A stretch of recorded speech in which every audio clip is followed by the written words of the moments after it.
Hey, I am back from my little break that I had earlier. I don't know how long of a break I was going to take, so I decided to turn on the stream just for a little bit, just make this a part 2 video, because I had myself a little snack, some Outback Steakhouse, and I gotta say it was pretty good. Although, the thing was, like, I don't know why, but I decided to order 2 blooming onions this time when I went to pick it up earlier, and well, it's a little strange, like, the first one, I almost want to say, like, 2 different cooks or something might have made it, because the first one I had was delicious, like, I just mauled through it completely, like, delicious. Might have even been one of the best blooming onions I've ever had. But then I opened the second one, and as soon as I opened it, the first thing that caught my mind, or should I say, my nose, was the smell of it. I don't know why, but it smelled really off, like, you know how, like, when an onion goes bad, like, it really starts to stink? It literally smelled just like that. Like, it stunk really bad. But, alright, so I got my Twitch thing on my phone as well as make sure the stream's running smoothly. Wi-Fi, all that stuff. Alright, I believe we have a date with Lisa to attend next in the events, if I'm not mistaken. We're getting into the stuff now. Ah, yes. Oh man, I'll take anything that she gives me. I'll even let her take the first few sips. She doesn't have to worry about sharing germs with me. Oh, how many forging commissions do I still have to finish? Let's see. 1, 2... So, not so many as I thought. I'll get to that somehow I tomorrow. feel like my nose is getting worse than it was a few hours ago. Maybe it was because I ate that blooming onion. Alright. Hertha. Hello there, honorary knight in the Helper in White. I have no idea whose voice this is, but I already like her. It's so nice to meet you, Honorary Knight and Lady Paimon. That was the Glenfiddich, fastest at salute your gesture service. I've ever seen. Like it even went through her armor too, if anyone like might have noticed. It just went boop right through her armor, touching her boob, and then it just releases. Literally, not. I want to say that was all probably within 1 to 2 frames. Like that was so freaking sudden. Looks like you're in a good mood, Hertha. And nice to meet you, Glenfiddich. Who's Glenfiddich? Have I met her? By the looks of things, you're about ready to open? I'm gonna lower my phone so my mic doesn't pick it up. Also, what the heck is that girl doing over there? Oh, she's dancing quite a bit. Oh, wow. Hey, those are some good moves. Indeed. Thanks to some help from the angel's share and the cat's tail, our drink stand is ready to go. Which place is the angel share again? I remember the cat's tail is that place where you get like the trading card game or whatever, but the angel share, what was that? You're there, maybe I haven't been there Besides all the classics, we also mix cocktails to order, and are currently offering a limited time delivery service. yet. What, DoorDash? Cocktails? Imagine a drink delivery service. How hilarious would that be if there was actually such a thing? Do you remember that time we served as bartenders at the Angel Share? And recently, you've also shown off your skills at the flagship in Nocrai. We sure have come a long way, huh? Wow, that was a really long time ago. What exactly was that? Yeah, I don't remember that. The only thing is, our current drink selection is quite traditional, and it stopped feeling fresh long before the expedition began. To offer everyone some more exciting choices, we're planning to revamp our menu. But I need to get back to handling resident requests, and Glenfiddich doesn't have much experience mixing drinks. Plus, we've got a whole bunch of outstanding delivery orders on hand. Honorary Knight, if you're free, could you maybe help us out for a while, just until my other squad gets back from the Stormbearer Mountains? If they get back. You'll be amply compensated, of course, plus double pay for overtime, depending on your performance metrics. Yeah, I mean, I wouldn't mind working for you too. I mean, it depends how the pay is, though, because I'm no rookie when it comes to mixing cocktails, that's for sure. I leave the whole bar in my hands. I mean, Real life, I know how to mix drinks, but in this game, I got no fucking idea. Paimon's not sure what performance metrics are, but she's happy to help with deliveries. As the best guide into that, Paimon needs to keep up with the changing times. Besides, this will give her the chance to explore the city and stay up to date with all the recent goings-on. Working with you two is always such a breeze. You know I'll it. do my best to support Lady Paimon in any way I can. I'm very skilled when it comes to things like portioning out drinks. All right. Well, if more you're skilled ready than I to, think, too. then let's get to work.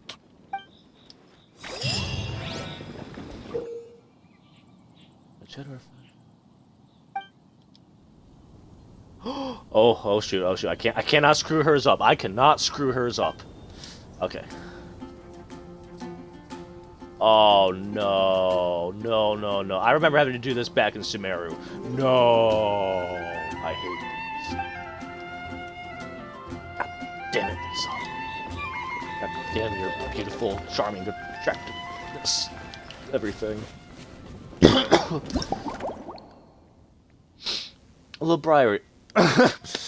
A librarian's a little problem.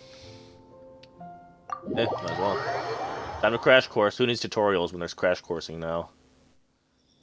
That's how you get the authentic experience. It looks like Hertha has gone back to her duties, and Glenfidia is away somewhere too. Has our dear cutie taken complete charge of the drink stand? You know, I gotta say, Lisa, is that me or did it just suddenly, did the sun just come out or something? Because, oh my gosh, it is getting so warm in here. Oh my god, oh, I'm sweating. Alright, mixologist. Yes, yours truly. Wonderful. Now I can order without worrying about ending up with one of the logistics company's specials. The type of drink that keeps you awake all night, leaving you no choice but to pass the time working. Working through the night. Shouldn't that be a thing of the past? I thought you weren't so rushed off your feet these days. I mean, these drinks will probably make you tired, if anything. We have some, maybe you could make like a... What do they call those, like, coffee drinks? Like, coffee alcoholic drinks again? Shoot, I don't remember the name of them. What Long Island iced tea surpass? That's right. I'm just a carefree librarian now. If only there weren't so many people with overdue books, and I didn't have to go door to door to get them back. I would have dropped by to chat with you sooner, and try out your delightful creations, of course. Any particular flavor that you are craving today, Let me ma'am? think. I don't really have a favorite drink. Just rustle me up something rejuvenating that'll lift my spirits. And if it could Okay. help me nod off to sleep later, that would be even better. Okay, I get what you're saying. Put a little extra in there, make it stronger. Got it. Snow-Kissed Dawn seems like a good choice. Okay. We got Snow-Kissed Dawn. I have no idea what the hell that is. I didn't even read what she said. It's a poof. Okay. What happens if I screw up? I was sorry to say, I actually kind of want to mess up just to see what happens, but at the same time, I love Lisa, so you know what? No, I'm not screwing this up for her. We're making it correctly. Some smetana. Add a little bit of cocoa in there. Did you even put it in the drink? It just looked like he just and that's it. Okay.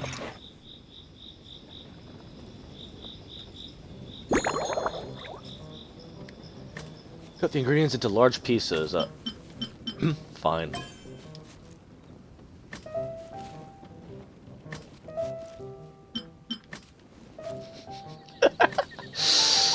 I'm at the animator, so I saved a long time on this one. Shit.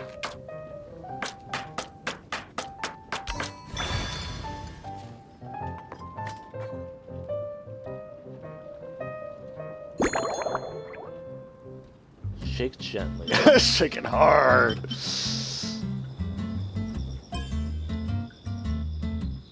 How come I'm not shaking it? When I shake it really hard, it splatters all over the screen. Oh, look at that. Look at me just, aromatic.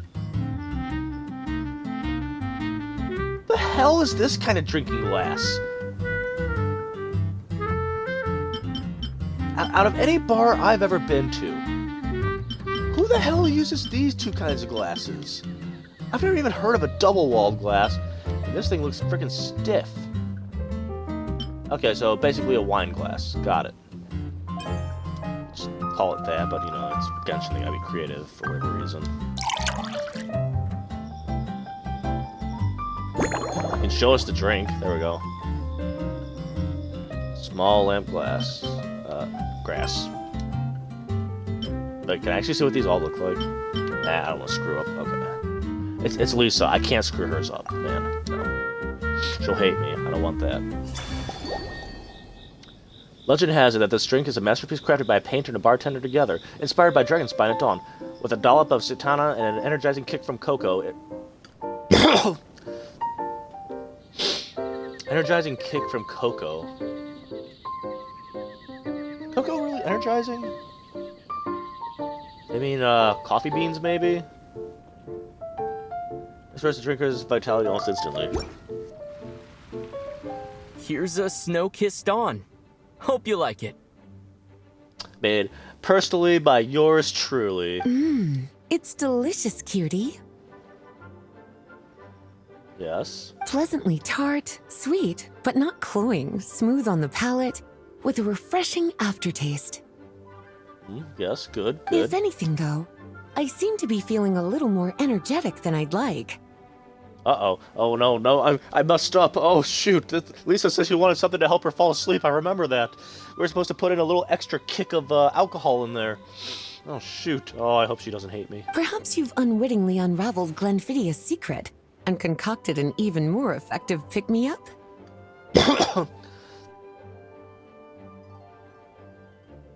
Should I tinker with the ingredients? Or, you know what? How about I mix you a new one? Don't worry, there's no rush. Your eyes are aglow with curiosity, as though you have many more questions to ask. I mean, no, nothing drink-related, but yes, I mean, you know, there's a few seats right by you. We can sit down, share a couple drinks, ask each other how each other's day is going, what it's like to be a librarian, know how many people you probably had to search to get more of your overdue books, and maybe even chase after them and capture them in certain very effective ways. In fact, some ways I think that might have been too effective. Let's chat for a while. Take your time. Inspiration will come soon enough. Oh, I love this quest already.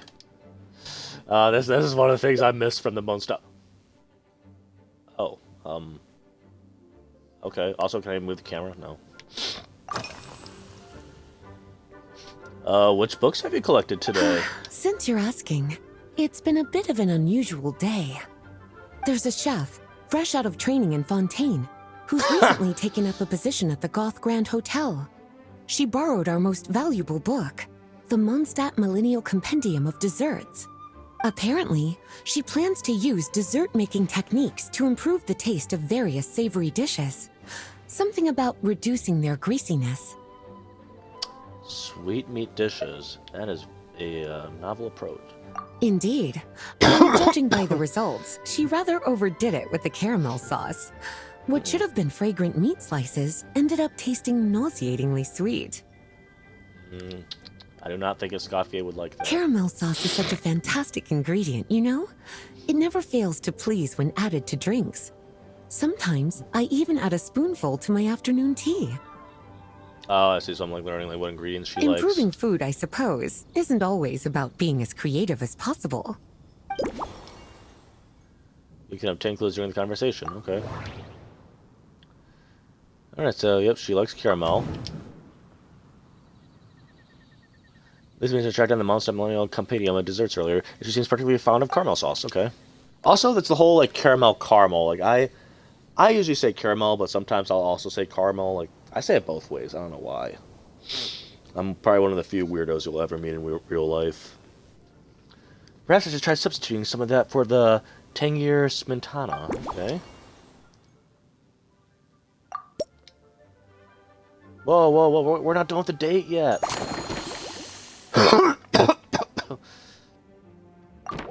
great. Alrighty. What's your favorite flora? What kind of ingredients have you been into lately? Lately?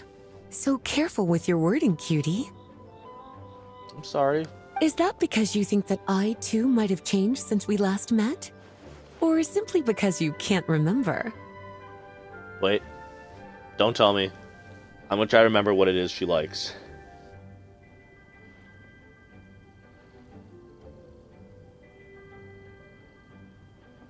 She likes... Let's see, flour. Oh man, it's been so long. It's been what, like a year since I've done this.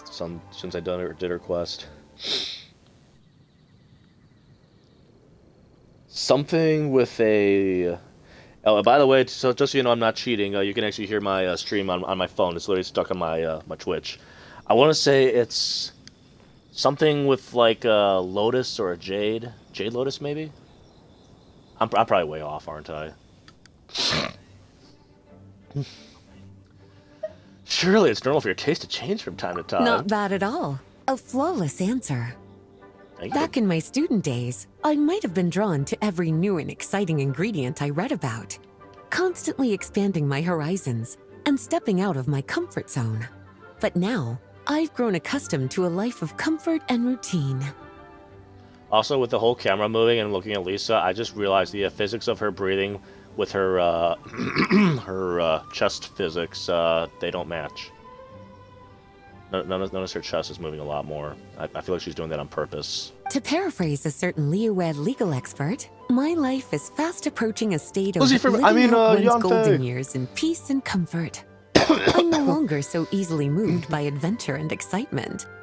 I'm sure you remember, a few years ago, when we were adventuring together, you found me that sweet-tasting alchemical ingredient. Well, my tastes haven't changed a bit since then.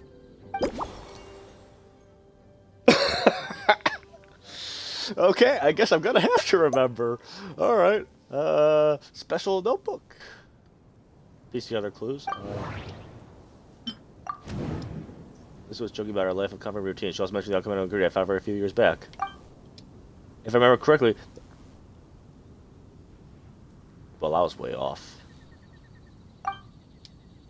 That's what the smelling grass for Valberry is. That's what I switched up the garnish. Why not change the cup too? This will appear more novel. Okay. So, any special notebooks? By the way, is that a notebook you brought with you? One that isn't covered with drool or bubblegum of any sort? Yes, I'm referring to that other event. Oh, this? That was for another of today's little errands. A large contingent of the expedition team will be returning to Mondstadt soon. They've been away for such a long time, so there's a good chance many of their tastes have changed. Jean asked me to visit some of their families to try and get a better understanding of what new ingredients might satisfy our knights' changing preferences. Such detailed planning, such thoughtful arrangements. My, you have it all. Well, they've all devoted their blood, sweat, and time to protecting Mondstadt. They deserve some care and respect in return.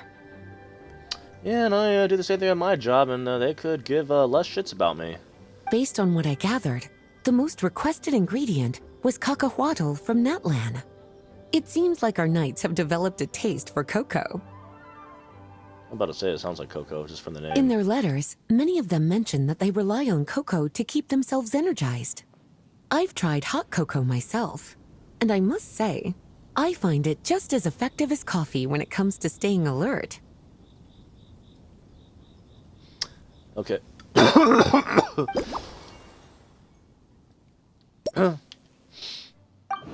Sure, why not? You know, didn't we already get this from the other one? Lisa looked into the expedition members' preferred ingredients, and it seems like cacahuatl came up quite a bit. Come to think of it, Snow-Kissed Dawn uses cocoa too. The cocoa can be quite a potent stimulant, so it's probably best to leave... Oh, okay. That helps her stay... Oh, okay, so I see we're using reverse logic. Got it. Got it. Genius. So, Lisa, been anywhere outside the city lately, beautiful? Surely you're not suggesting I'd take this opportunity to sneak off on a little countryside wander. You caught me.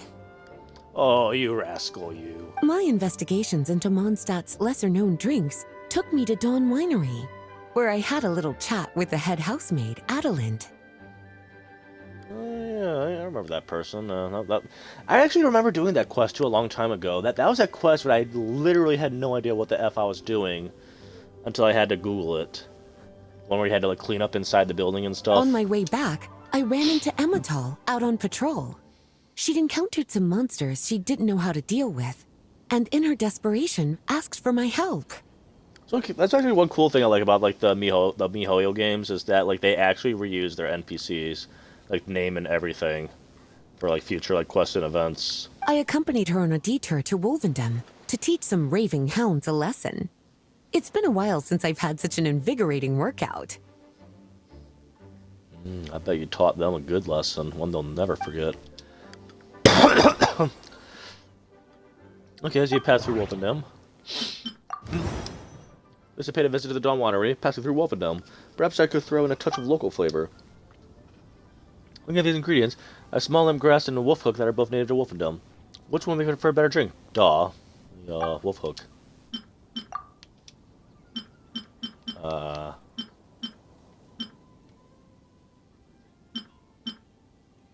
Oh, am I supposed to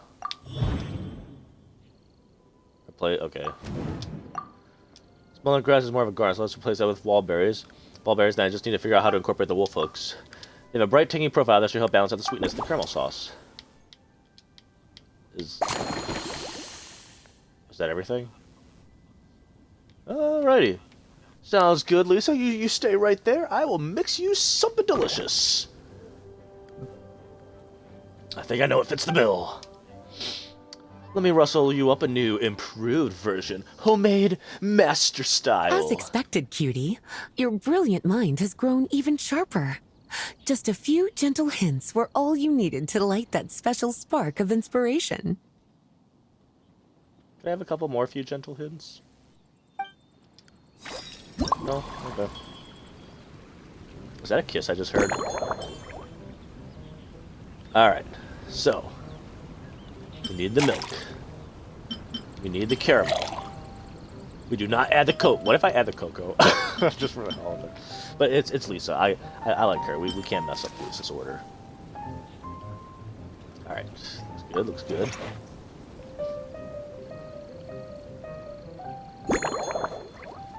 With ingredients in pieces of any size. Alright, well we did large last time. I think it was too much, so you know what? We're into small bits. Alright.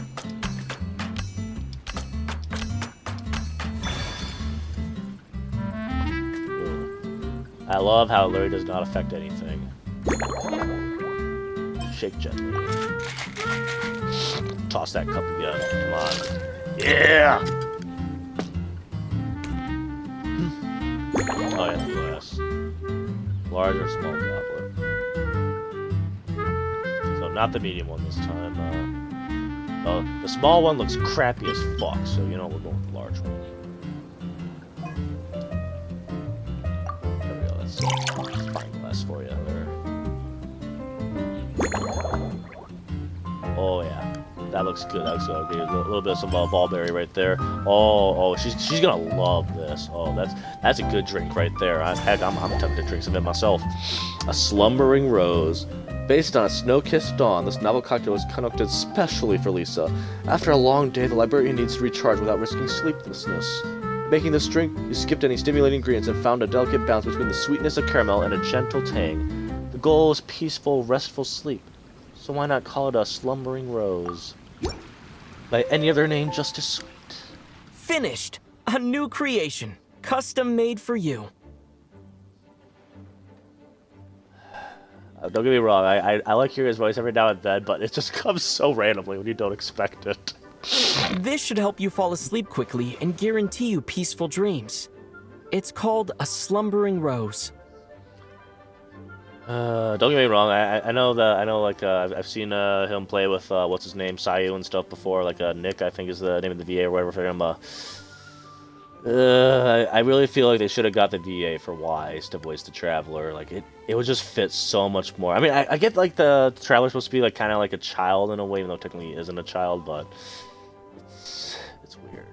I don't know. It just sounds a little off to me. Maybe that's just me though. From the colors to the choice of glass, everything's been carefully crafted. You've turned it into a completely different drink. Hey, anything for my sweetie. Based purely on appearance, it's exactly my style.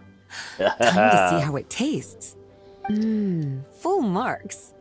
I guess you could say it's very electrifying, don't you think? It's like savoring an exquisite dessert Actually, that before drink looks taking good. a I kinda want stroll some. along the shore of Cider Lake, with a gentle breeze caressing your skin, relaxed and at ease. I no longer feel drained of energy, but neither am I overstimulated. I'm actually starting to feel a little sleepy. As a bedtime drink, this is pure perfection. So good, in fact, that I feel like writing an article to extol the virtues of this slumbering rose. I can use it as an opportunity to crown you the new maestro of mixology. You know me. Aw, I would have been okay with that. Let her do what she wants.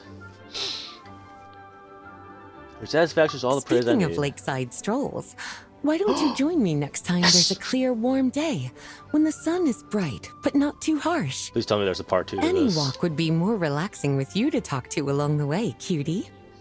Oh man, I didn't know the weather said it was supposed to be really hot outside. Whew! Oh my goodness. I like wear my t-shirt or something.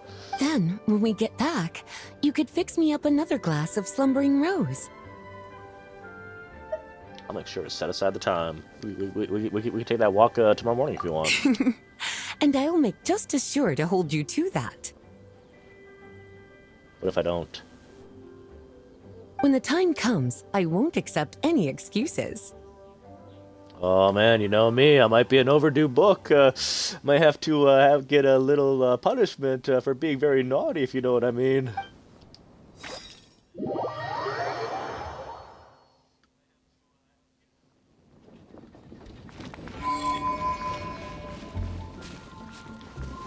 Yeah, was that it? Was that the only one? Oh yeah, there's more. Alright, so who's number 2? Sense from another land. A visiting perfume. It's gonna be Emily, isn't it? This is about to crash really hard. Also, oh, X. Okay.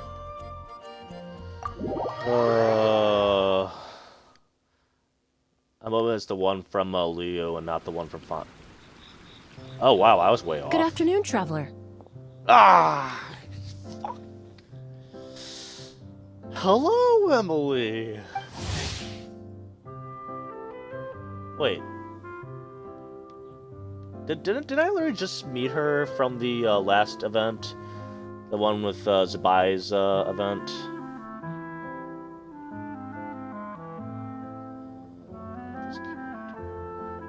Renowned perfumer in Fontaine's perfuming industry and a skilled force-setting cleaner. While the world often romanticizes perfumers, in Emily's eyes, whether crafting fragrances or erasing traces, both are essentially no different from precise chemical experiments. She treats bottled scents with rigorous rationality and brings the same discipline calm to the disorder of a crime scene. Though she prefers to keep comfortable distance from others, she never holds back her patience or kindness from those who truly wish to open up to her. I didn't expect the honor of witnessing your harmonizing talents here in Mondstadt. Pretend she's beautiful. Pretend she's beautiful. Both, actually. A lady calling herself a mage asked me to come manage her flower shop. At about the same time, the Cat's Tail commissioned me to create a new fragrance for their establishment. Ending today's busy schedule with a drink crafted by you in person is truly a wonderful reward. I'll make sure to pull out all the stops. Oh yeah, I'll definitely I make you a have special faith surprise. in your choice. I don't really like her.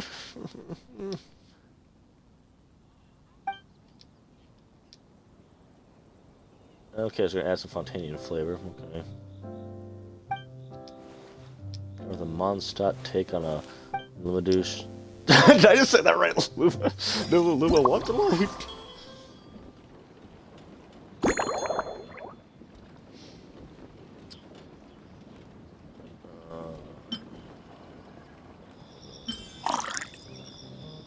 Alright, well, I already know she's not gonna like where the hell is this gonna be.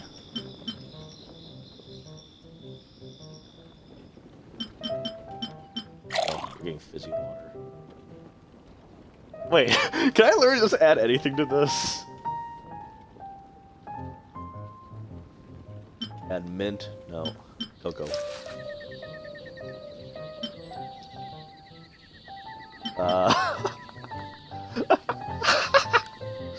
What if I just give her something she doesn't like? Oh, I should have given her fruit wine. Shit! It doesn't even let me continue. Fine, we'll play the game's way. I already know it's gonna screw up though.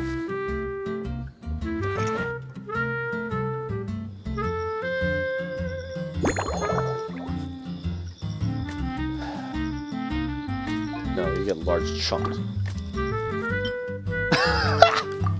It doesn't.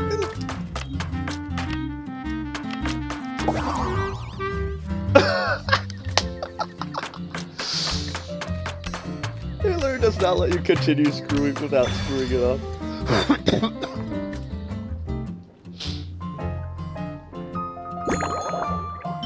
Shake it hard. Shake that baby up. God damn it. Watch, she's gonna hate it. I already know it.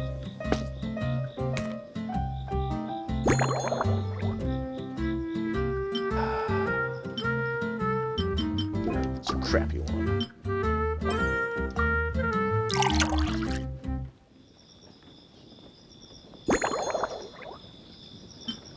Let me guess, it's not gonna let me change it, of course.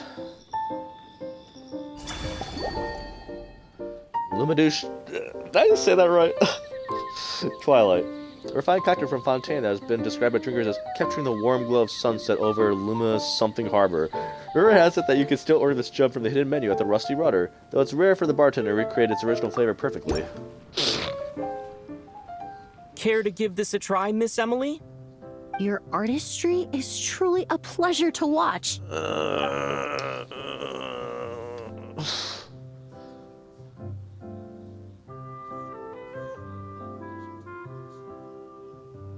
Just tell me you don't like it, please. This tastes like a local variant of a Lumiduce Twilight. Am I right? A Lumiduce trial. The gentle right and away. elegant taste, with its distinct layers combined with a hint of Mondstadt's characteristic scent, offers quite a welcoming flavor, all the while avoiding potentially discordant aromas. Though in reality, there's no need for you to be so conservative. I have quite a high tolerance for flavors that stray outside the boundaries of conventional wisdom. So basically just wanted to be creative. So what I had originally planned actually would have been better than what the game forced me to make. Yes, I completely got that. I understand. Even though the game will not let me be creative for whatever reason. Unless you were looking for something more avant-garde. Your drink was nice, but it would be perfect if you could make one with a little more depth. A cocktail that shows off your unique understanding and enhances my impression of Mondstadt. If you need time to mull things over, Also, to me, it was the perhaps you sun might setting. find inspiration in a little light conversation?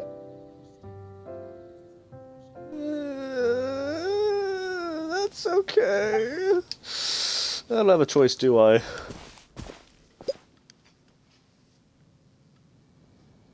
How goes the work progress? Oh, thank you for asking. It's been going well, though this trip to Mondstadt has presented some unexpected challenges. When I first got here, I was relying on a copy of An Overview of Aromatic Substances and the Human Senses to identify promising local ingredients from the Mondstadt region. To my surprise, my trial fragrance, which used Valberry as the primary, Yep, I guess that means let's all just the say references that off the table. Yep, sweetness yep. What are you isn't saying always more? a case of the more the merrier. Maintaining an appropriate balance is beneficial for both body and mind. Even in daily life, I rarely eat sweet food, and I try to avoid fruits like berries that have a high sugar content. Oh, jeez, I didn't think berries had that much sugar in them. In the end, I completely eliminated valberry as an ingredient and turned instead to windwheel aster, with some success, I might add. Okay, so, well, let's just get all these out of the way. So, it's a very nice weather we're having today, yeah? Hey, what? Ah, yes! A traditional dateline. Nice weather we're having. Yeah, I want to say that when it's, like, storming tomorrow. I just want to go to someone and just be like, a lovely day outside today, isn't it? I mean, it is, you know, going outside in the rain. It's like not too cold, not too warm, you know. Got a jacket on, maybe. Smells very moist outside, you know. Like it's a lot better than being outside in 100-degree heat, which I know my dad would love that, but me, not so much. It really is. A while earlier, I watched a whole run of fair weather clouds float by, fluffy as pillows. It's not overly humid either. And the wind is gentle too. In such conditions, one's sense of smell is heightened, but not to an excessive degree. When scents are blended well, they naturally combine with the ambient context, leaving particularly powerful impressions. I never realized scents were so affected by the weather. I mean, they kind of are, like, you know the smell of rain.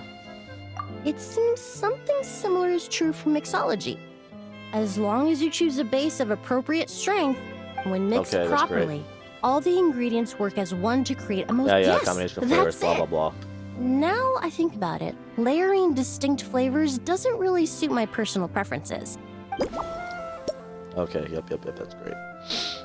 Yeah, that, nice bouquet on the table. Did you buy these flowers They're just now? part of my reward from the flower shop owner. Important ingredients for making perfumes. Thanks to these, I was able to complete my commission for the cat's tail. I studied Mondstadt's Cecilia flowers many years ago. In fact, the fragrance of Cecilia in certain fields has become synonymous with Mondstadt itself. However, this is a special case. Some cats are quite averse to the scent of Cecilia, and we need to be particularly mindful of their preferences. So which flower did you Windwheel use? aster. The various parts of the windwheel aster plant can be ground into a powder to extract their essences. I just took it for a little trial run at the cat's tail, and the cats seemed to really like it, while the clients themselves found it comforting and invigorating. Extracting exquisite fragrances from ordinary overlooked ingredients? Oh, that's what truly brings me joy. I bet. So, any hobbies or interests? Or what does this have to do with freaking hobbies?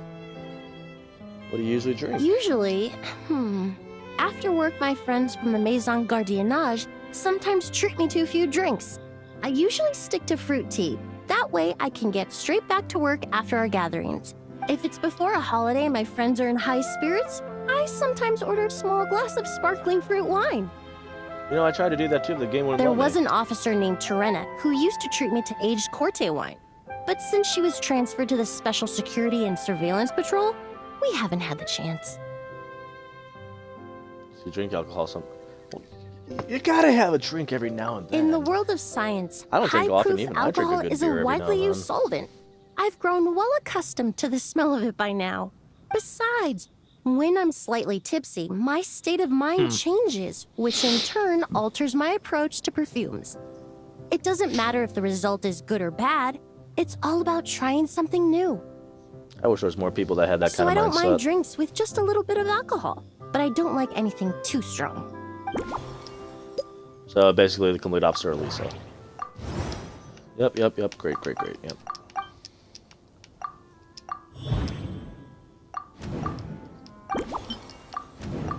Got that. Blah, blah, blah. I really don't care about this character. Blah, blah, blah. Okay, we got all. Let's start mixing. Just from our brief chat, you've already formulated a new concoction. Perhaps know you it. possess a natural talent for this kind of creative work. I do, but the game wouldn't let me at first. Okay,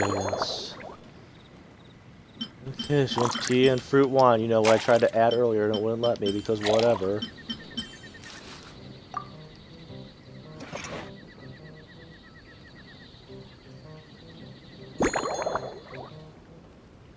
Any size, you know what? You get some large pieces.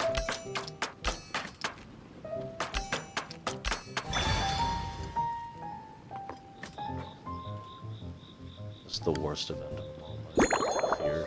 Unless we get some cool characters coming up next. Shake properly or vigorously? It does shake it a little harder. Okay.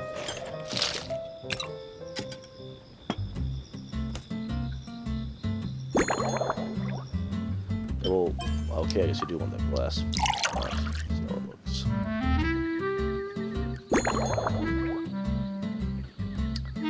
Out of all the bars I've been to, I have never seen glass like that before. Any garnish except strawberries.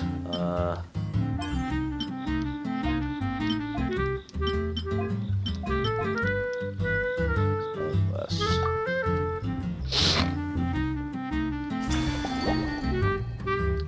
Reduced Twilight Special Blend.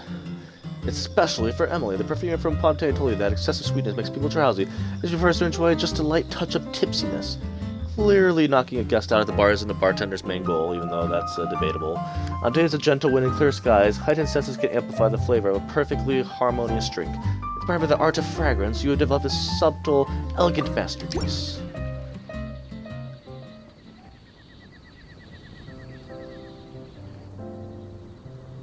Bottoms up. Here you go. A new and improved, Emily-inspired, Lumideuse Twilight. I haven't come up with a name for it yet. The colors are cooler and more refreshing, and the fragrance is delightfully subtle to match. Are these bright specks on the surface the crushed petals and leaves of windwheel asters? It's the 407 or I'm Mondstadt. sure it must taste wonderful. Let me try. I'm sure they're edible.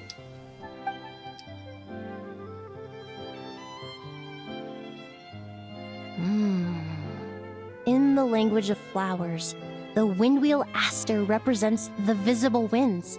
Your cocktail not only captures their form, but also the fragrance they carry. Therefore, I suggest you call this drink Windborne Bouquet. Okay. The winds and clouds of Mondstadt swirl together in the glass, leaving behind enchanting traces of fragrance. Perfect name for a master perfume, elegant Really? and full style. Perhaps it's just a habit of my profession. I'm glad you like it. Now it's time to slowly savor this masterpiece. Thank you so much. This trip to Mondstadt has been so rewarding. This is the most memorable cocktail I've ever had. Once I get back to Fontaine, I will attempt to recreate this moment as both a fragrance and a perfume. Why, I'm honored. Once I've perfected the recipes, I hope you'll do me the honor of being the first customer to experience these new products. Until then, I look forward to seeing you in the court of Fontaine. Oh, you mean the outdoor court? Yeah, that's fine.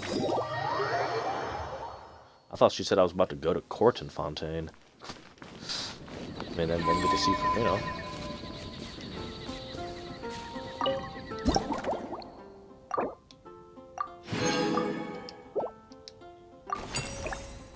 Perfumer from Montana, the excess sweetness, blah, blah, blah, blah, don't care. No, nope, nope, no. I think I already know who this is. Nope, nope, nope, nope, nope, nope, nope, nope, nope, nope, nope, nope. Holy crap, how many more are there? This is who I... If this is who I think it is, I'm about to skip through the dialogue like mad crazy.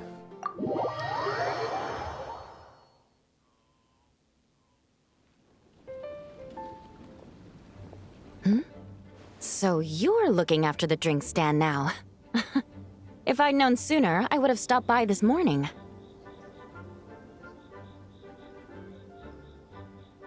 I'll be honest. I'm actually happy I'm wrong for once. I also watching the girl dance in the background over there on the left.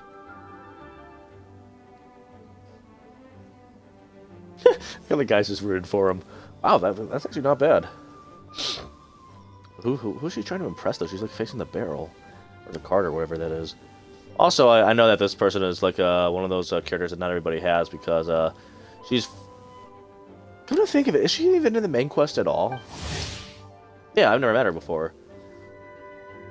Dance of the Shimmering Wave.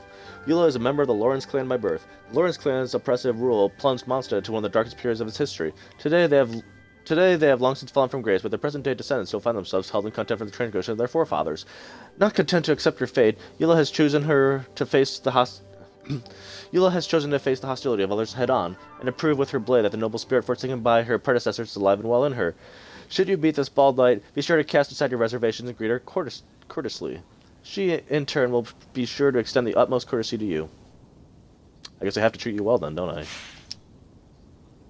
I mean, you seem pretty nice. Anytime you need a drink, I'm here. I've got to say, I'm getting curious. I've heard a lot about your mixology skills. I wonder what kinds of drinks you can mix with the ingredients Glenfiddich has prepared. You're working extra hard lately, have you? I don't have much of a choice. It's just one thing after another right now. First off, the Knights of Favonia's annual combat assessment is coming up. And this year, the standards are higher than ever. Standards. I know you guys. As the captain of the reconnaissance company, I have to lead by example. At the very least, I need to rank as one of the top 3 captains in the practical portion. So, I've been intensifying my training lately. So, that's your style, huh? It's my first time seeing this side of you as captain. Being a descendant of sinners means I have to work hard to maintain my position. I'll have you know I've never once neglected my duties. Descendant of sinners. You know, come to think of that, the end of the Sumeru quest, isn't that what we perceived all those other guys to be too, and they all like went to that one thing that said like, oh, I'm also like a descendant of sinners or something? I don't know, I gotta try to understand the game's lore a little more. Anyway, on top of all that, the General Affairs Company has invited a renowned champion duelist from the court of Fontaine to come here for a swordsmanship exchange. Renowned champion duelist that carries a sword. Do we know any characters like that? A sword character from Fontaine. I'm trying to think.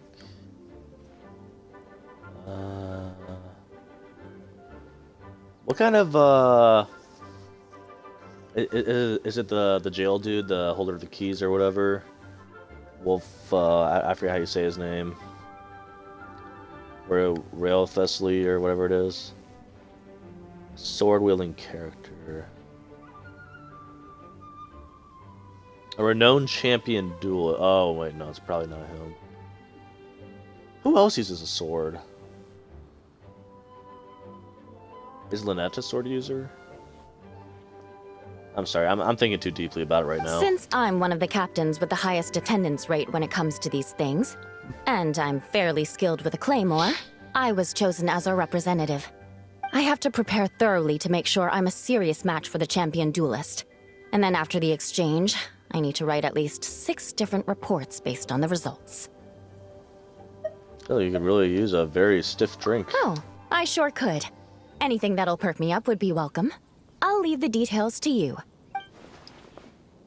Given Eula's current condition, it might be a good idea to mix her a twinkling starlight. Alright, we're gonna add some fruit wine. That sounds pretty good. Oh, we're gonna make it very fizzy, yes. Add a few berries in there. Alright, because I know it will not let me choose anything else. I think it is in small bits, okay. We already know that they're going to want to change the drink, so what's the point of even doing this the first time?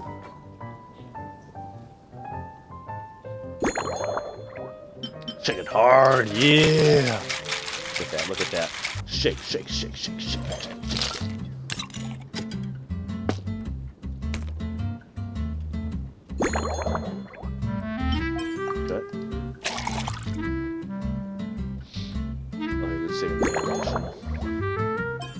salt. Okay. That looks like something you would get in Vegas, honestly. I'm not gonna lie, that literally looks like a Vegas-style drink. The special cocktail was inspired by the stunning vistas over Cider Lake beneath the starry sky. Both its color and flavor hint at a rushing nature, but those with a lighter tolerance should be careful of its lingering kick. I guess she doesn't want the kick. One twinkling starlight for Captain Eula. Hope you like it. Judging by your confident tone, I'm certain I will. Well then, I'll make sure to savor this thoroughly.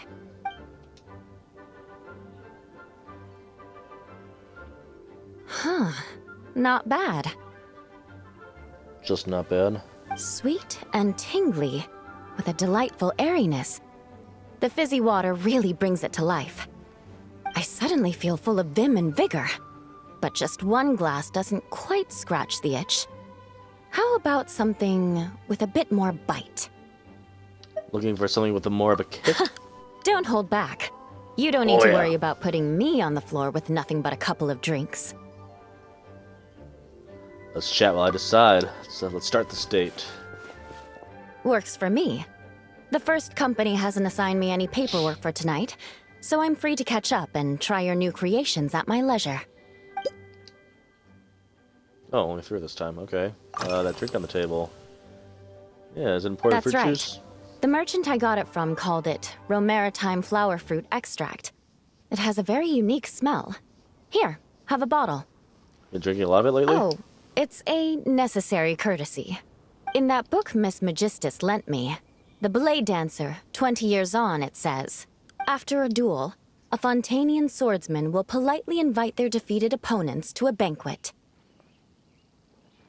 Dang, that's honestly very nice. To properly play host to Miss Clarande, I searched for quite some time to locate a rare goods merchant in Dorman Port who sold this juice. Sounds like something out of a story. I had my doubts at first, too. But Amber said something that makes a lot of sense. She said that even if this custom doesn't really exist, following it still shows I've made an effort to understand Fontaine's cultural heritage. Besides, who doesn't like trying new things, right? I'll treat Miss Clarande to this juice at our post-training banquet. I like the little emails she makes. Distant Snow Mountain. No, whilst we saw each other. You've been stationed near Dragonspine this whole time? Oh, yeah, she was over there. Yes, I have. It's been a long time since I've done that. For a while, the situation there was difficult. A gang of outlaw engineers was messing about with some sort of mechanism control technology, attempting to manipulate ruin graders so they could rob merchant caravans. To make matters worse, several veteran knights who had been stationed at Dorman Port were transferred to my squad, and they weren't happy to be taking orders from that Lawrence girl. Leading them on this mission was quite eventful.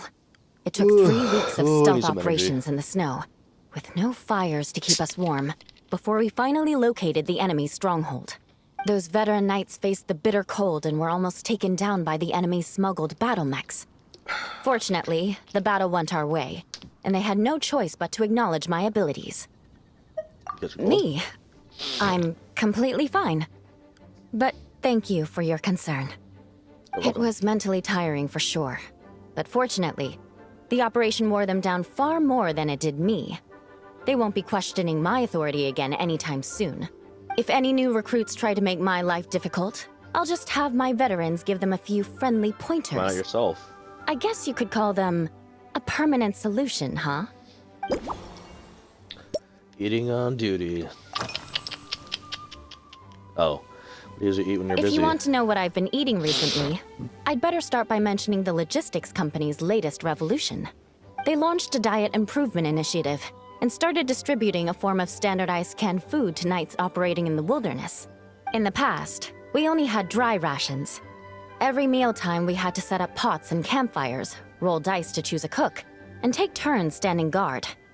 In all honesty, it was a bit of a hassle. No, I don't just have one dedicated cook, you know, like almost every squad. Now we just need to bring our standard field rations, comprising of 5 cans and 9 paper packages. We can heat the cans by the campfire, and then we're ready to eat. Sounds pretty convenient. You did say sounds like, right? Our canned food supplier has quite the stellar reputation, and their regular meals are indeed quite good. The problem is, in order to meet preservation standards, they have to make their military-grade meals way too salty. The vice captain of the 5th Company, who has a somewhat dry sense of humor, went so far as to say, "This food's bad enough to bring down the wrath of Li Yue's stove god." Didn't even know they had one. In any case, after eating it for a week, my taste buds have gone completely numb. Someone should be held to account. You can hardly blame the logistics company. After all, it is hard to please everyone. Our feedback has already been submitted, and they should be working on fixing the issue. Of course, having fresh meals prepared in camp by a dedicated company chef is still the best option. Alrighty. Restoration required. Without many days to by Vin, let price and time to fully recover. You need a pleasure replace the cool tasting wolf hooks with some warm cocoa. Unusual juice. Some special maritime flower fruit extract. Okay. This is something worth remembering for your last. I waited for that drink.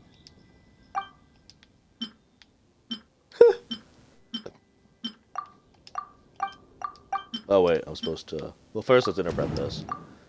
I'm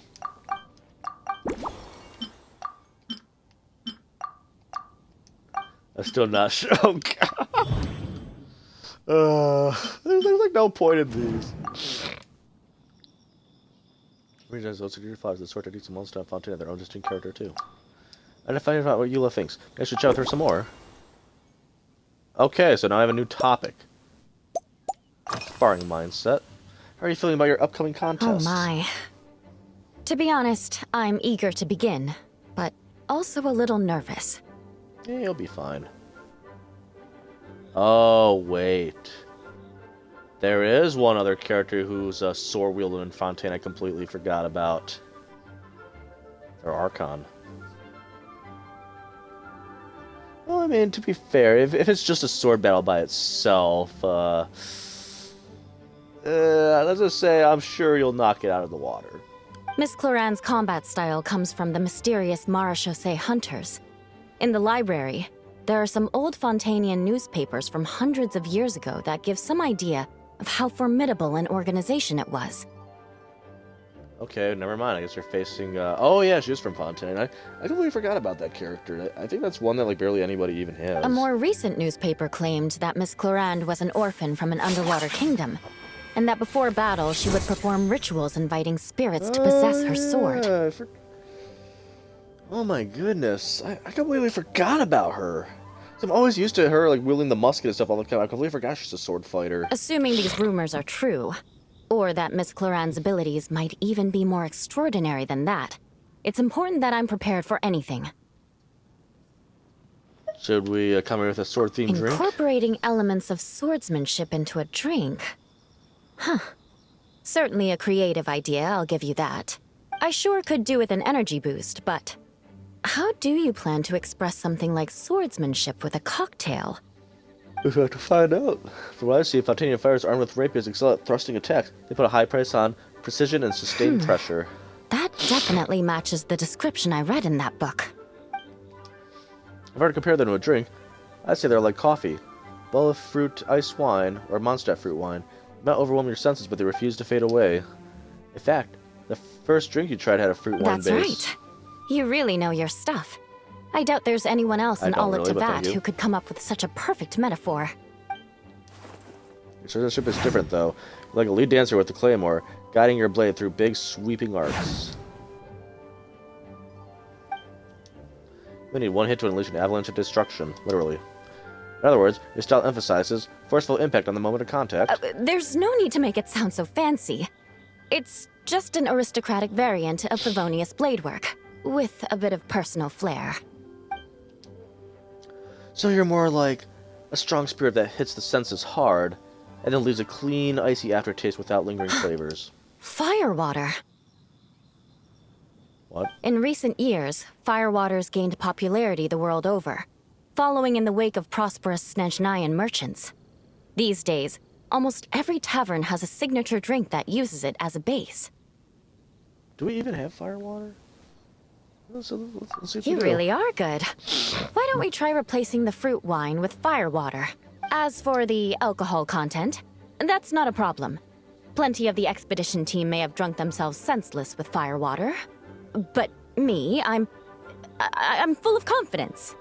Gotta have drinks here. Okay, blah blah blah. The difference when you look like you represent it, blah blah blah. Fire, water, yep, we know. The rest of the basic arcs are a sword fight, a small cup, one cup, we need something a little heftier. Don't use a small glass. Hooray! Let's start mixing. Alright, I think that's all I need. I know how exactly to prepare your next Brilliant. cocktail. I'm looking forward to seeing how you do. Are these all gonna get longer and longer? Oh yeah, I guess we did have fire water. How did I miss that?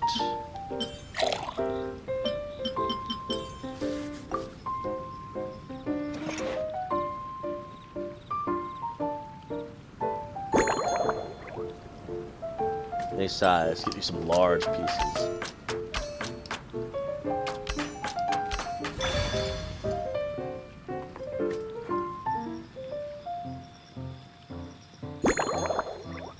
Shake it hard.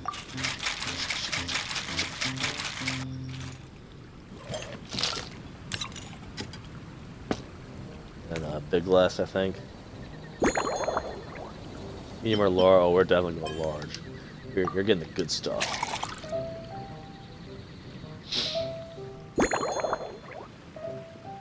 Any garnish except star salt. Okay. Okay. Yeah, I think I'm digging the small lamp grass. Let's do it. Perfection. Seafoam sword song. Based on Twinkling Starlight, this novel cocktail was concocted especially for Eula. Eula's swordmanship is like a whirling wall. That's the name of the last event from a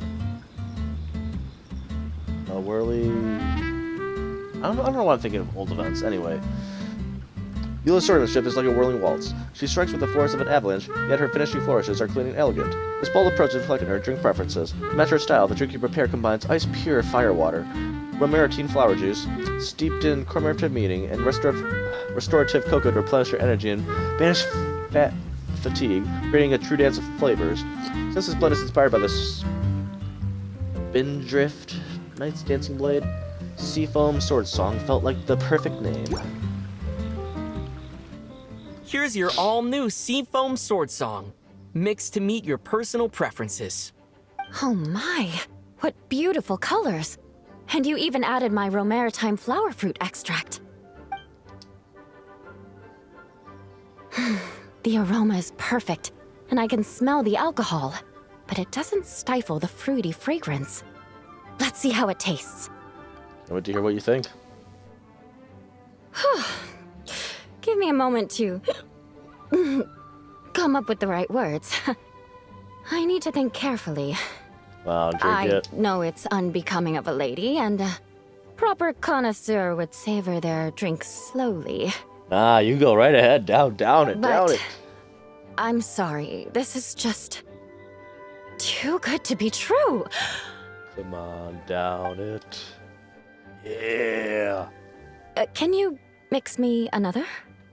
Of course, feel free to order as many as you like. I mean, what, 2, 3, it's no problem for me. And so Eula lost in friendly conversation and drank 3. Oh, no, what was I going to say? I've completely lost my train of thought. I thought you said you could handle your drinks. Wow. Oh, whatever. I feel fantastic. This cocktail.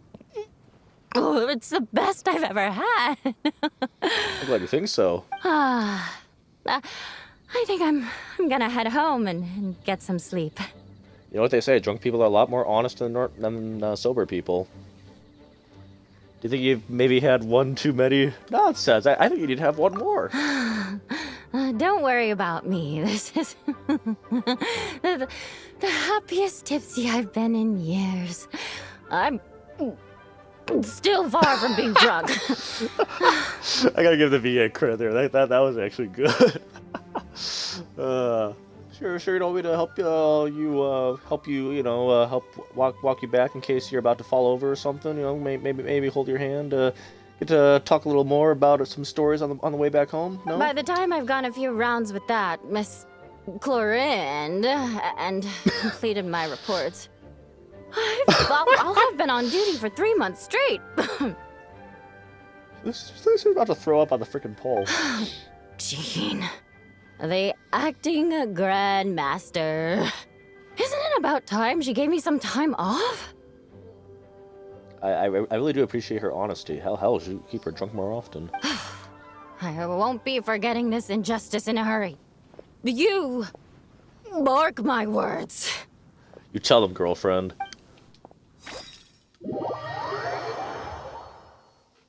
I like her. Alright, next one.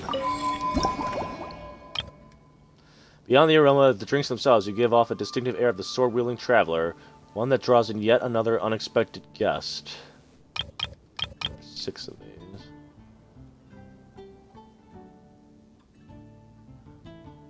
Smoky taste is...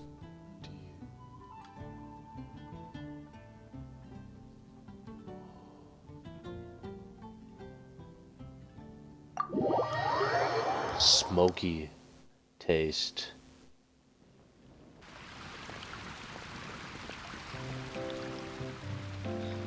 Suspicion confirmed. How'd the duel go? Did he win? Did you want to? Were you jealous of how drunk Eula was, and you decided to come here and get drunk yourself? I mean, please do though. Don't get me wrong. And also, I love seeing that girl dance in the background. That NPC right there. She literally does that every single time.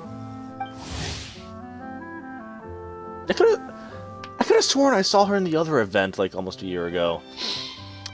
Anyway, Corinne works for the Mason Ordal or Orderly, and is widely considered to be the strongest champion duelist of this generation, bar none. Introverted by nature, she acts decisively. Though she really smiles, she is far friendlier than her cold appearance would suggest. Just like me! Her sword and gun are her most cherished companions. Just like me! And the law of justice are her firm convictions. Just like me! I'm not even saying that jokingly, that actually really is just like me. The media tend to be quite interested in reporting stories on this famous champion duelist, but as for Chlorine, she really doesn't want to be in the paper. Am I seeing a female version of myself in this game? While patrolling the area, Actually, her I eyes was sure are kind I'd of like mine sensed a too, which is kind of familiar creepy. Maybe minus the presence, purple. so I came over to take a look. And sure enough, here you are. Ah, please have a seat, honored customer. If Miss Charlotte were to see you like this, I'm guessing she'd take 100 pictures and write up a report. Please don't tell me that she's going to be my next guest. Although I heard that they got a new voice actress for her, so maybe that might not be a bad thing. Sword-wielding traveler's secret side hustle. Exclusive cocktails from Tevat's Explorer Extraordinaire. You know, You'd make the front pages of every major newspaper.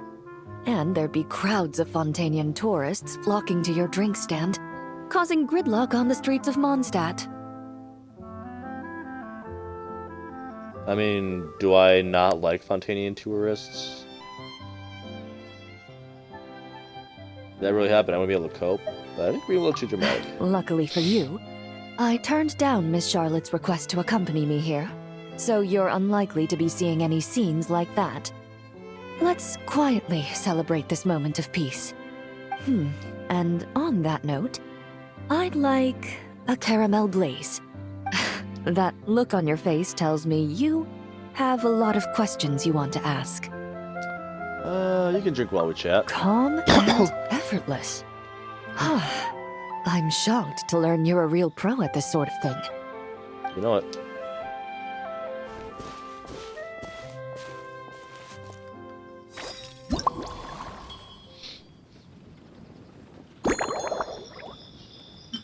Some fire water. Oh, shit. God damn it. I already screwed up. Fire water, caramel, and cocoa. I gotta chop up the cocoa. Small pieces. Only gotta give me any size pieces again. Oh! Small pieces, small bits. Not a big difference. You know, bits and pieces. Bits and pieces. Isn't that the name of one of those stores in Skyrim? Shake properly.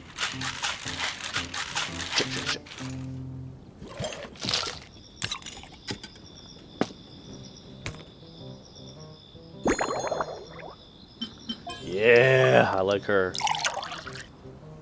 I also know she's also like a fan favorite character too.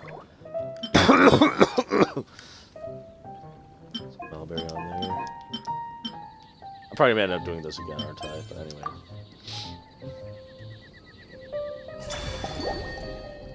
In recent years, it's become one of Mondstadt's most famous drinks, celebrated for its bold colors and vibrant flavor. It's even been referenced in foreign works, from Fontaine's tabletop troupe to Inazuma light novels.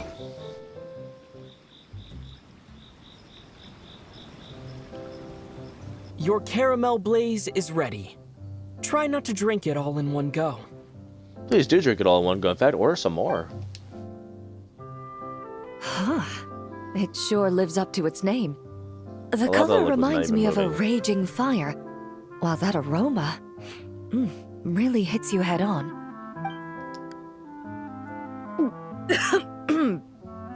It's quite strong. Would you like some water? I always thought that they said like milk is actually better for like spicy things. I'm all right. I just need a little time to get used to it. As I recall, the last time I drank alcohol was at a wine tasting event that Navia invited me to last year. I only had a small sip of Sassica wine, and it was nowhere near as strong as this concoction of yours. Oh, jeez. So you basically don't drink at all? From a purely rational perspective, alcohol can cause dizziness and impair one's ability to work, so it's best avoided altogether. She's a favorite, fan favorite character. How again? She's lame. But when Miss Farina saw me off at the docks, she mentioned that Mondstadt is the land of wine and poetry. Since I'm here, I thought I should at least try the local specialties. See? Thank you, Farina. See, she even she gets it. That's reasonable. It'd be a shame not to. In fact, according to my intelligence, the captain of the reconnaissance company, who I'm preparing to spar with, has quite the refined taste for fine wine. Don't worry. I'm sure she's definitely a very, very capable. How do I say? She is very sober to win. Her publicly available battle reports are truly a sight to behold. Out of the utmost respect for her skills, I feel compelled to deepen my knowledge of Mondstadt's wines. Let me think carefully before I mix you another drink. I need to tweak that recipe a little to make sure you're completely satisfied. I truly appreciate all the trouble you're going to. Another Fontaine guest. Oh, Huh? who's here? Does that mean she's already finished her commission? Well, she's certainly efficient. Once I return to Fontaine, perhaps I can let Sijuin know that I'd be happy to purchase her latest perfume. Sounds like you know her quite well. I'm not sure I'd say that. On my way to Mondstadt, we happened to take the same boat. Naturally, we got to chatting. I've often heard Sijuin praise her work. After conversing with her on the journey over, I must say, she is indeed a rare and refined individual. That's quite a refined way to put it. She's gentle and composed, yet keeps others at a distance. Perhaps it's due to her profession. I find this approach ideal. It allows one to maintain a lasting sense of inner peace. Sounds like you want me to arrange a get-together. The next time I'm in Fontaine, why don't we all hang out together? Yeah. Oh, thank you, but there's really no need to set anything up. Invite Nuvolette too. Our work Yeah, rarely give them some fun. intersects, That doesn't and our involve social those, circles other hardly make creature for a things. Venn diagram, if you know what I mean. Best to just let things take their natural course. Ah, the Mondstadt scenery. It's very, very nice outside to hear. I'm about to say lovely weather again, but I think we already used that line. Have you seen much of Mondstadt yet? I've seen a little. I took a stroll around the city the first day I got here. Navia's done some rather extensive research on this place. Many of the scenes and illustrations for the tabletop troupe were inspired by views of Mondstadt. However, the way she describes the atmosphere in her world building is quite different from the real Mondstadt. The deepest impression I've got since arriving here is one of swords and shields. Swords and shields. Why is that? Perhaps because I've mostly just visited the blacksmith and the training grounds. Recently, the newer weapons and armor produced in Mondstadt have been created using a completely different heat treatment process from those in Fontaine, with a higher carbon content in the surface layer. While this has slightly reduced their overall toughness, their impact resistance has greatly improved. These newer weapons give off a smell like overbrewed coffee. I can't say I've noticed. Perhaps it's because that scent gave me such a positive first impression. You see, Fontaine's signature metalwork is often coated with a protective agent that contains Marcotte. Over time, the faint fragrance becomes overly sweet. And for some reason, it makes my teeth feel funny. I don't imagine the scent of Mondstadt's swords and shields would cause the same level of irritation. Don't they have a dentist in Fontaine? I think you might want to get that looked at. If they make your teeth feel funny all the time, that could be something serious. Of course, there is a solution to this problem. The next time you find yourself in Fontaine, there's another protective agent I can recommend. One that's as neutral as water, without any excess fragrance. If you also dislike being bombarded with sweetness, this protective agent should suit you well. Okay, so nothing too sweet. The crest on the table. Is that a gift from the Knights? Indeed it is. The Knights codenamed Hazelnut 3 and Hazelnut 5 gave me this crest. I must say, it's exquisite. They told me the design has only just been finalized. Apparently, it's only presented to important guests. They said they're making a badge for you, too, but it hasn't been finished yet. Hazelnut. Why have I never heard of these two? Knights of Favonius really is a big organization. You're not wrong. I guess it's similar to how I can't remember the name of every clerk in the Palais Mermonia, but I'm certain you'll get to know them in time. They're clearly seasoned veterans. Even though they work desk jobs, they still turn up in full armor. After handling my affairs, they headed to the tavern for a gathering, saying they wanted to continue last night's duel and determine who had the highest alcohol tolerance. You guys are gonna test that tonight, right? Drinking barrels of beer the night before, yet being able to work with clear minds the next day. Whew. That's just how we are in Mondstadt. Mondstadt is like nothing more than unwanted to drink after work. Exactly. Winking lizard, you know? So what you're saying is, while Mondstadters may seem carefree, they actually have an admirable ability to know their limits when it comes to drinking. So, any usual hobbies and interests? What do you usually drink? When I'm working, I often drink coffee. But with meals, I prefer a lighter tasting drink, like Buell fruit juice. Since I eat a lot of meat, the slight acidity of the juice helps balance out the greasiness. Over time, I've grown accustomed to the sour taste. After the swordsmanship exchange, the Knights of Favonius rather kindly treated me to some traditional Mondstadt cuisine.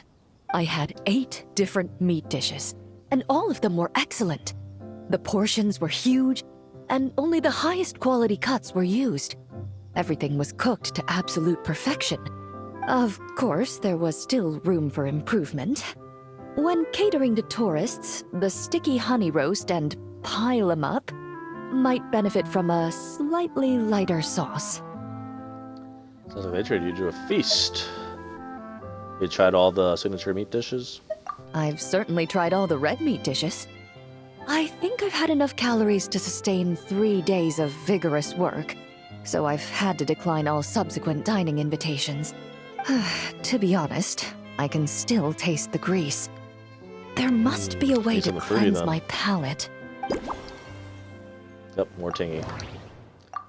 Nothing too sweet. Yep, swords and shields, blah blah blah. I don't feel like reading all this. Blah blah blah. Very great. Balance is key. Yep. She's lame. I'm sorry to say. I know everyone loves her character, but no, she's lame. I gotta have it now. Okay, so small.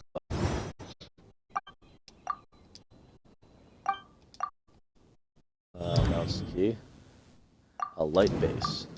She likes mild tea, and the last drink was also built around light base. She'd ask Chlorine if she liked it. Oh, great, I get to ask her a fifth thing. These are just gonna get bigger and bigger, aren't they? And they likes to drink tea. How Are about you you? already planning the details of our hypothetical get-together? I don't know. Are you gonna be more fun, or... I don't know, I'm terrible. Based on my previous experiences with alcohol, I'd guess my tolerance is similar to Emily's. Fruit liqueur is probably my limit. Yeah, those are noob drinks right there. That's what we call those. So when the time comes, I think you'd be best off mixing similar drinks for the both of us. She seems like the pina colada type of person, if you ask me.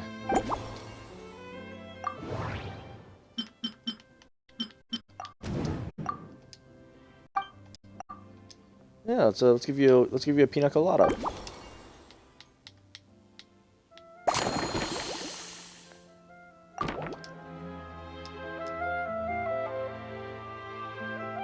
Yep. Pina colada it is. All right. I'll make sure I'm mentally prepared. Even if it's still a bit strong, I'll do my best to finish it. I miss you though.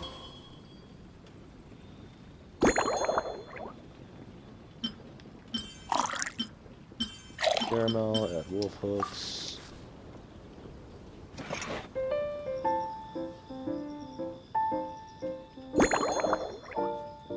Any size, of course. Large ones.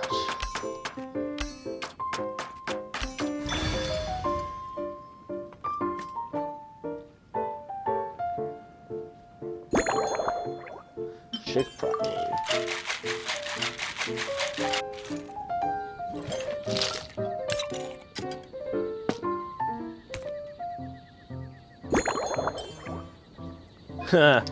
Lame. So lame. That's like almost nothing.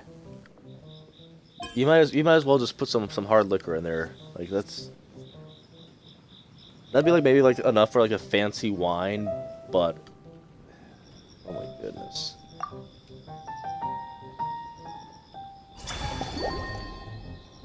I can safely say that Chlorine would definitely not be my waifu. That's for sure.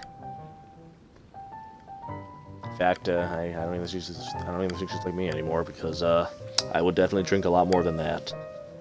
Based on a caramel blaze, this novel cocktail was concocted especially for Chlorinde.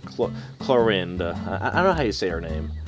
After visiting Mondstadt with impressions shaped by the tabletop troupe, the lightning-swift champion duelist is especially sensitive to metallic notes, showing a clear preference for flavors with a hint of salt. In her everyday choices, she also favors drinks with a gentle tartness to cut through richness. For most bartenders, balancing these two demands will require extreme care, but after honing your craft at the Angel Share and the Flagship, you precisely control every note in the cup. To help Chlorine get into a relaxed mood on her tour of Mondstadt, you wonder if calling this a leisure time lightning might be a good choice.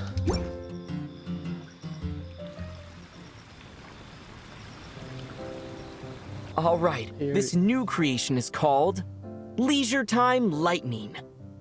A cocktail made exclusively for champion duelists. Enjoy. I was gonna want to hear how the other traveler says it.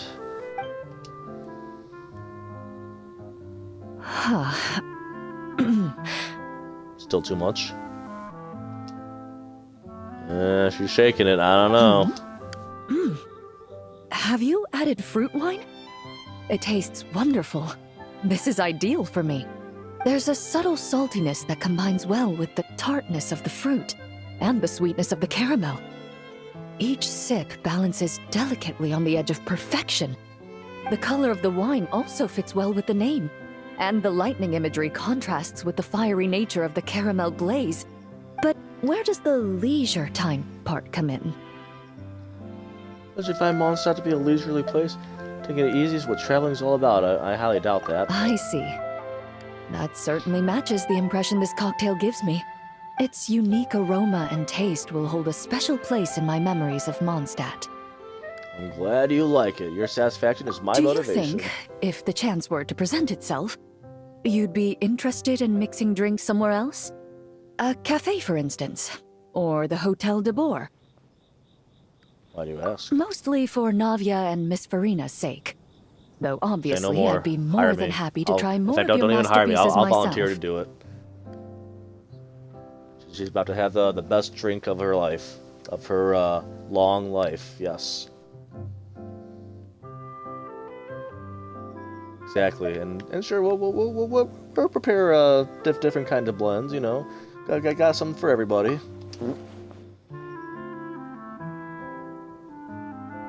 I understand. I won't try to strong-arm Oh, you. I never said no. In any case, I truly appreciate your hospitality. Whoa, we gotta recommend me here.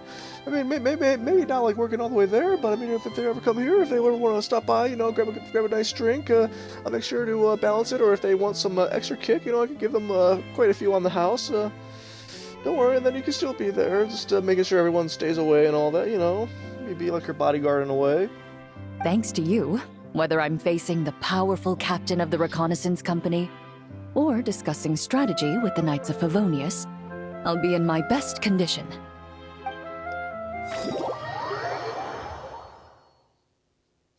It's not gonna happen, is it?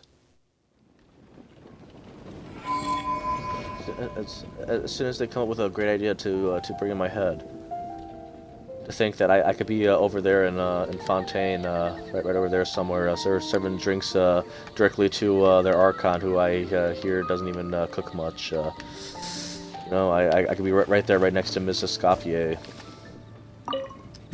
We would be like the dream the dream trio. Yeah, it's gonna take forever to read all that. All right. Good weather, good mood. A bright red hat and curious eyes peek out from behind the counter. Hearing the buzz, Mondstadt's strongest fighter. A bright red hat. And curious eye. Oh gosh. Is this who I think it is going to be? Oh no. Yeah, there's two more of these, so yeah, we gotta do this. Hearing a bright red hat. Huh? Is that Mr. Honorary Knight? Yippee! It's you! Oh my goodness! Oh. Wait. Is there a legal age for drinking in Mondstadt?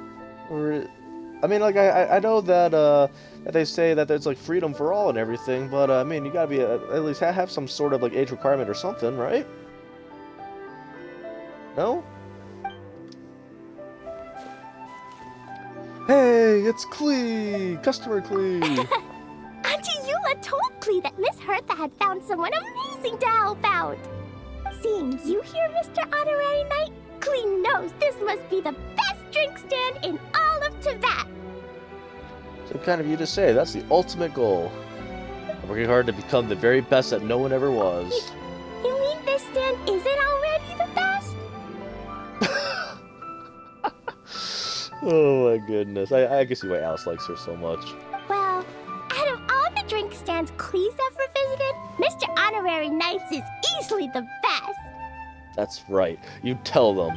And no matter what drinks Mr. Honorary Knight makes, Klee will definitely think they're yummy. I need to be a little tougher on me. You can criticize me all you want. Oh, you want me to be mean? But Yes! Klee could never be mean to you. Treat me like I'm enemy. Or as I'm more enemy. Let me think. I know! I'll pretend to be Albedo! Sure. Whenever Albedo reviews Timaeus' work, his face goes super serious. And Klee can hear every word he says. Brilliant. You could be Master Alchemist Klee. Then you could be my teacher. Get ready for Klee's super amazing order. I'm going ready. fish blasting with Mom soon. Don't tell Master Jean, though. I can just imagine Alice just like, hey, let's go bust all the fish. Hey, you got a big one, Klee.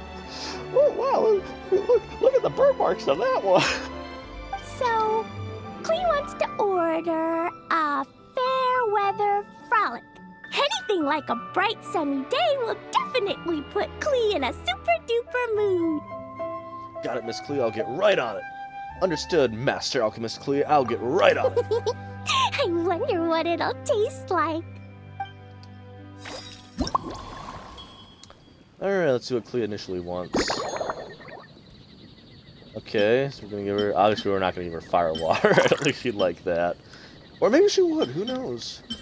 This is Klee we're talking about. Alright, okay. Give me the ingredients here.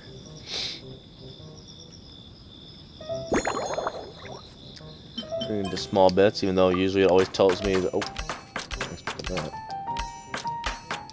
You know, when they say, like, any size, I wonder if that actually does affect, like, the drink outcome at the very end, like, how it looks and everything. Because all this time I've been choosing the big pieces, and you actually do see, like, big pieces in the drink, but I wonder if I choose small bits, it will actually, like, look as if there's no pieces inside.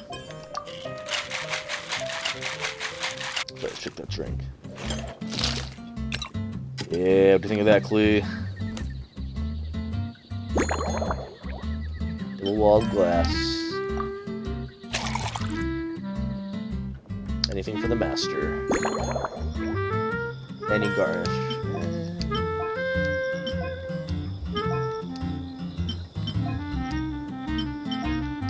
Kinda like how the berry looks, not gonna lie.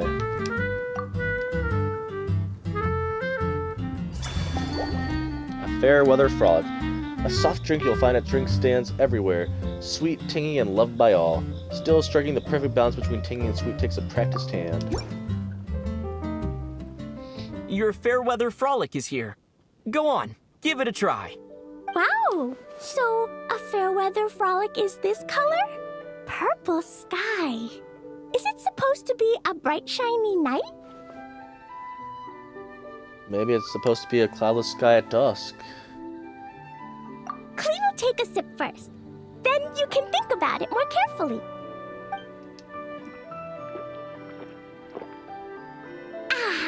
Finished. I mean, it could still be a beautiful night, you know? Yummy! Both sweet and sour. Glad you like it, Master. Or Alchemist Master Klee. If Klee drank this while eating grilled fish, he could definitely gobble down 2, or 3, or 4, or even 5!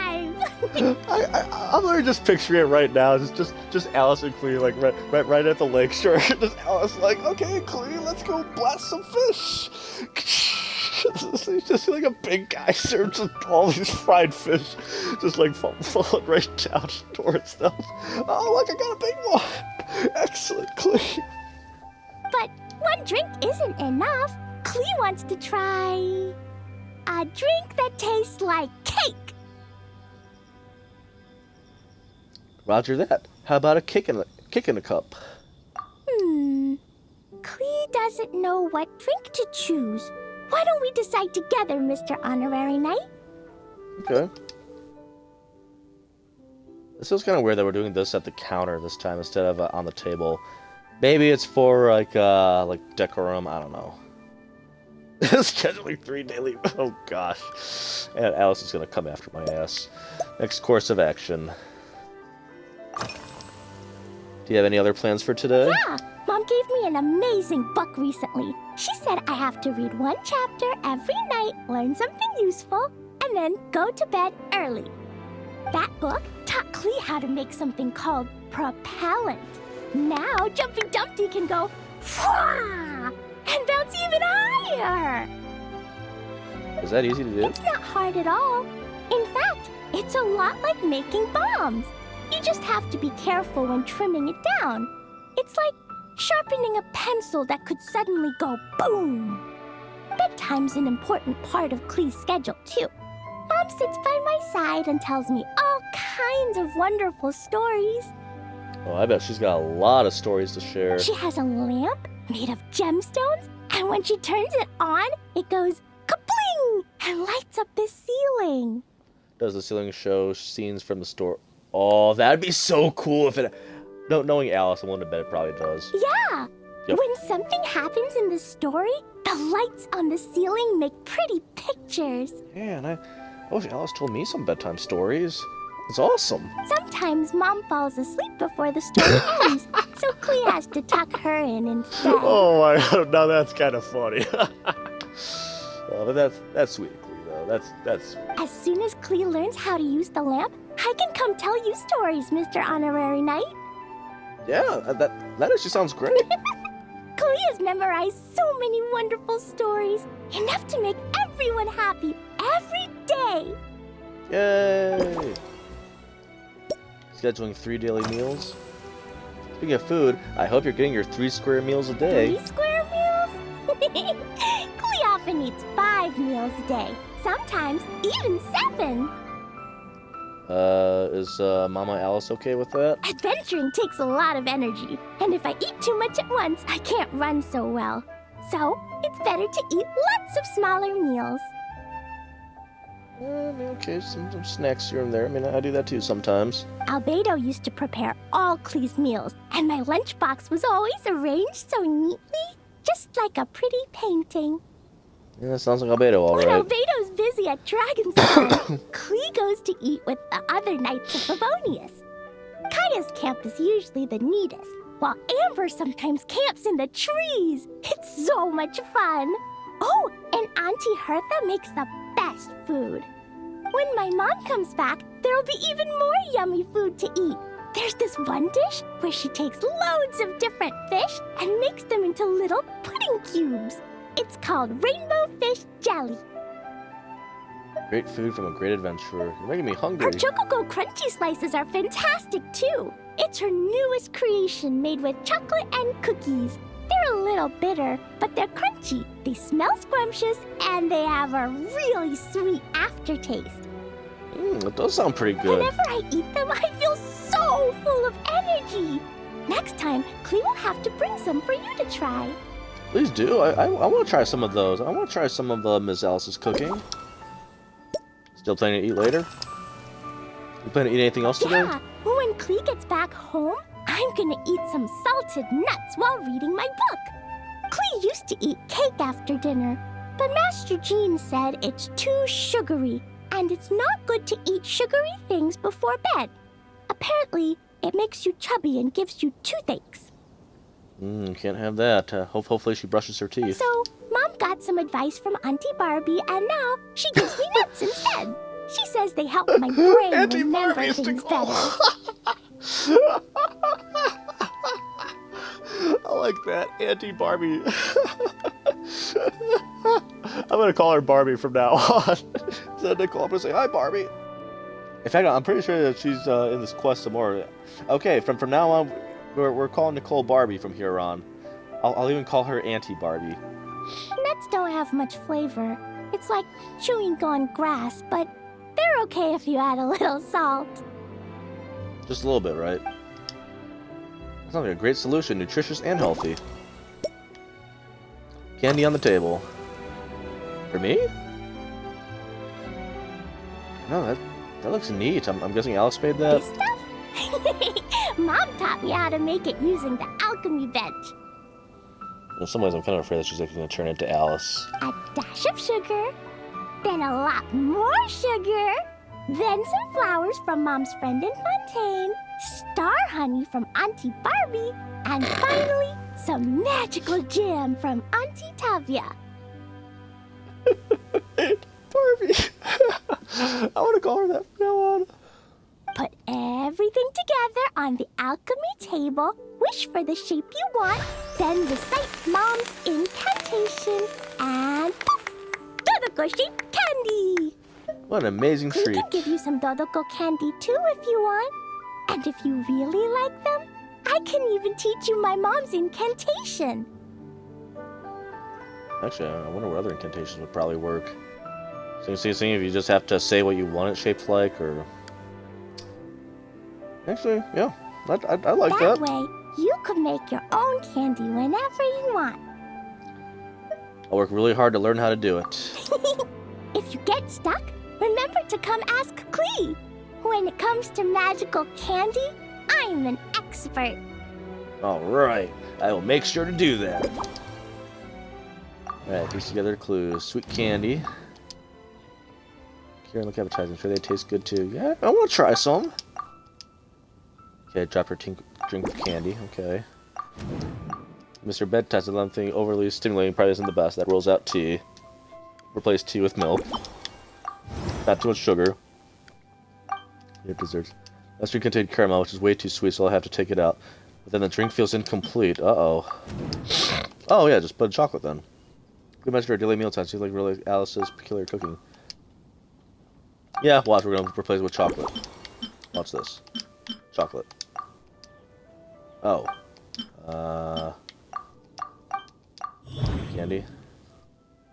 The Klee likes sweets. It's certainly a lot less sweet without the caramel, but the mouthful isn't quite here. Perhaps there's some other healthier option to lend the drink a little sweetness. Let's talk to Klee again. What about some healthy sugars, like some berries?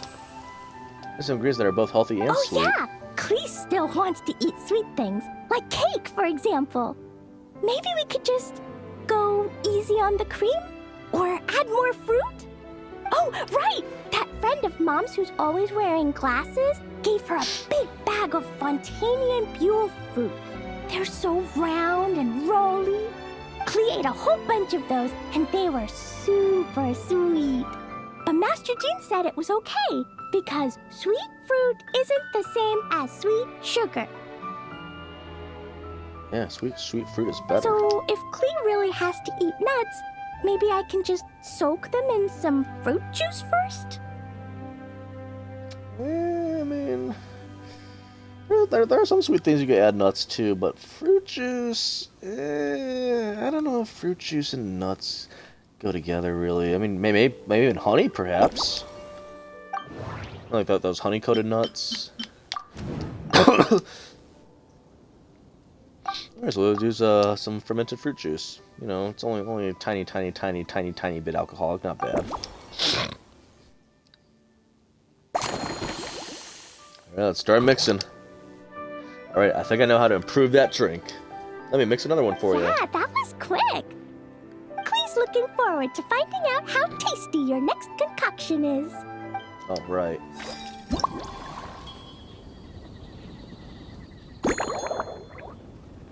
Add some milk.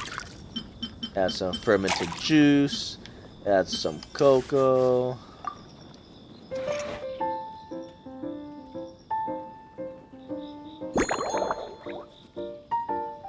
You know what? Let's try small bits this time. I wonder if it actually does affect what the drink looks like.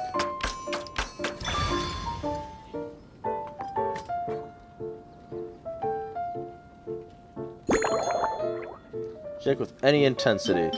Shake. Yeah, shake that drink.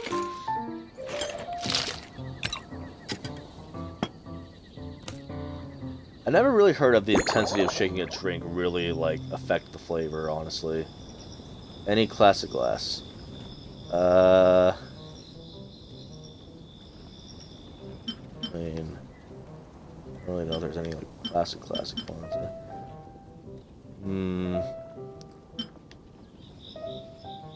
So, let's give her this. It's not too large, but at the same time, like, it looks nice. We'll try this one. I don't want to give her too little, but I also don't want to give her too much either. And some Dodoko candy! Oh, look how sweet that looks! A Fairweather Frolic Special Blend. Based on a Fairweather Frolic, this novel cocktail was concocted specially for Klee. The original Fairweather Frolic had a purple hue, but it wasn't quite cheerful enough. So let's add a touch of sunshine and a few fluffy clouds to capture that warm, happy feeling. Sweetness is a must, but staying healthy matters too. That's why the juice was carefully chosen with Master Jean's approval, with sweetness coming from bull fruits. And most important of all, Dodoko candy. Its tasty magic has to be placed right at the center of the clouds. Ta-da! It's done! I just know you're going to love this new creation. Wow! There's Dodoko candy on top! There's so much orange in this cup, and Dodoko looks like he's lying on top of white fluffy clouds. And the weather inside looks much better, too. Oh my goodness. Klee literally reminds me of one of my younger cousins. Like to taste it? Yeah,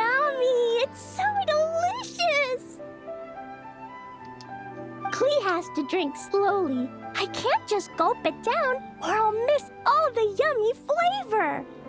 Mr. Honorary Knight, this is amazing! It's like you mixed sunshine with juice! Of course. Klee was so tired from playing, but now I feel refreshed. And warm. And peaceful. Oh. You're the best, Mr. Honorary Knight. How about you choose a name for this drink, Klee? I'm sure you'll come up with something amazing. Really? Let me think. When the weather's nice and Dodoko's happy, Dodoko will want to sing, right? And when Dodoko sings, Klee wants to sing too. So, let's call it Dodoko's Duet. Oh, I like it. Dodoko's Duet. Sounds pretty good. Your names are the best, Klee. Best in all the world. Thank you. And thanks for making such a yummy drink for Klee. Anytime. Klee's gonna go tell Mom that the best drink in Mondstadt right now is Dodoko's Duet. I passed your test, Miss Klee. Master Alchemist Klee. Klee's gonna write down Mom's incantation and give you a copy, Mr. Honorary Knight. Then you should learn magic too, so you can make all the candies you want. That sounds good. I can conjure some candy anytime I need a sweet treat. Especially maybe during the day when I'm super hungry, you know, maybe on a long drive or something. You see that there's no stops anywhere in sight. All you gotta do is just snap your fingers and boom! Chocolate bar right out of nowhere. The best. See you next time. Bye, Klee.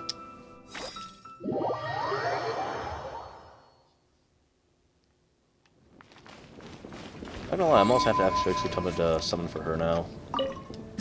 But we still have one more to do. Original Fairweather Frolic, purple hue, but I mean, it could still be like a nice Fairweather evening, you know? We kept that warm, happy feelings when it's a must, staying healthy matters too, blah blah blah, blah blah blah. Oh, Master Gene. That's why the juice was carefully chosen with Master Gene's approval, with sweetness coming from bull fruits. Most important of all, Dodoko candy. Its tasty magic to be placed right at the center of the clouds. Said Klee, good weather, good mood. Dodoko will sing, and Klee will join in. This is why this drink is named the Dodoko's Duet. Tucked inside the Dodoko candy box from Klee is a tiny slip of paper, carrying the secret to making this magical candy. No matter what happens, close your eyes now, forget your worries, think of a happy moment, and believe something wonderful is just around the corner. The Grandmaster's... I'm about to mix a drink for Varka, aren't I? Well, actually, wouldn't the most seasoned drinker in Mondstadt actually be Venti? Since technically he... Like, I could just imagine a contest between like him and Varka, and I'm sorry to say Venti would probably still win. Because he literally can just drink endlessly. Let's do it. Ha. So Hertha's even roped our honorary knight into helping with this little venture. Yes, sir. When we were discussing the drink stand earlier, I took one look at the menu and could barely contain my excitement. Now, it's finally time to sample the finished products. I'm here as a willing employee this time. I'm a hotshot mixologist, no matter how you look at it. Can't wait to see your skills in action. Give me something that goes well with casual conversation, but still packs a punch. Is this some sort of test? Of course they don't clash. I asked if it was a test, not the first option. I know Mihoyo always does this. A drink that packs a punch means you have to drink it slowly.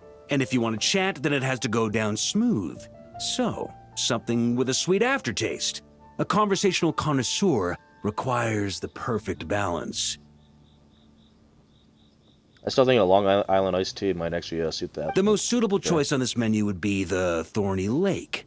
It's a drink with a real kick that you can find in almost every bar. Yeah, the Thorny Lake, you know, it's kind of similar to Long Island iced tea. It's not enough to know the recipe, though. The key is in the mixing. Some bartenders choose to stick to the tried and tested basics, while others like to add their own personal flair. I'll quickly learn the recipe and then give it a whirl. We're gonna crash course it today. That's the spirit. Now, show me what you've got. Just like training nowadays for any new job. It's all crash coursing now. Tutorials, what are those? Some fizzy water, okay. Gonna add a little bit of cocoa in there. Fix my mic that's falling off my ear a bit. There we go. Alright, I'm cooking into small bits. Sure, sure.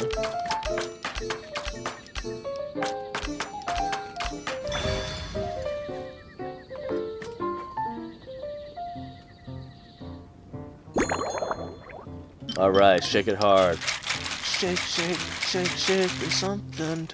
Okay. I don't remember what the name of that song is. Master's got... This looks like something they would serve ice cream in, doesn't it? The classic Tempest glass.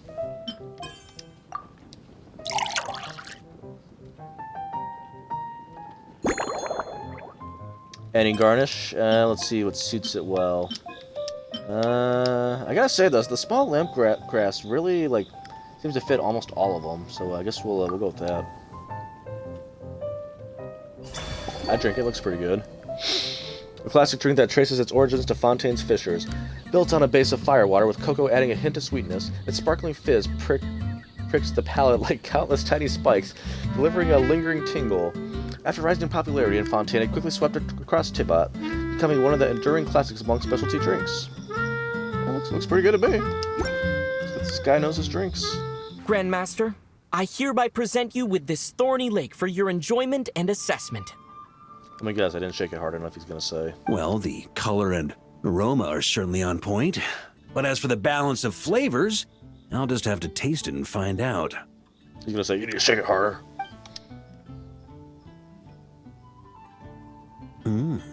Not bad. You haven't overdone or skimped on any single ingredient. Though, unfortunately, it's a little too I knew it. polite for my like, tastes. Watch him say, like, you gotta smash the drink, like, right on the counter. Shake it, like, or something like that. Is this some sort of riddle? Perhaps I should have said modest. You followed the formula to a T, but if anything, you've played it a little too safe. That's right. That's what separates the good chefs from just the what do they call, the line cooks. Were you worried that deviating just a little might disappoint me? Yeah, I don't want to disappoint the expert. We fought side by side and dealt with things that even gods were loath to meddle with. Ours is a friendship forged in the margins between life and death. I don't even know you. This is the first time I'm seeing you in this event. I know it's supposed to be based off a story, and the event's supposed to technically take place after it, but, you know, I'm only just starting Fontaine, which is whenever I decide to start that quest. But like I said, I kind of want to save, like, the best for last, so... That said, if you ask me, you can ditch the nerves and work your mixologist magic. I'm looking for something that shocks the senses. I'm ready to go Mull all it out. over. There's no rush. We can chat while you think. Who knows? Oh my goodness. You might just find some inspiration to mix in with your magic. A little bit of a mood swing there, but okay. You don't want to have a seat? I mean, he is pretty tall. I guess we could stand up and do it this way. So, the garden atmosphere. Drinking at a garden feels different from a tavern, right? Given the environment, why not try something with some floral twists? Ha! I like your style. Speaking of this garden, it brings back memories of something that happened many years ago. I'm afraid to ask. When I was young, I liked to find ruined guards to test my fighting skills, both armed and unarmed. Once, I failed to take down a stray missile, and it ended up destroying a watchtower on the city walls. Yeah, I don't think the guards were too happy about As that. punishment, I had to run 50 laps around the city, repair the watchtower, and help rebuild the shattered walls in this garden. By even the 50 laps. Why not just the other two? Yeah, sounds like you caused quite the fuss. Indeed. Among the misadventures of my youth, this is one of the most memorable ones. Mostly because that day, Crepus saw me covered in dirt. He took 2 bottles of 100-year-old wine and sent D-Luke, who looked even younger than Mika does today, to work out a clever way to get rid of Faru, who was guarding me. It was so hot that day, I could swear I was about to pass out. On a whim, I picked some mint leaves, put them in one of the wine bottles, and the result turned out to be surprisingly tasty. After Krepis tried it too, he was full of praise. He even wrote up an official recipe for my spontaneous creation. His customers loved it. Several summers passed, and Krepis kept writing letters about giving me a share of the profits, as though I could possibly accept. Long before it came to Mondstadt. Yes, good old Krepis. Faru retired years ago, but he still gives me a stern stare every time we meet. He's a stubborn one. Diluc, who replaced him, and then Kaya, who took over later, both performed impeccably. Changing times will always belong to the youth. He should have admitted defeat long ago. When I get the chance, I'll have Kaya show him the amazing progress the Cavalry Company has made. There's some events that are held here. On the subject of this garden, it's become a popular venue for hosting events. It's a treasured place that the Knights of Favonius have maintained for years. So it makes sense that it's become the go-to location for organizing such things. I heard that while the expedition was underway, you were a great help in giving those left behind the opportunity to put their energy to good use. Sometimes, I look through the photos I've been given from those events. Though unfortunately, there aren't enough to include everybody. My conclusion is that Mondstadt needs to do more to popularize the camera. So the glass on the table? That massive tankard. Pretty awesome, huh? It's like a hammerhead that you can fill with wine when you're not using it to pound in nails. It was a gift. Hoffman came up with the idea, Charles supplied the design, Wagner helped cast it. And about 10 or so knights chipped in to pay for the materials. They've been waiting to have a good drink with me. And this is my crucial weapon to aid me in a fair duel with them all. Also, did he say jewel? Because I could have sworn everyone else said duel this whole time. Or are we going to London now? You know, a wizard's jewel? I didn't mishear that, right? Oh wait, I can actually replay the line. Oh, not that. They've been waiting to have a good drink with me. And this is my crucial weapon to aid me in a fair duel with them all. Okay. I'm gonna be doing some drinking wizard jewels then, I guess. I'm the Grand Master, after all. I've been drinking a lot longer than them. I've practiced more assiduously, and I have a bit more meat to absorb the blows. I just find it funny in the same event that, like, you would think there'd be some, like, what do they call it? Continuity, like, with how words are pronounced. But then I guess the same thing could be said about, like, leeway in this game. Like, everyone pronounces that differently for whatever reason. But, like, this entire event, every other character that's been at the bar said duel. And now here comes Big Varka here, and he says he's going to be doing some drinking jewels. I know, my mind is just... So it's only fair to my subordinates that I drink a teensy bit more per round. Wouldn't you agree? That's a little more than just teensy. I think you may have got your handicaps the wrong way around. Of course, some of them have been training as long as I have, and those ones won't be getting any special treatment. Take Hazelnut 3 and Hazelnut 5, for example. Both were skilled warriors who helped me deal with Eric back in the day. Nowadays, I have them helping Jean with miscellaneous duties. At today's after-work cooldown, they insisted on trying to keep pace. In the end, they lost our game of darts and ended up passed out on the floor. I've already told Jean that I won't be approving their leave request for tomorrow, no matter what. You and me both, although not gonna lie, the only reason that you would probably win is because you're like at least a foot taller than me, and I'm sure your stomach's probably bigger than mine, so... I wouldn't get drunk or pass out, but I'd probably get to the point where we both drink so much, eventually my stomach would just get so full I would legit actually cough it all up. Besides being too polite, are there any other issues with my thorny leg? Well, let me think. I guess you could say it lacks impact. Even when following the same recipe, the techniques used to mix different ingredients can affect the taste. Sometimes, deliberately creating layers between spirits can bring out the different, waves as each one hits the taste buds in sequence. Okay, so you want something a little more layered, got it. In this regard, too, so you've taken quite a tentative approach. Why not be a little bolder? I didn't pay enough attention. Ha ha ha. You catch on quickly. No need to explain further. Good.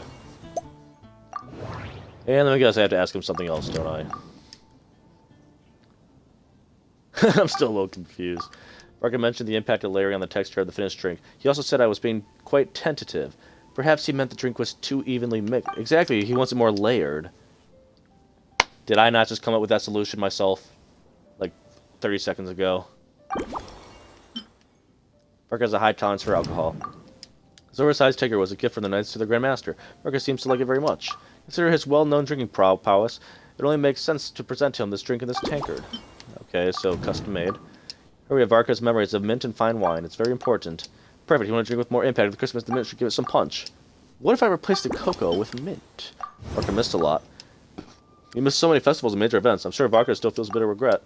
If the Grand Master hasn't gone away on expedition, he would probably have organized many events himself. I wonder how they might have turned out then. Oh wait, I got selected. Oops. If Varka were here, I can't help but wonder, would all the events he organized involve drinking wine? Maybe I should ask him. Who knows? It might spark some new inspiration. Yep, I knew I'd ask him something else. I wonder how these events might turn out if you were here, not away on the expedition. If I were in charge of organizing events? Well, I suppose everyone would revolve around fine wine, or at the very least, there would be some sort of tasting involved. For example, we could go all in on this drink stand and open it to the whole city, with every company of the Knights selecting one or more mixologists to compete against each other. That's exactly your style. It's only a thought. Can't let things get too out of hand. If I were to actually throw a grand banquet, Jean would come after me with her sword drawn. Even Frederica would launch a punitive expedition. While in Nodcry, we had a rule that knights must never get drunk while at their posts. Otherwise, it could lead to dereliction of duty, with serious consequences. Functioning in the way of important matters. That's right. Like voice acting, apparently, according to everyone's Twitter. I've seen trending on there for whatever reason. I mean, I'm sure you can still have some fun outside of company time. It's just during company time, which, by the way, is not just for VAing all those people on Twitter. It's literally for any job out there. But, yeah, you don't waste company time. Exactly. As expedition members return to their companies, my hope is that this rule will gradually spread to everyone in Mondstadt too. Just like firewater and smetana, these Nodcry delicacies have made their way into Mondstadt's households and become part of people's daily lives. Young people need to learn restraint. Amen, brother. Amen. A fabled seasoned drinker, self-control. I didn't know you had that side to you. At the end of the day, no one should be biting off more than they can chew. Tell that to my boss. Unless it's someone near my level, they shouldn't even be thinking about enjoying a light buzz when they've still got work to do. Most people would just end up a whole lot drunker than they'd like. You should come practice with me on weekends. Trust me, once I've drunk them under the table, they'll be swearing off wine for a whole week. Well, I mean, the way he says, I mean, I could practice drinking wine with him, I guess, on the weekends, but, I mean, every week I'm always going to the bar after bowling to get myself a nice Yingling special, a nice 36-ounce cup, sometimes two if I'm really thirsty, and completely sober, completely fine, make it home, no problem. What is it people say? Don't believe in fables. Now, of course, don't try what I do. I just have a higher tolerance, is all. It's the German part of me. Actually, if I was to look at all my ethnicities, well, I know German, Italian, Korea are the big three, but apparently from my my father's mother's side, she is actually quite the mix. Which, if I had to look at my family chart, she's got some French, some Swiss, some Irish, something else. Like it's like a lot. But the big three are the only ones that I'm like truly like know are the majority. In the end, we discussed events in Varka's usual style, and then the conversation turned to the delicacies of Nodcry, smetana in particular. Varka seems to have left with a positive impression of smetana. I'll see if I can use some in this drink. Alright. Let's make that drink. The good news is, I think I know what to make for you. Can I borrow your hammer, please? Oh, feel free. Whatever you're about to do, I've got a feeling I've hit the jackpot. Damn straight.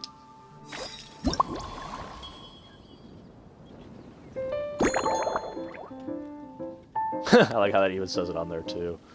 Alright, we'll give you some fire water, the best of the best. Oh, this drink is gonna have so much kick. You will literally be rocking right out of your chair. It's gonna be that strong of a drink. Let's give you some large pieces.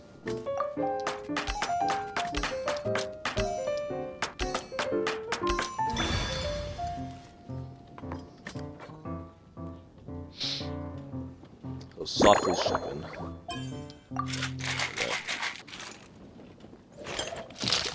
He wants it layered. We're not giving him that. Yeah! Big boy. Any garnish. You know what? I'm throwing a lemon on there just for the hell of it. Would you like some lemon with that? Thori Lake Special Blend. Based on Thori Lake, this novel cocktail was concocted especially for Varka. Having tasted countless fine drinks, the Grandmaster invites you to go all out and let... Grandmaster's me, thank you very much. But anyway, Varka invites you to go all out and let your creativity run free. So you launch an unconventional kind of offensive just for him. The first impact comes from mint's cool freshness and herbal notes, striking the palate on entry. Carefully preserved layers then move in to mask the raw strength of the firewater at the core, delivering the decisive blow. And finally, Smetana. How do you pronounce that? Smetana? Smetana? Brings up the rear, anchoring the finish with precision and leaving no loose ends. Well, whether this bold, multi-layered experience will satisfy the Grandmaster, only he can say. Here you go, Grandmaster. A cocktail just for you. I guarantee you won't find this one too polite. It just feels so weird seeing Master calling him Grandmaster. Jeez, do I need to change my name to Grandmaster or like the Overlord or something like I don't know. Such a spirited drink. How did you make this? What a burning scent of firewater. Oh, it's as if the very air were about to ignite. This is more like it. Try not to rock too hard out of your chair.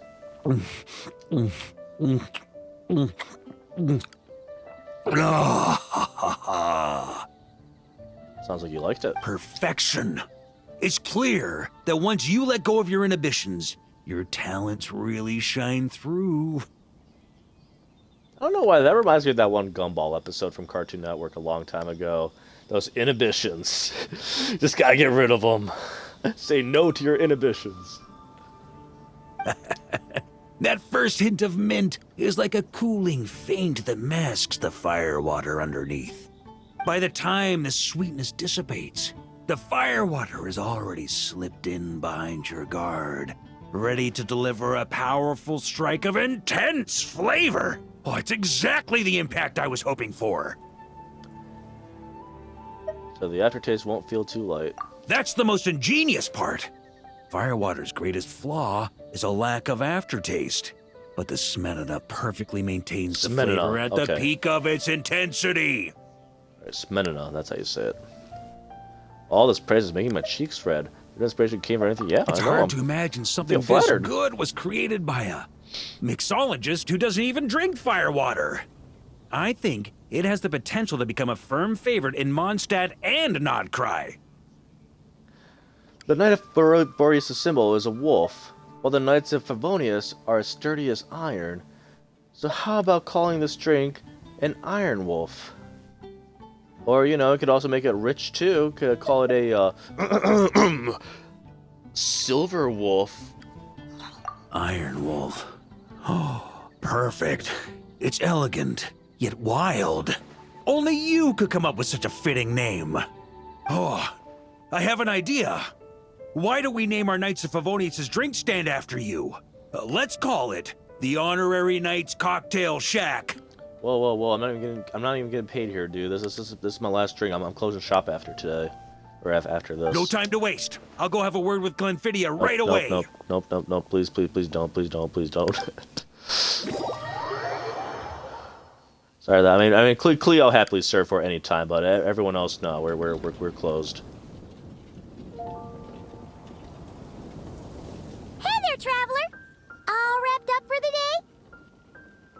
You know, I'll be honest, I did not even notice you were gone this whole time.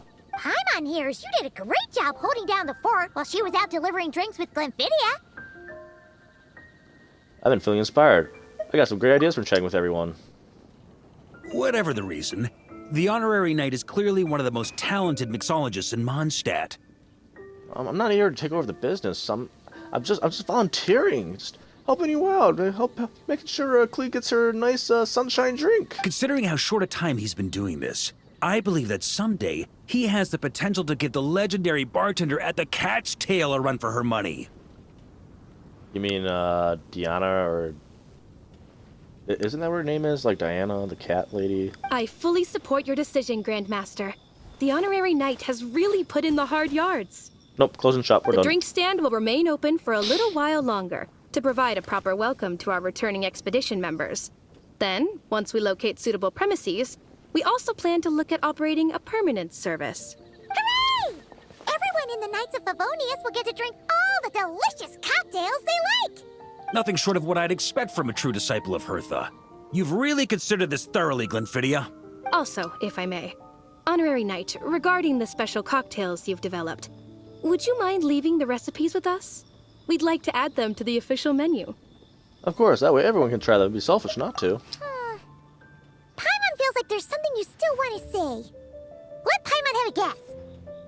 What you gonna guess? Based on your personality, you probably want to introduce the origin of each different cocktail.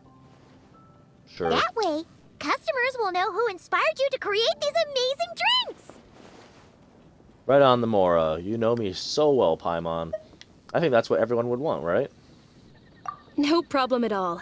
If you need, I can even have someone draft the paperwork on your behalf to secure you the rights to these new recipes.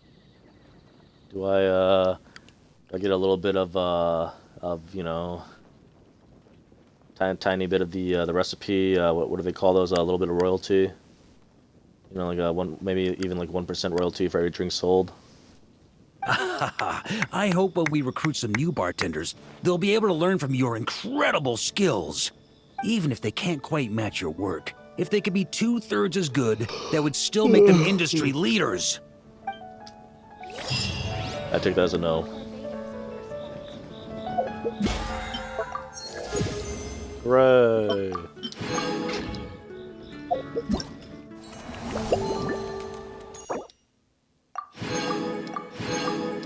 Easy. Oh yeah, we got their last reward. Oh, is there another one? Oh. I thought I get so excited for a minute there.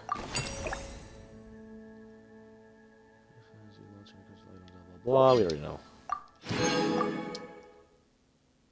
Alright. All that remains now is the main story, I think. Oh wait, no, there's actually more. Okay. Find 2. What am I doing? We made it! Wow! The whole gang's here! Even Master Diluc! So, wait, am I continuing the actual story now, or is this the other? Is there something else I also have to do too, I think? Oh, yeah! Isn't it true that Diluc has a new voice now, or is he just unvoiced? Let's find out. Well, Jean wanted my input on everything. Even though I left the Knights, Grandmaster Varka has done a lot for me. Oh, I'm surprised he actually came back, because I'm pretty sure he quit MiHoYo, didn't he? Unless they got another voice actor for him. He didn't stop me from leaving back then, or throw any administrative roadblocks my way. So I owe him one. Well, I was sad to see you go, but your mind was made up. And anyhow, you're an adult. As long as you're prepared to follow through on your choices, who am I to stop you? And let me tell you, my rebellious streak was way worse back in the day. I believe it. And I don't think it's really improved much. You look pretty tired. Late night yesterday? No, it was that drink I gave him. It packed quite the punch. Yeah, didn't get much sleep at all. And now my Yeah, head's see, he's killing hungover. me. My terrible memories of being Grand Master came rushing back at once. The Grandmaster's wording is somewhat misleading, so allow me to elaborate. We made quick work of our tasks yesterday, much to the Grandmaster's great pleasure. So he hit up his friend Charles for a few drinks. Yep, I believe it. You know how it is. When you're catching up with an old friend, a few drinks turn into a few too many. Am I right? Ah, so you're just hungover. That's what I said! Ugh. And Paimon was starting to feel bad for you. I see. Understood. I like her eyes. They're like, plus... In a way, her eyes almost look like Arya's from a ZZZ, except without like the starriness on the pluses. Nicole's not a robot, is she? I know she's one of the hexes, but still. Also, doesn't her banner, I think, drop like in a couple patches? 'Cause honestly, I'm thinking of skipping whoever the next character is. I think I'm honestly going to save it for Nicole.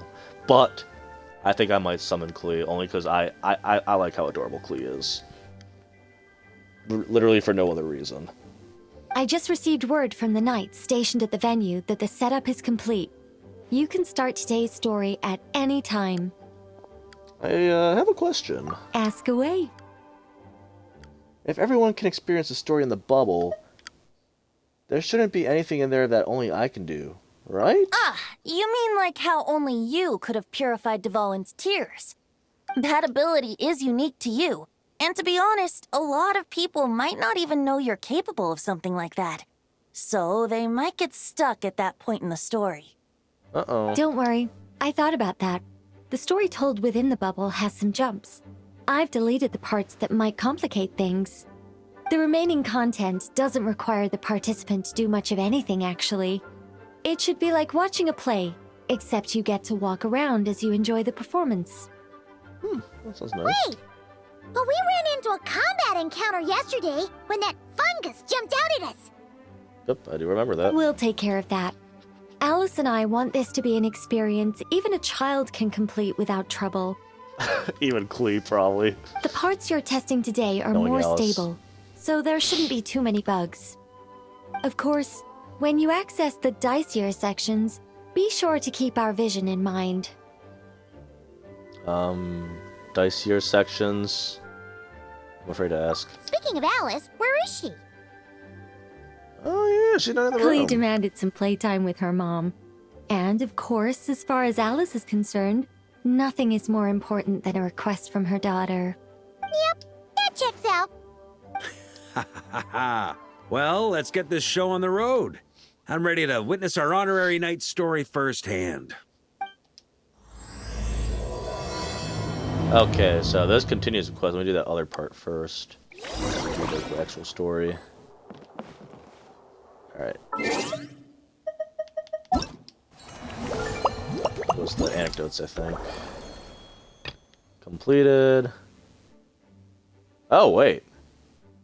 This is the, so,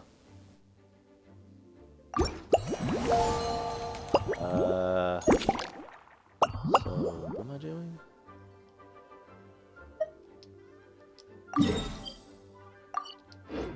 I guess we're going in the bubble then. Oh, no one else here to send me off? No? What's this? Echoes in memory.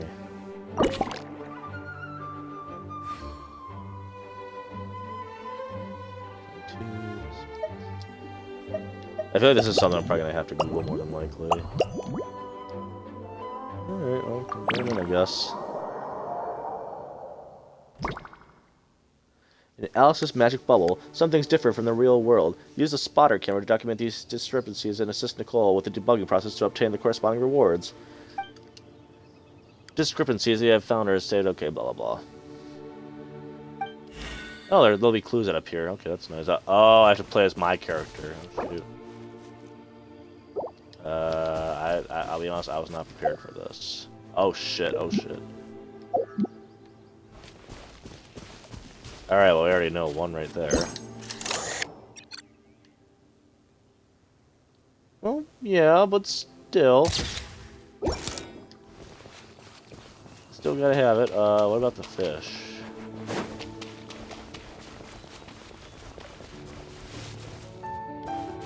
Water being deepened. Oh, notice how,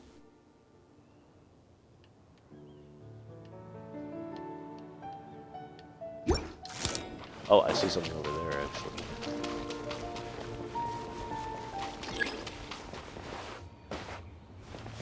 That's okay, I already see it.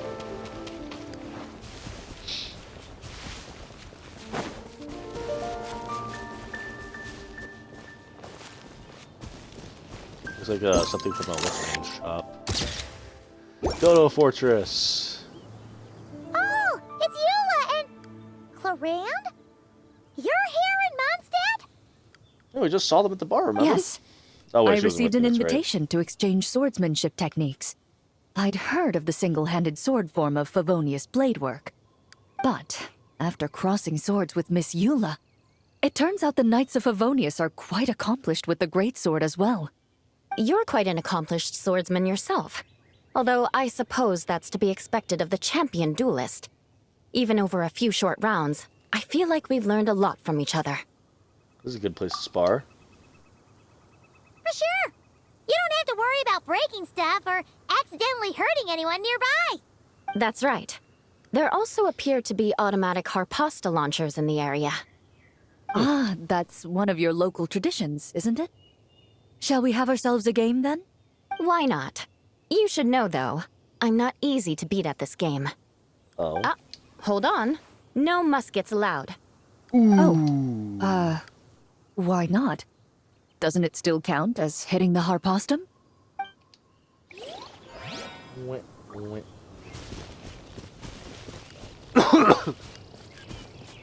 Anyway, I thought I saw something like floating too, right by the lake. Yep, there it is.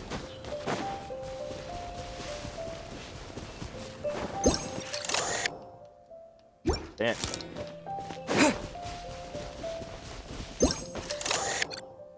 It sure would be convenient if we could build a choo-choo cart track straight from here to Mondstadt. An express line right to the best fish blasting spot? Oh, okay. Really? Might not be the best This is, idea. This is where they went fishing. Yeah, that does sound like fun. I wish I could do some fish blasting at the lake. I already got the clue. I'm missing one thing, but I don't want to look at the clues just yet. Let's see if I can solve them myself. See, this is where I wish I could play as like Mawika or am I close? Yeah, I see something right here. Maybe something about this pole, perhaps. Yep.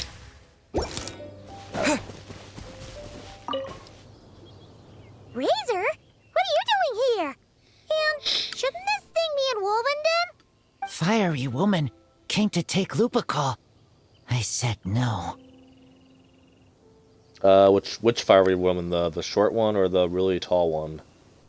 She backed down, but then said I would do just as well. This sword is here, for now. I am here to protect it. Hold on, let Paimon get this straight. Alice was planning to bring Boreas here, but you stopped her. So, she took the illusion of the sword and left you to guard it instead. That would make the trial of Boreas the trial of Razor now, wouldn't it? What would happen if someone tried to claim the sword? We fight. I protect Lupical. Well then, let's fight them. Wow! Looks like Paimon's guess was spot on. Don't worry, Razor. No one's gonna take this sword. It's not even real. I might take it. Not real? Let's leave the explanations to Nicole. Alice's scheming claims another victim, huh? Let's take the photo and get Razor out of here. I already took the photo. What are you talking about?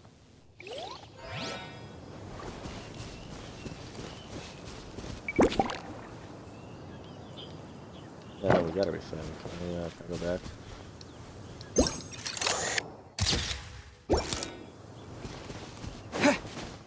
So, is that everything? Are we done? Can I not leave the area? No, I cannot, I think. Wait, I want to check to the statue one more time. I want to see if it still says the same stuff. Oh shoot, I don't want to drown though. Don't want to drown.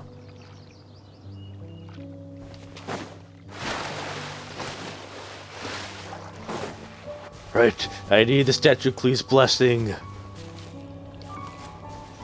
No, I can't interact with it this time. No! I can't even attack it either. No! Alright. Okay, let's get out of here. That was easy.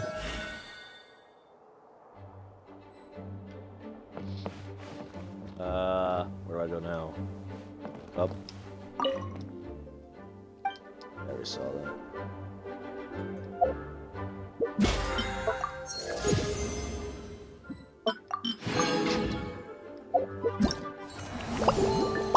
Okay.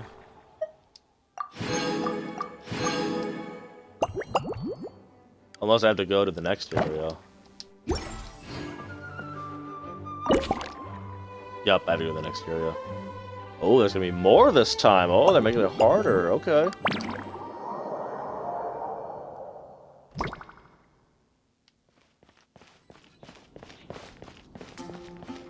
Yeah, no, my only oh, there's...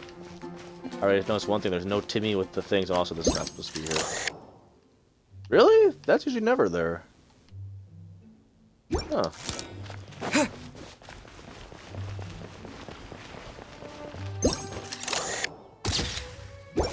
No, Sinead. Is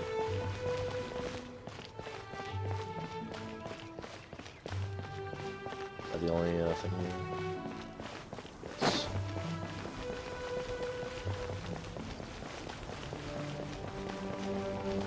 I know I've said this before, but this is my biggest gripe with this game is the damn stamina system. Can I go over here? No. I just wanted to access the map. I see where I can and can't go, so it might help me find stuff. I don't want to cheat just yet and look at my notes.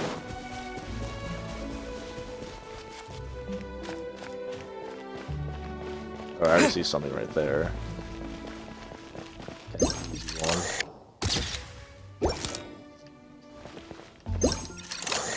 I'm about to say, you're not frickin' Catherine. Who the hell are you? Hey there, friend. What Well, are we we doing couldn't here? just drag Catherine in here, could we? What would the Real Adventurers Guild do without her? Who are you? Not that she ever shows it on the outside, but she's one busy bee, that's for sure. I mean, just think about how much time it must take to travel between all the different nations. Yeah. Anyway, I heard this whole world was constructed from magic. Incredible stuff. Even the books on this shelf are real. Not a single prop to be found. Huh. I really gotta take a better look around once this gig's done. So, same arrangement as always? Not today, I'm afraid. The funds I need haven't transferred in yet. Once I've earned enough more from this trip, I'll open up shop at the usual spot. The person who does this job is the one who gives me my daily primogems, you know. True, but it doesn't seem like the people who created this place set up anything like that. My daily 20 Hey, primogems. why that, don't by I the go way, are ask worth for some, almost and then jack we shit. all can have a few? Like, if you were to try to summon characters just on daily primogems alone, you'd have enough, let's see. Considering you make, with dailies, up to 60 a day, it would take almost a month every time to do one multi. Huh. But could we And that's even if you take don't them miss a back into day. the real world? That's the question. Okay, let's see. Oh! What is this?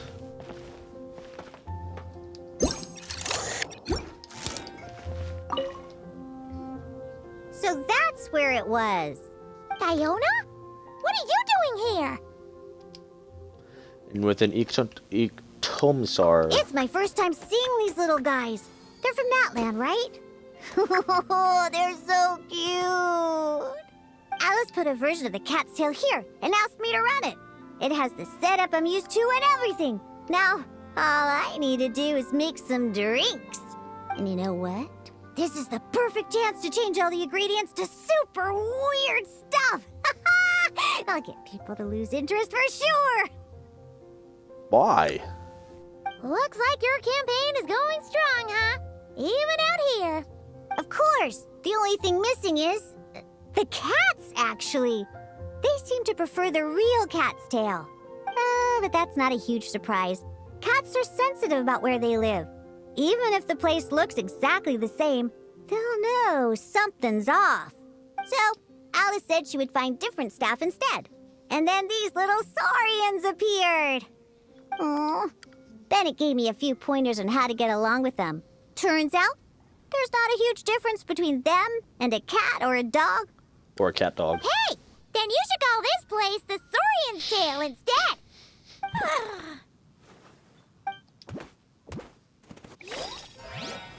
Okay, this is interesting.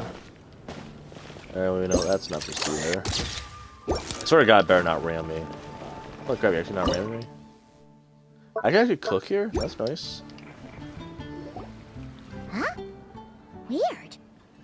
Did Mondstatters always raise boars around here?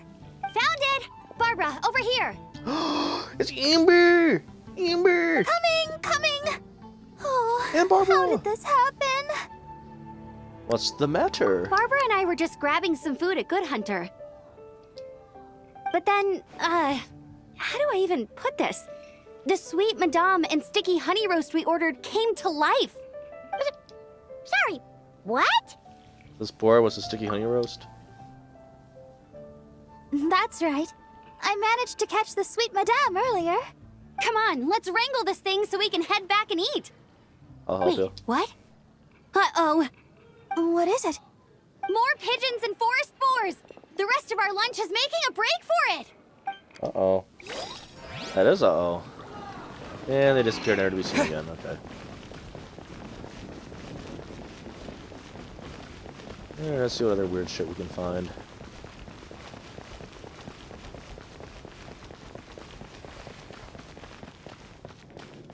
Oh, this is gonna take a while. Wait. Oh, hell no. Do I actually have to climb to find one of these?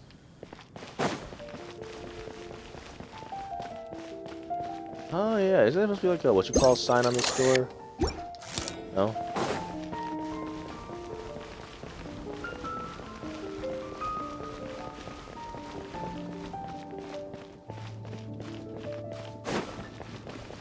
I really hate this damn assistant in this game. I know I keep griping about it, but it's true. I really do. I already see a Fukui tent or whatever right there. Something wrong with the fountain, maybe? Nope, it's the Tui tent. That's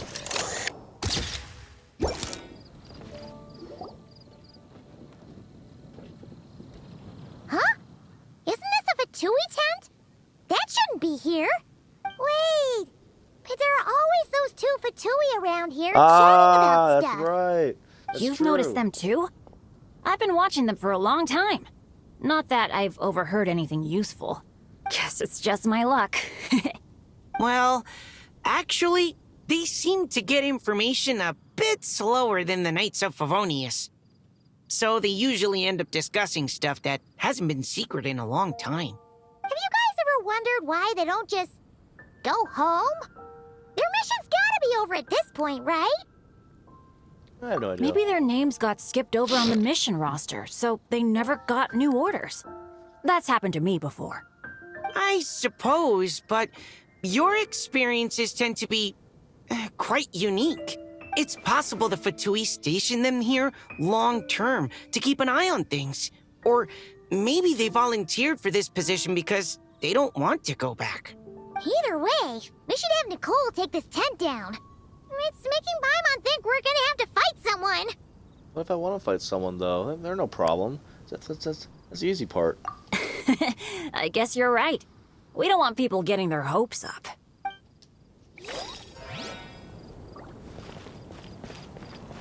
I'd be like George Bush from, what's it called? Robot Chicken.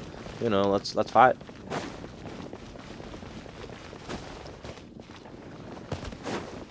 Oh, I guess I can't go back there, can I?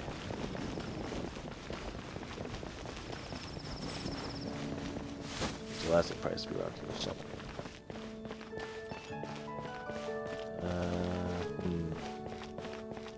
I imagine it would be something that would stand out, right? No?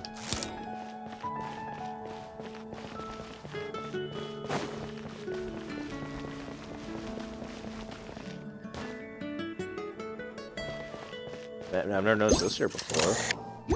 No? I'm not taking any hints yet. Let's see if I can figure it out all by myself first. I swear to God, though, if it is above and I have to climb up, I'm gonna be pissed.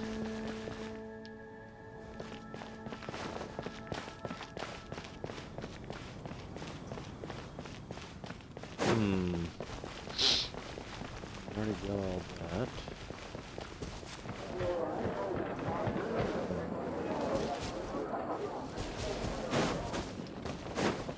Oh, what about the fountain?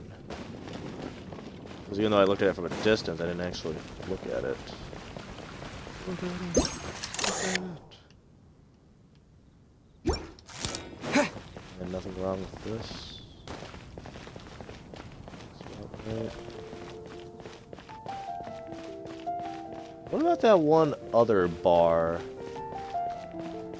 The one that's like part of the story quest or whatever. I forget where it's located though.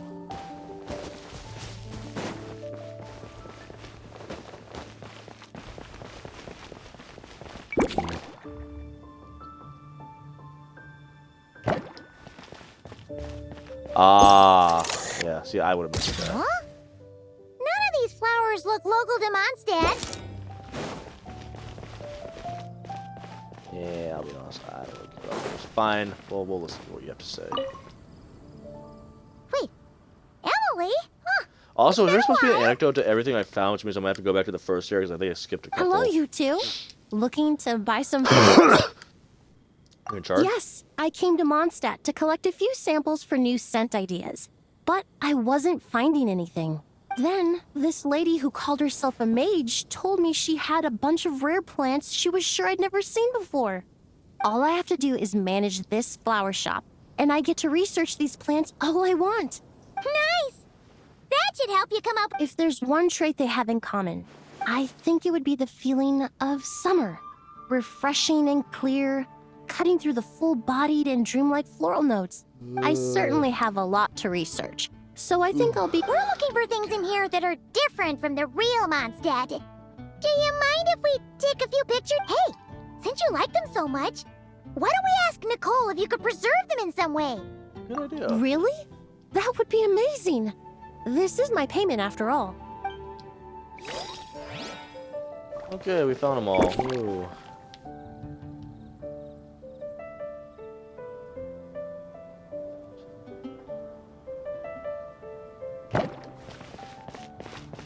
I don't know if there is an anecdote for all these. Okay. I mean, I'll check it all once we're done, but, you know.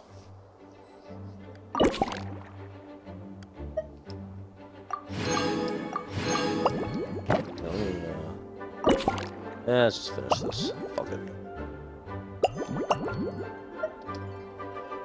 Ah, to the winery.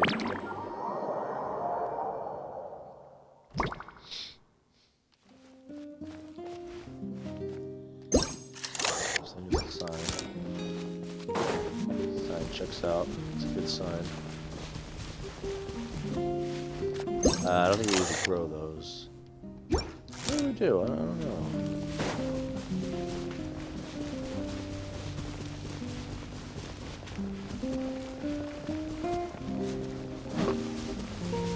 Oh, that's an obvious one. Tent tortoise?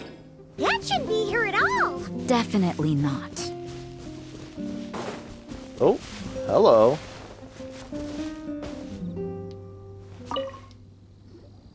Wow!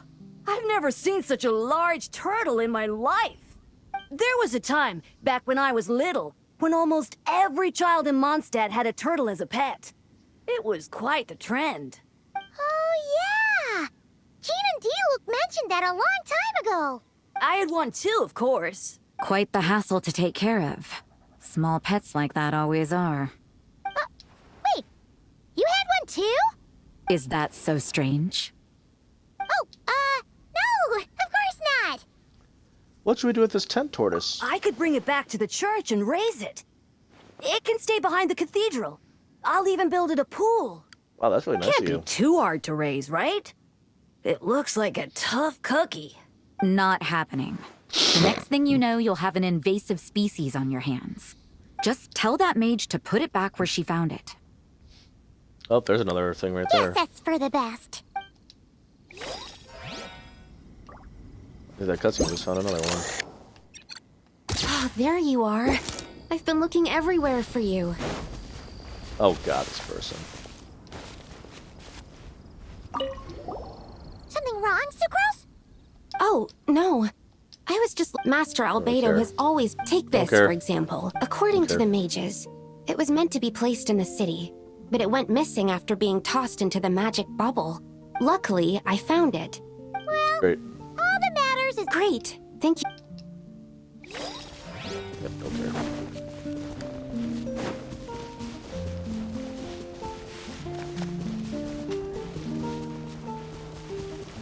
At least I'm honest, okay? I'm honest, small streamer.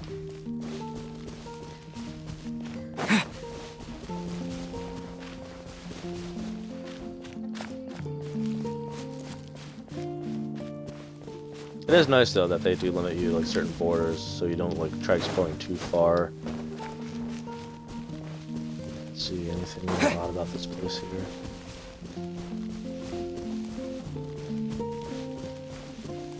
No.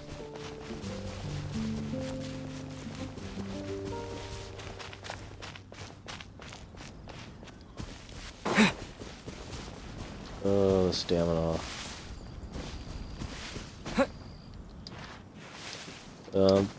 Was this wall supposed to be covered up? No? I mean, you never know. It could have been one.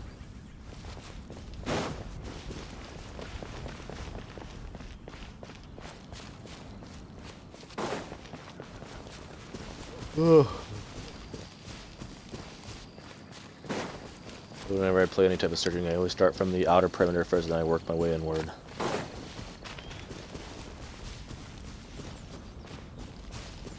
Speaking of start, we're almost right where we started. Alright. Let's look around here next. We already got that. Aha, number 3.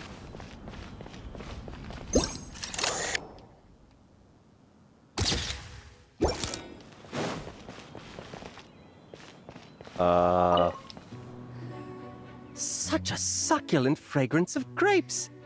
Ah, this place is heaven. Had I a mouth that could move, I doubt I could resist eating them right off the vine. His voice sounds familiar. Isn't he the same voice as the judge from the Triple Z Angels of Delusion event? This is awesome. Whoever lives in here must be a person of means indeed. Even in a storybook world like Simulanka, we could never afford such a big estate. Wait, but this is a world inside a story too, isn't it? Oh, hello! Minecraft reference, maybe. Is something wrong?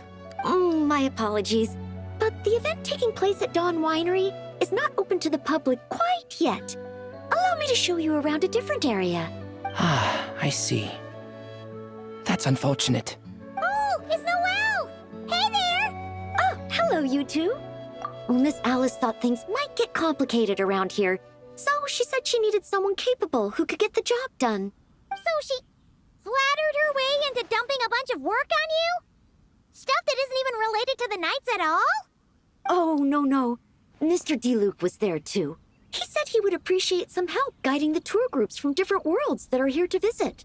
Tour groups from different worlds? Oh, right! The Golden Apple Archipelago, the Valurian Mirage, Simulanka. The gang's all here! Oh, it's all right. I'm happy to help. I don't know any of those. Or do I?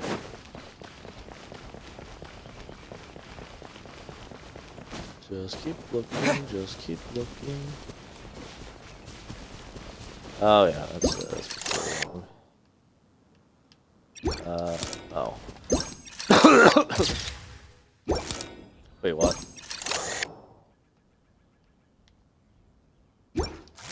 Oh, I just had it, god damn it.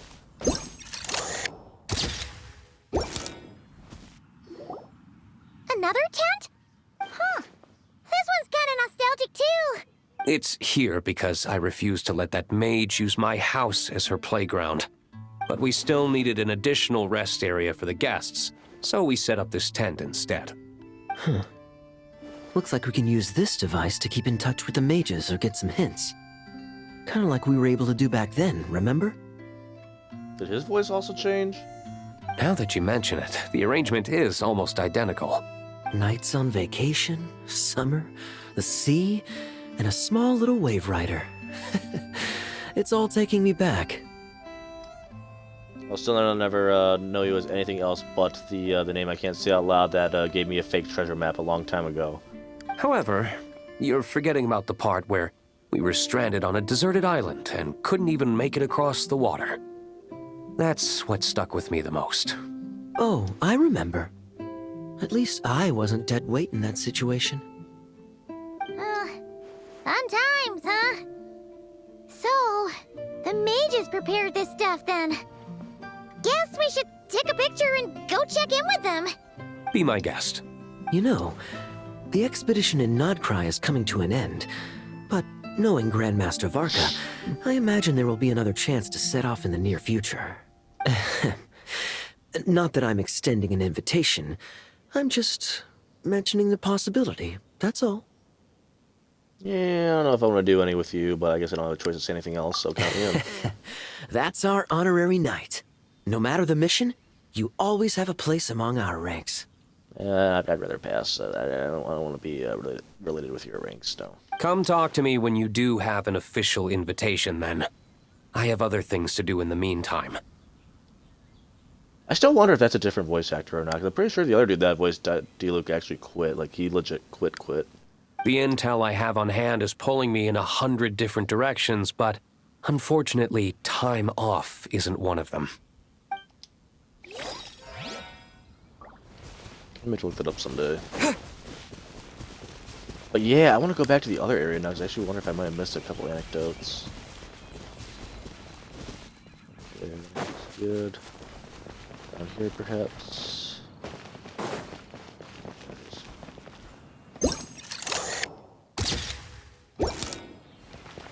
There's our anecdote for this. I heard this thing was terribly ineffective when first invented. You could only catch 10 in a week. Why, the research staff barely wanted to touch it, let alone improve it. But for some reason, it gained traction among adventurers once it entered the market. True, it takes time. It beats having to do it yourself, I suppose. But there are so many crystal flies around here. Surely it's not that difficult to just do it the old-fashioned way? It's a bit far, though. Just imagine how tiresome it was back in the day, having to come out here over and over again, and no gadget to help. Does that count as trespassing on private property, I wonder? I suppose it hardly matters anymore. Adventurers aren't quite so keen on crystal flies nowadays. At times, they are a-changin', eh? Yep. So it would seem. What are they mumbling about? It's me. Hooray, we found them all.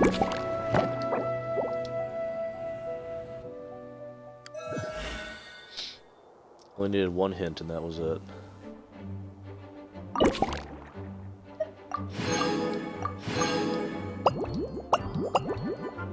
Yeah, we're all done. I don't think that's the end of the event yet. I still gotta do the last part. Homebound anecdotes. Yep.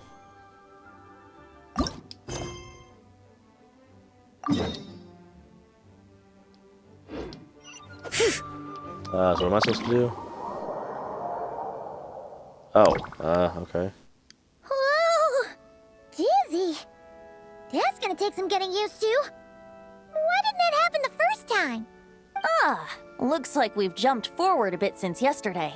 We're at the Favonius Cathedral now. Wait, is this the bit where we borrow the Holy Lyre? We're sure we want to expose this little detail? Yeah, I'm not sure about this. Also, why is Tone Deaf Bard the only one here? What about Varka and the others? Don't worry. I'm sure Nicole has it all planned out. Or are you? See? Here comes D-Luke now. Word from the Knights of Favonius is that the Fatui are planning to steal the Holy Lyre der Himmel. Unfortunately, that intel came a little late. A conflict between the two parties is ensuing inside. If the Fatui succeed, we'll miss our chance to borrow the lyre. Come on. Let's go help the Knights. What is it? Oh, so that's how we're explaining this part. Huh. Pretty convincing. Oh, I get it. It's all thanks to that committed performance from our good friend D-Luke. I'm just reading the lines Miss Nicole gave me. You need to play along, okay? The cameras are rolling. Don't worry. Our operation isn't that strict. If there are slip-ups, I'll just delete them later. Feel free to take a relaxed approach. Wait, that was Nicole's voice? Where's it coming from? Probably that small bubble. That's right. This is a kind of communication magic. The same one the Knights of Favonius used to get in touch with me earlier. If you get stuck at any point, you can contact me through this magic, and I'll provide a few hints. Obviously, Mona was the only one that could probably do that back in Mondstadt because she's the only Hydro Mage. So I don't think there are any other ones in Mondstadt. How very convenient. I suppose, given how the story is progressing, we don't have to worry about borrowing the Holy Lyre then. That's right. Obviously, we're not including the stealing part in this version of the story. After all, the Fatui were the ones who ended up with it. Borrowing, stealing, leaving out that detail doesn't change the direction of the story. Or does it? Anyway, the Knights are currently fighting to protect the Holy Lyre. Varka and Jean are already in the underground area. We should head over as well. This is like getting to read the script before watching the movie. I wonder what would happen if, this time, we managed to catch the Fatui thief in the act. That would complicate things. Worst case scenario, we might need to do another take. So if you could refrain from going off script, that would be great. Okay. Someone's got an axe to grind. How come I can't press A? There we go. Contact Nicole. I doubt you need a hint for this area. Go on now. The underground chamber. What if I do need a hint? I'm stuck. I'm lost. What do I do? I doubt you need a hint. Aww.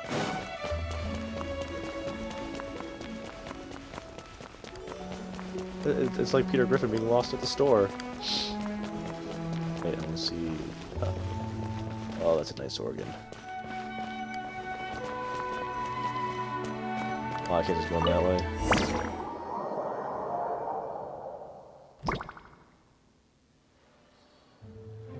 You're just in time. The situation is not looking good at the moment. The Fatui brought much more force than expected. Yeah, it's turned into quite a mess. I thought they said we were getting here before the Fatui. What happened to that? So much for going off script, huh, Nicole? The hell? What's Harry Potter doing here? You're not bad, boy. Against the Fatui, though, you'll need to try harder than that. You ain't messing around, huh? Take this! Oh no! If this keeps up, the Holy Lyre's gonna be... Destroyed? Fine. Sorry. Paimon can't do this. Nicole, shouldn't these people be wearing Fatui costumes at least? Yeah, it's kinda hard to get in the zone when our opponents look like average Average guild members. Let me see here. It looks like magical autoload has been disabled, so the Fatui costumes didn't appear. So, who are we gonna know who's a good guy and who isn't? I'll get that fixed. Just ignore the problem for now and continue with the scene. Remember, this is a tense moment. Got it. In that Yes. case, I'll evacuate the members of the church right away. All right, thank you. As you see, Traveler, So, the why are we asking situation for all is this dire. again if this is like a We one-time need to deal? retrieve the Holy Lyre and get it back to headquarters. Unless they are trying to make a movie out of this. Maybe they're trying to send it to Fontaine and then have like Farina and what's her name, Escoffier working on a script Looks for like it. the Fatui are tied up fighting the Knights. I doubt they have Come the to think of it, isn't there manpower an to anime spare that's to supposed to deal come with out for us. Genshin pretty soon, like next year? Which means, if we rush in, we should be able to retrieve the lyre. I'll see it done. You all sure are getting into character. Okay then, let's go! Let's go! That's fine. I don't have to sneak this time, right? I don't have to sneak this time, right?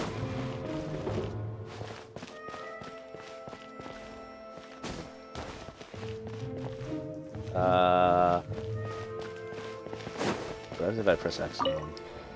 If the conflict really had escalated to this point back then... Ugh. Just imagine the cleanup work. Yeah, good thing it didn't turn out like that. No use thinking about something that didn't happen, right? When your free time is as precious as mine, it's hard not to think about it.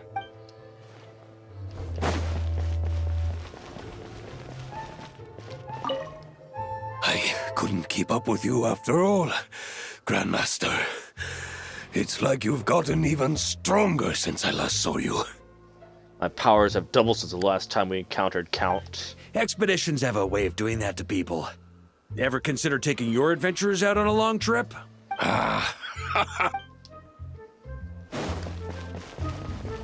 No entry. This place is under Fatui jurisdiction. I was running past it all. I do like, though, how they brought back the stealth music, but...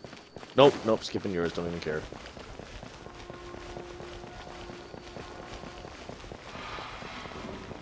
Anyone's been keeping up my Genshin streams, you know exactly why.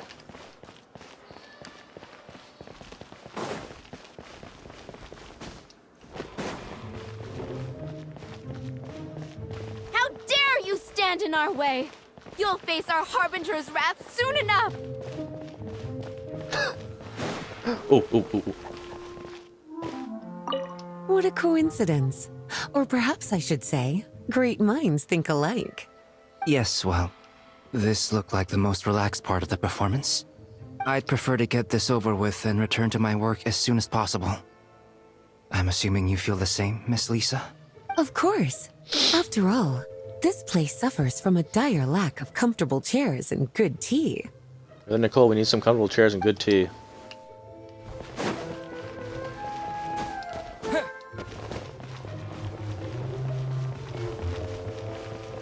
Wait. Don't tell me. I took trap. The Holy Lyre! There it is! I took trap. Well. I knew it. It seems our outer diversions were most effective. The knights know not that the true danger lurks right beneath their nose. It's no wonder you're known as the youngest, most capable Electro-Sisson mage in your unit. You can read our enemy like a book. Also, I'm so happy that they finally gave official voice. No! We're too late! Put the lyre down. You heard her! Put it down and put him up! Or this is gonna get ugly! Wait, why are you the only one with a costume, Fischl? Why, because I fashioned this headpiece myself, of course. How does it look?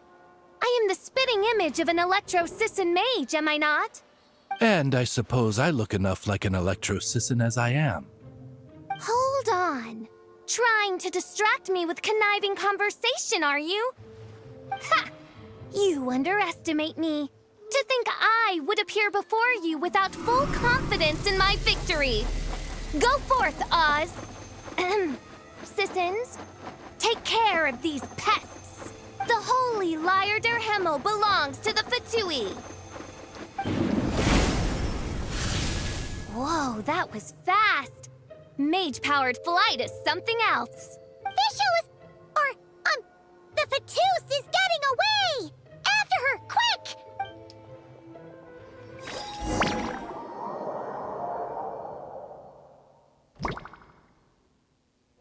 Here, take it away, and don't let them catch you. That's nothing the gliding champion of the Fatui can't handle. I like how we're just like rewriting history now. But if I want to just go by foot, fine.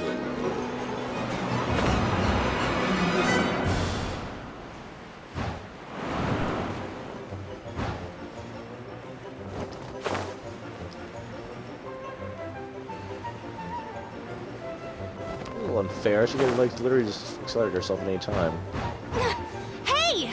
That goes against gliding regulations! What does? Seriously, I don't know. What did I do? Pretty tough, aren't ya? Well, let's see how you handle this. Okay, I just got poop balled. Or poop balls. Oh. Paimon thought the Wait, Adventurers geez, Guild were the only ones she was role-playing as shit at me, but I didn't think she was Just gonna thought I'd literally lend do him a that. hand. Fischl didn't have time to make me a cool hat, though. Ah, I've gone the wrong way! Amber's over there! Let's get ready to land! Curse you and your giant poopy balls, or whatever those are.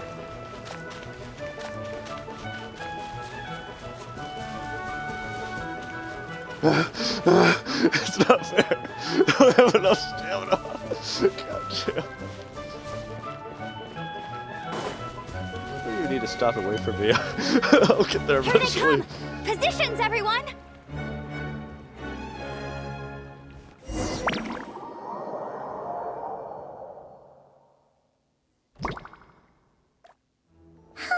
So this is where the chase ends this time! Where the hell are we? Wait a minute. This isn't what their hideout looked like. It's at least a few times bigger. Yes, I remember it being much more run down. This place has far more structural appeal.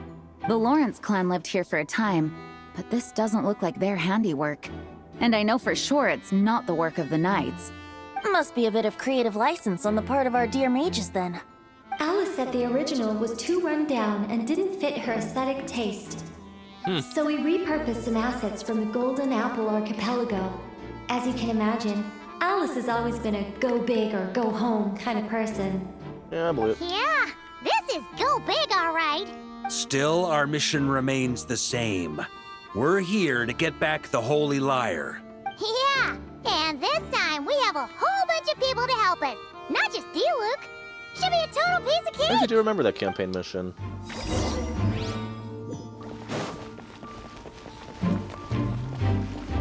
Although wait, there are actually chests for me to open up in here. I have all the characters to play as now. But wait, I can't play as my characters, can I?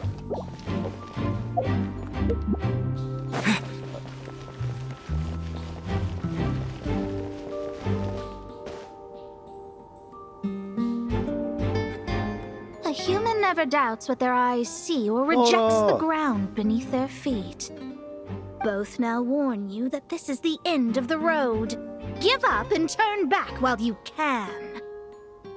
That voice. Yeah, I haven't seen her in forever. Mona? Oh, you mean Barbarloth's student. You know about her? But Mona came to Mondstadt after your expedition left. Well, I had regular contact with the Hexen Circle, so her name came up now and then. The whole thing about her messing up and being too afraid to go back? Yeah, I know that too. What? But how? No one in the Hexen Circle should know about that. For real? Sorry, but I'm pretty sure all the mages know. All of them? Yes. I'm afraid so. Oh, except Rhindaughter, I suppose. I'm sure she probably knows too. Fine. That's just fine. It's not like the old hag's gonna come find me in Mondstadt to settle the score, right? Anyway, how do we cross? I'm not telling. Okay, we'll come figure it out. on, don't take it out on us. I'm not. This is unrelated. Besides, I'm playing a fatus whose job it is to issue riddles. You can't just ask me for the answer. But we do that all the time. Well, first we beat the shit out of them, then we ask them for the answer. And then when they refuse to give us the answer, we beat the shit out of them again. All right. Almost forgot about that. If you want the answer, think back to what I said at the beginning. Or, you know, I'll just look around and we'll, okay, cool. Mona's riddle was as follows. A human never doubts what their eyes see, or rejects the ground beneath their feet. However, things that are taken to be indisputable are often false, So, one must shift one's gaze elsewhere. Perhaps.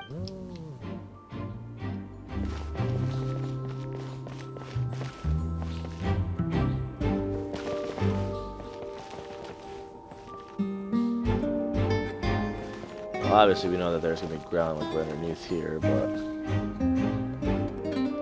I don't know. Should I take the chance? Should I take the bet that there's gonna be ground right here?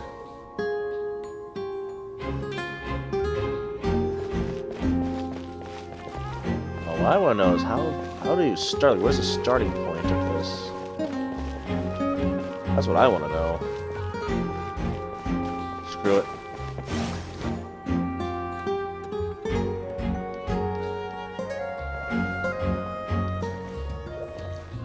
Ah, I see.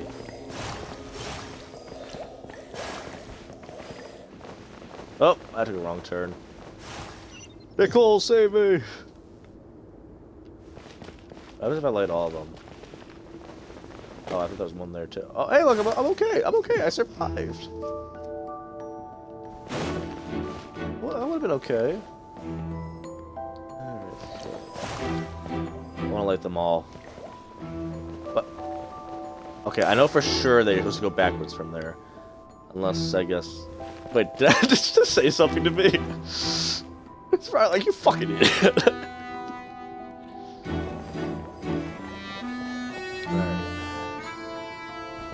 Alright. I'm paying more attention.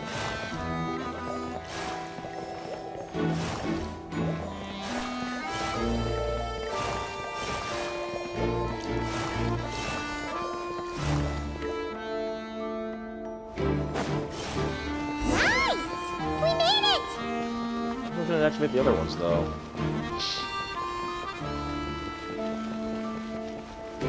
Pleasure. No, no pleasure.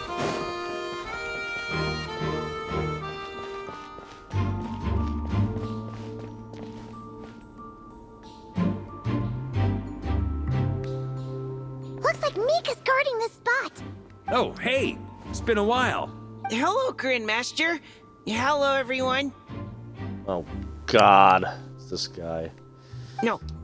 Wait, my line... how did you get in here? I would think you have bigger concerns right now.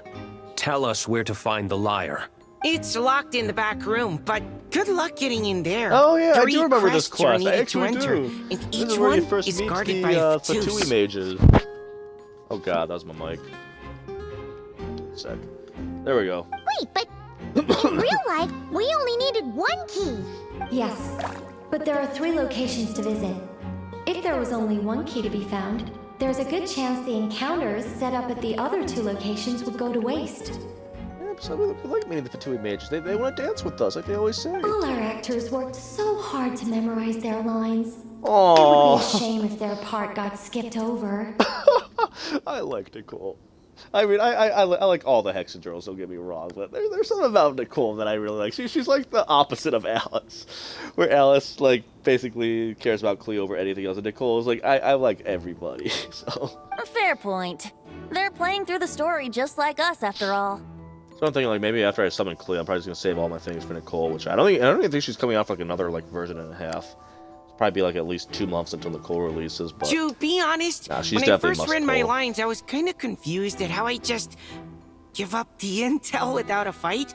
But when I actually had to stand up against all of you, it made sense. I mean, Mr. Diluc practically had me in a cold sweat. Really? I only had 1 line. Aha! Yet in a game of cards, it's the ones that remain unturned that strike the greatest fear in your opponent. The same principle applies here. That's right. And I've been told you have quite a few tricks up your sleeve, Mr. Diluc. Anyway, you can head in now. Everyone should be ready. One moment. We can't quite end it like this. I believe you have 1 more line, Mika. What's that line? Let's hear it. Do I have to say it? Yes! It would benefit the scene. Just say yes, Nicole. Nicole's too nice.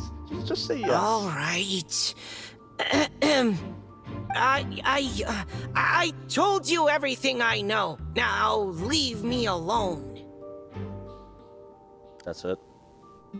That's the line you were afraid to say. I thought you were gonna say something like really, really like weird, like off-putting. That's. Oh my god, this guy's lost cause. And off he goes. I was afraid to say that.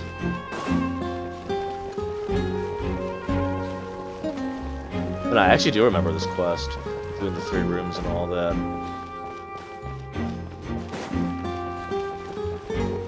Oh, look who it is again. Without the crests, I can't activate this device either. Like I said, I told you everything I know. Just leave me alone. Man, I thought I lucked out with just a few lines, but it still wasn't easy. Anyway, if you want to get into that room... Okay, blah blah blah, we get it.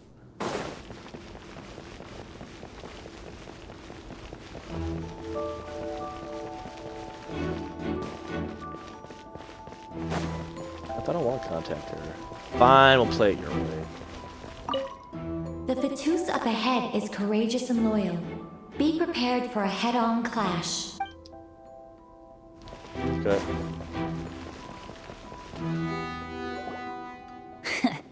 Looks like we were followed. Guess Mondstadt's elite aren't to be underestimated, huh? Stand aside. This one's personal. But this time, I'm fully locked and loaded! Come on, kid! Let's finish what we started! Ray, that's fine. Let's play! Oh hey, we're actually dressed up as a Don't movie. be a killjoy! We've only just begun! Go let's play!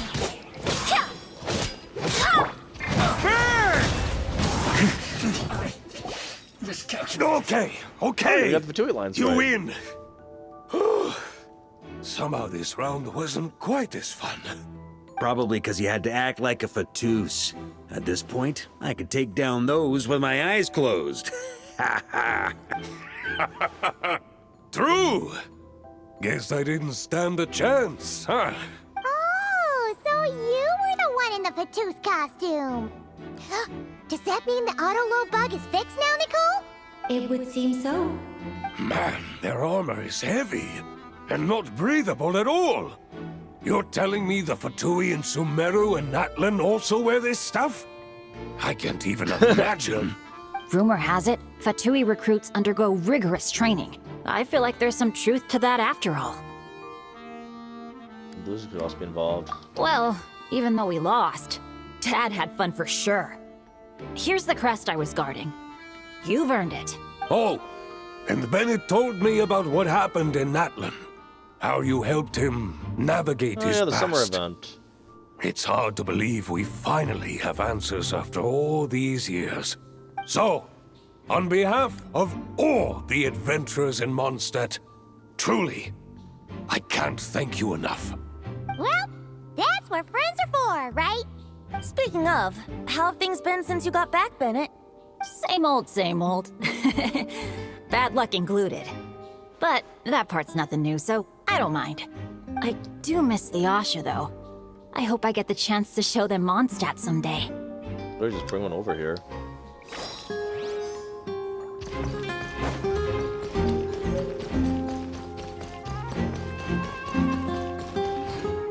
The Fatus up ahead values wealth above all else. No bargaining chip is off the table. Luckily, I've prepared a negotiation multi-tool for this situation. Don't forget to take it with you. Okay.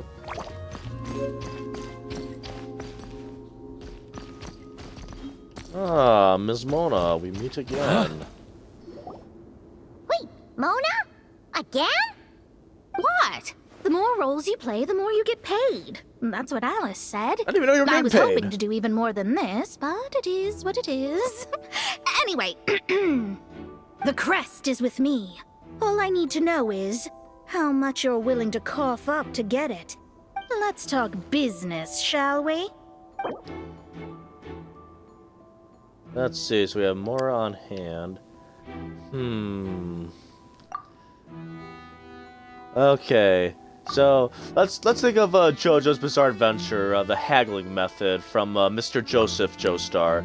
So you want to offer a price so ridiculously low that they're going to laugh and say no. I just pressed confirm, didn't I? Oh. That's all. You have to at least make it worth my while. Okay, you drive a fair point. How about...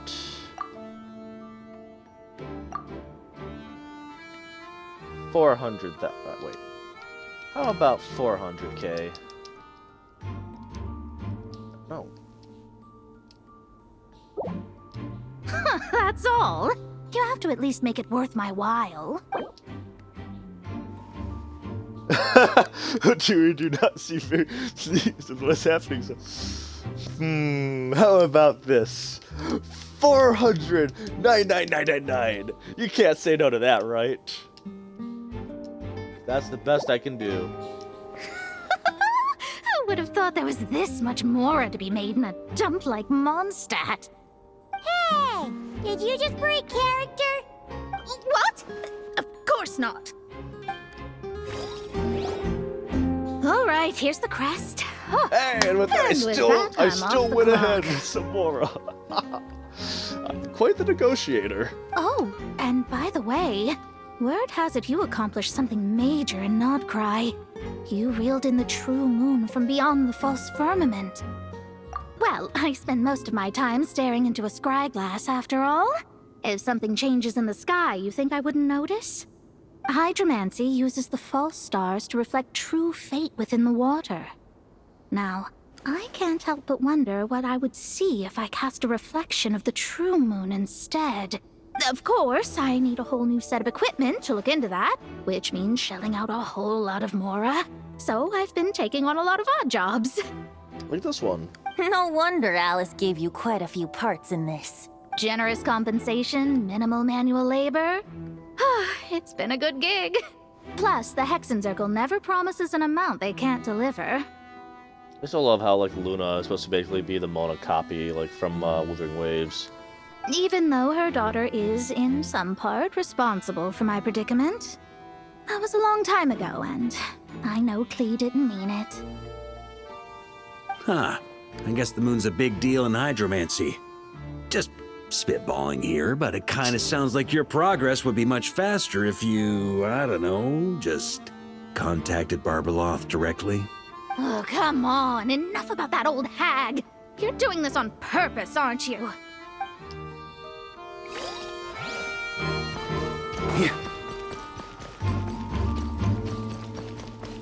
Is there anyone that can run faster? I'd really like to have like a Mabuiko and Shionen in my party, just so they can get around faster. This does take a while. Oh, did I just go the wrong? Fuck. Alright.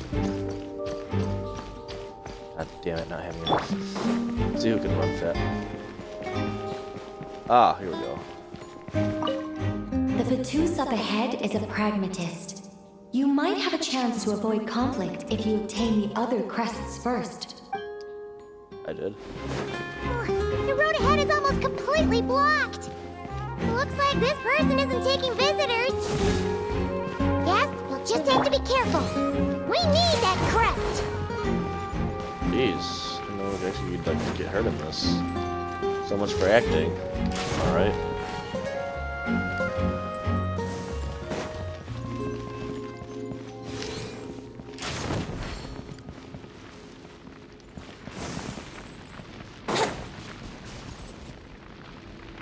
What? They handed over their crests? Looks like the decision has been made for me, then. Further resistance would be foolish.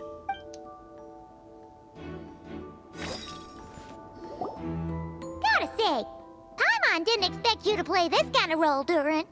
Well, actually, Aunt Alice was planning for me to play Dvalin if the dragon himself didn't agree to take part. That was the backup plan. Apparently, there's a spell like the one used to make Simulanka that could change me back into an evil dragon. That does not sound like a good idea. I have to agree. That sounds like a disaster waiting to happen. I don't think I'd be very good at playing the evil dragon anyway. I'm not intimidating enough. Luckily, Dvalin agreed to take part after all, so my role was switched to timid Fatui Guard B, and I got to wear a costume instead. Wow, that's a pretty huge change. Why B, though? Oh, because Mika is Guard A. As expected, Alice has got it all planned out. All right, we've got all the crests. Let's head back and look for Mika.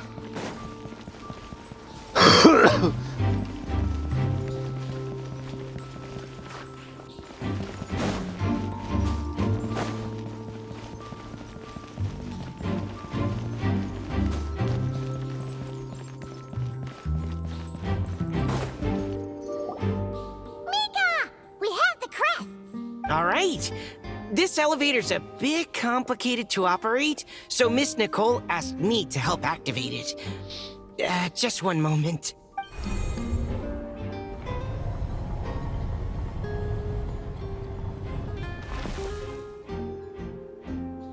Thanks. No problem. Best of luck up there. Huh. I don't remember Fatui being this nice. Where's the fun in that? Of course you want to make things difficult. Come on, let's get...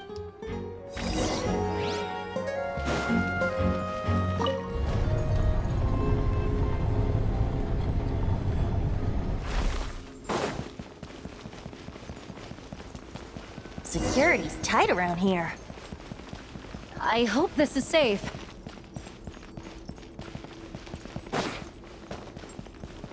You never know, it could be a trap.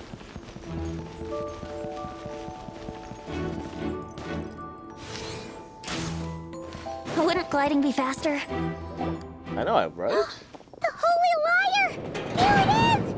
Wait, but Paimon remembers something about A trap. Hot-blooded, careless, and reckless heroes! Despair, for you have stepped into my trap! Wait, what? All it did was lock the liar up! Surprised by your own trap? Well, I wasn't the one who designed it! All Alice said was that activating it would turn the tables. I see. That checks out. They laugh as if they already know what is to transpire. I do not have a good feeling about this. Allow me to clarify before we proceed. How was it that the liar was retrieved back then?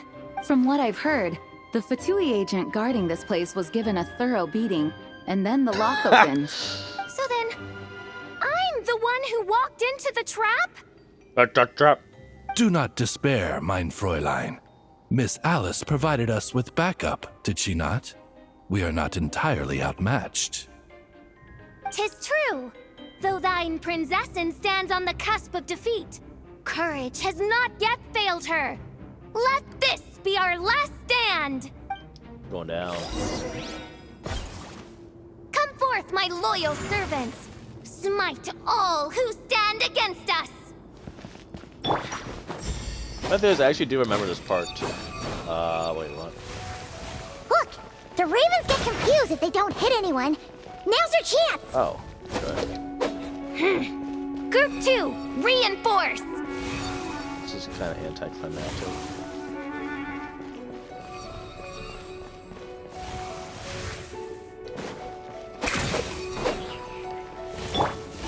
Made Archer. Yeah.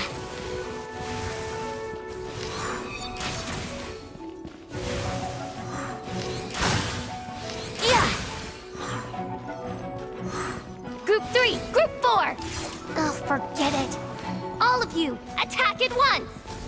Go right ahead.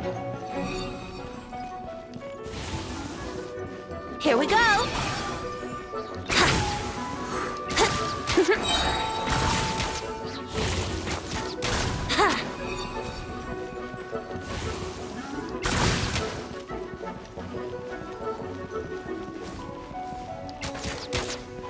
This is very anticlimactic.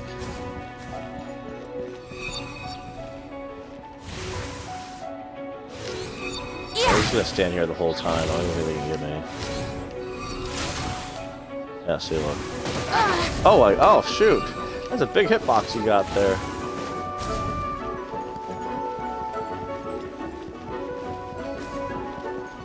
Am I supposed to do anything, or they just keep attacking infinitely?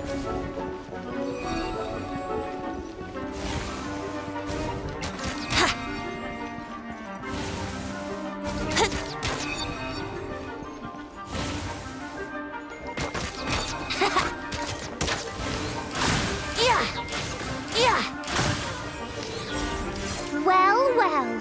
It seems I must send forth my most capable servant of all. He shall dispose of you in one fell swoop. As you wish, mein Fräulein.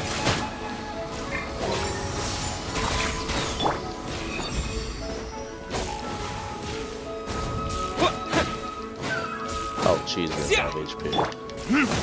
Burn!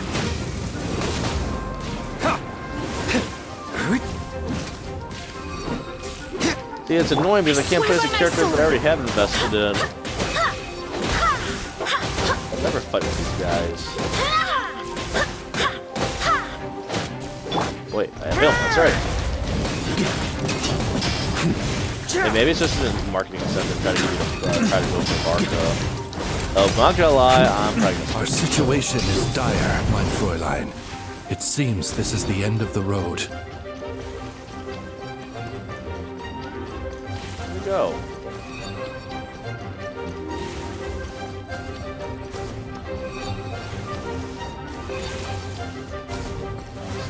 Ever. Boring.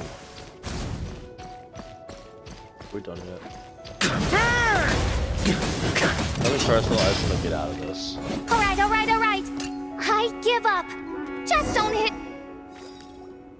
Alright. I know when I'm beat.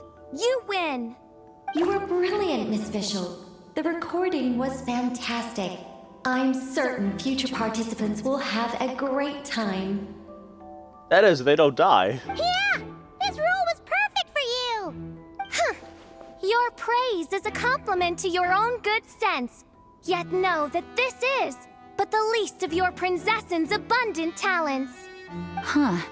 It doesn't look like the lock is opened, though. True. This isn't what we were told would happen. I doubt the mages want us to just break it open. It's not their style. You never know. I mean, it doesn't hurt to try. Perhaps we haven't met a certain condition then? Uh-oh. Good to beat her up. Before all we had to do was beat up a Fatui agent, official has admitted defeat. Wait! Does that mean the beating up part has to happen for this to proceed? You dare place your princessin in such a scene? 'Tis an affront of the highest order! I'm afraid it may be the only way to end this, mein Fräulein. But not to worry. And even if it doesn't it's work, all it's still be funny. pretend after all. Very well. I shall allow this trespass, if only to bring this to an end. Just be gentle. Tickler, you're up, Paimon. Oh, right. Paimon's the weakest one here. Here goes nothing. What if it turns out Paimon's actually the strongest one and ends up like just KOing her immediately?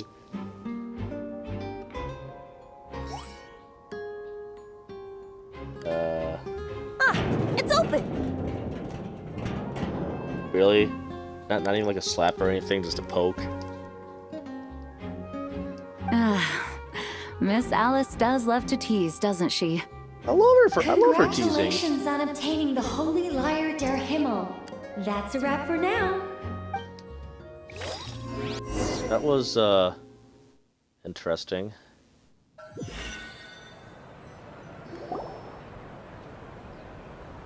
As the performance within Magic Bubble comes to an end, the actors return to the real world one after another. Varka has the Good Hunter staff set up a banquet in front of the cathedral, inviting all involved to celebrate. Wow! This is quite the gathering. And do you smell that?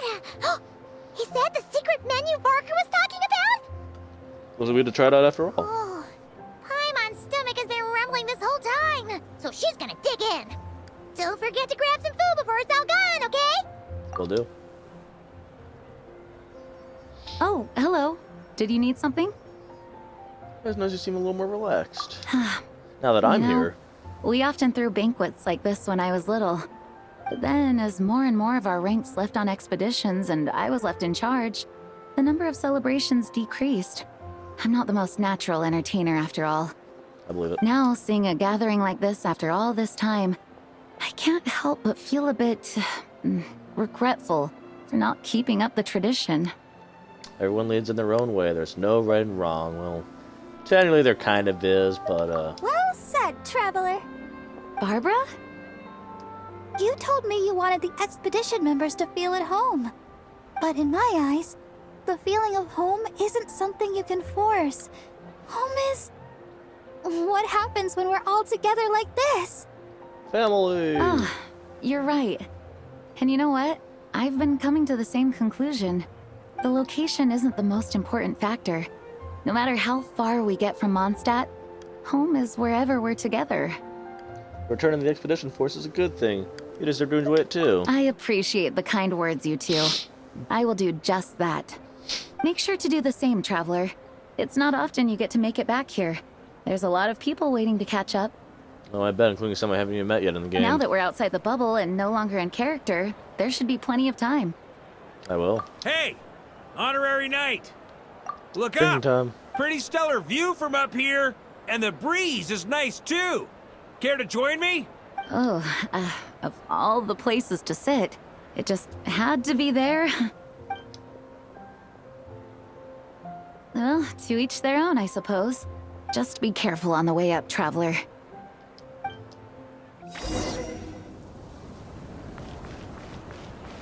For a reunion without tears.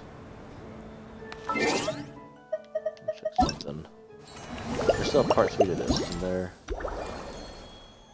He who caught the... So obviously the third thing's gonna be about, what's his name?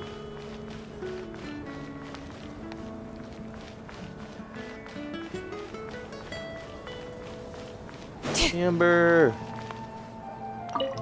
Noelle! I've been looking everywhere for you. Come on, join us.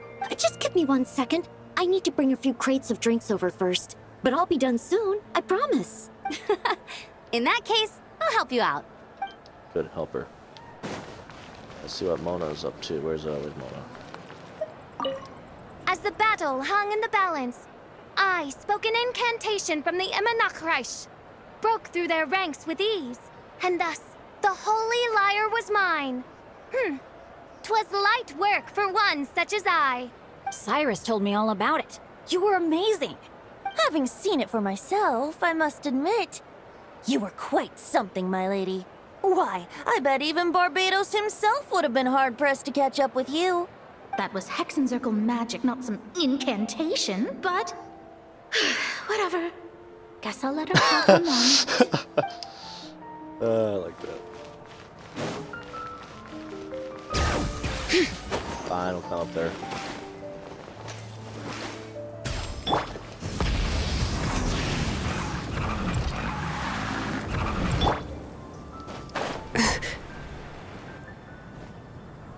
Have a seat. I come bearing drinks.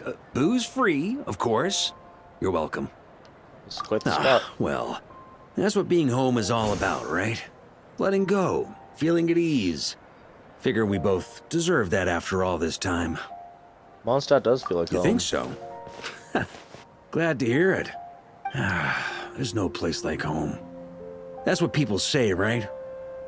The expedition took me far and wide, and still, little alcohol in my system, it would all come back. The cathedral, the statue, the windmills in the city, the pigeons and dandelions in front of the gate. The further away you get, the more you miss it. I might be biased, but it means a lot that you care about this place. This is where I began my search for her. Still, she's more important to me than any specific place. I get that. The people are what make Mondstadt what it is, too. All the carefree kids running around, livening up the place. Which reminds me, I never thanked you for helping Mondstadt out back then. It takes a special person to do what you did. Most people are helpless in the face of abyssal corruption. Considering their target was Dvalin, things could have been bad. I didn't even know I could do that until that moment. I suppose Barbados could have handled it, even though he hadn't been awake for long. But still, I doubt the ending would have turned out quite so perfect. Dvalin is family to him, you know? Having to choose between the dragon's life and Mondstadt's safety, that would have been cruel. Not to mention, the Wild Hunt would have reached our borders sooner or later. We'd have been stretched thin without your help. Maybe you've never put two and two together, but what you did in Natlan also helped reduce the threat of the Wild Hunt. If Natlan's crisis hadn't been resolved, the two abyssal powers might have joined forces at some point, making our situation even more dire. I guess you're right. Ha! Look at us, taking down the Abyss in two separate nations. Doing the Knights of Favonius proud, aren't we? I thought Paimon might have a few things to say about that. My title is just honorary, remember? Not quite sure the Knights can take credit for Natlan. I guess not. In any case, for a knight, honor is something you get to define for yourself, no matter what the outside world thinks. And that's the question, isn't it? Why do we do what we do? But I think it's safe to say you already know the answer. I do. Ah, so this is where you've been hiding. You know, I don't think this was designed for sitting. Ha! When did you become such a stickler? Come have a drink with us. There's plenty. Don't mind if I do. Grape juice? Again? Wow. You know, Charles would never let me hear the end of it if I started drinking without him. Disappointing, but understandable. Oh, I gotta have some beer. Oh, I almost forgot. Since this banquet is also for the actors, I invited Dvalin. All right. Might hike up the bill a bit, but who cares? Haven't seen him in too long. Yeah, well, he turned me down. He never did like being the center of attention. The city is a little too small for him to spread his wings. Even if no one is afraid of him, he could still take out a windmill or two. Guess it's better not to risk it. Huh. Maybe it's time to draft a proposal to build him a landing pad. Wouldn't that attract even more attention? The Traveler's right. If this is what makes him comfortable, might as well let him be. In the meantime, I propose a toast to our honorary knight. Why did he just leave the scene? To our honorary knight. I often think about our parting at Windrise, you know. And now, almost in the blink of an eye, the final stop on your journey is just around the corner. Snezhnaya. The Tsaritsa's plans have continued to advance. Now, only the Pyronosis remains free from her grasp. Okay, so Malvika still has it. But if even the captain couldn't take Malwika's Gnosis by force, I guess we don't need to be concerned about its safety for now. So that's good news, at least. They're probably gonna end up having to strike a deal, more than likely. You wouldn't be taking a dig at someone else's ability to hold on to their Gnosis, now would you, Grandmaster? Yeah, you kind of lost yours just on a whim. I literally killed the person that took your Gnosis. Well, technically, Raiden killed her, but I beat her in a battle. The one that took your Gnosis. Of course not. I'm not one to rub salt in I old even have her wounds. crown as a trophy, literally. Her harbingers do often tend to take a rather extreme approach. Just look at Child or Senora. Yeah, beat their asses, no problem. But we would be mistaken to ignore the fact that Senora did not win the Geonosis using force. I thought she just literally took it from you and ran. Right. You told me about the contract Morak signed with her before his death. You're saying she didn't need to resort to violence in Mondstadt either? That's right. If she was able to provide a reason convincing enough to persuade Morax, she could have persuaded me no problem. I suppose she just didn't think there was a reason to negotiate. I had just woken up, so I must not have seemed like much of a threat. Honestly, the Gnosis was of no use to me. I didn't care who it belonged to or what means were used to take it. I just knew if I fought her in that moment, the cathedral, perhaps even the entire city, might have become collateral damage. True. I wouldn't put it past Senora to take civilians as hostages either. So that's the full story, even though at least that's the full story according to what he's sharing with us. In the end, though, it was those same methods that led to her end. After all, her third target, the Raiden Shogun, wasn't a big negotiator back then. Yeah, I think that was kind of a bad idea to try to take it from her. Perhaps Senora's success in Mondstadt and Liyue convinced her that she was a match for the Archon of any nation. Yup, I had to stop her. You did the right thing. It pained me to see Inazuma as it was back then. I'm glad things have changed since. Of course, now the elite force of Harbingers has quite a few missing from its ranks, so I suspect that Tsaritsa no longer has the means to meddle in other nations like she used to. Who knows? Perhaps a chance to formally meet her in Snezhnaya might come sooner than we think. Some of our knights remain stationed in Not Cry.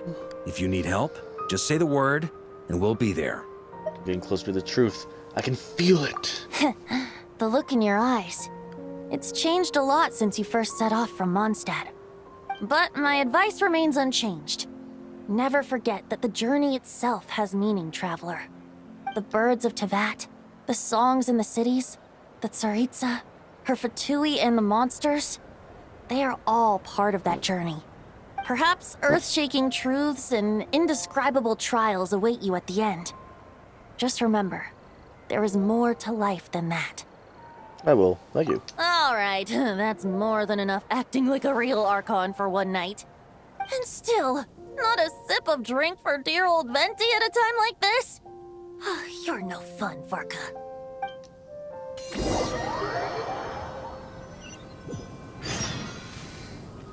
Dun dun dun!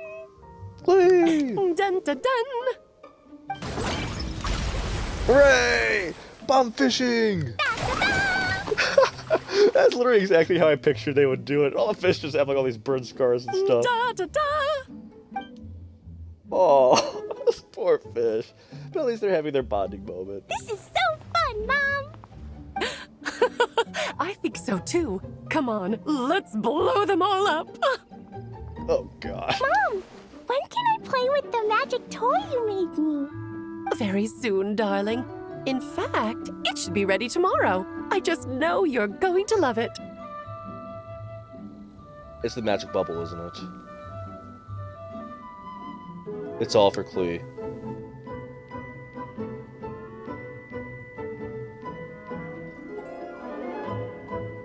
It was all for Klee this whole time, wasn't it? Literally nothing to do with anyone re-experiencing or anything. It was all just for Klee. Yay! Can we play together? Why, of course! We'll have I would never ourselves say no to a splendid Klee. time. It's the magic bubble, isn't it?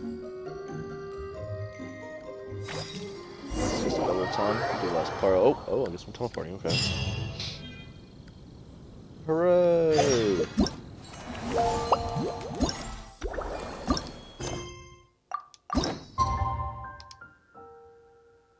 The next day.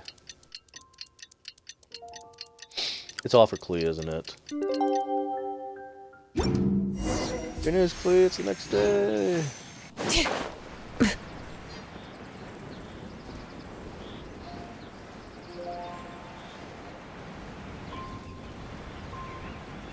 I guess it's gonna be the dragon fight, isn't it? It's gonna be the dragon fight, I'm calling it right now. And honestly, I would call it a night here, but I'm already on the last part, like I kinda wanna just finish this. Not saying that I'm not enjoying it or anything, but... Alright, we made it! Time for round 2! Huh? Was this bubble this color before? Is something wrong? Uh-oh. I'm not sure.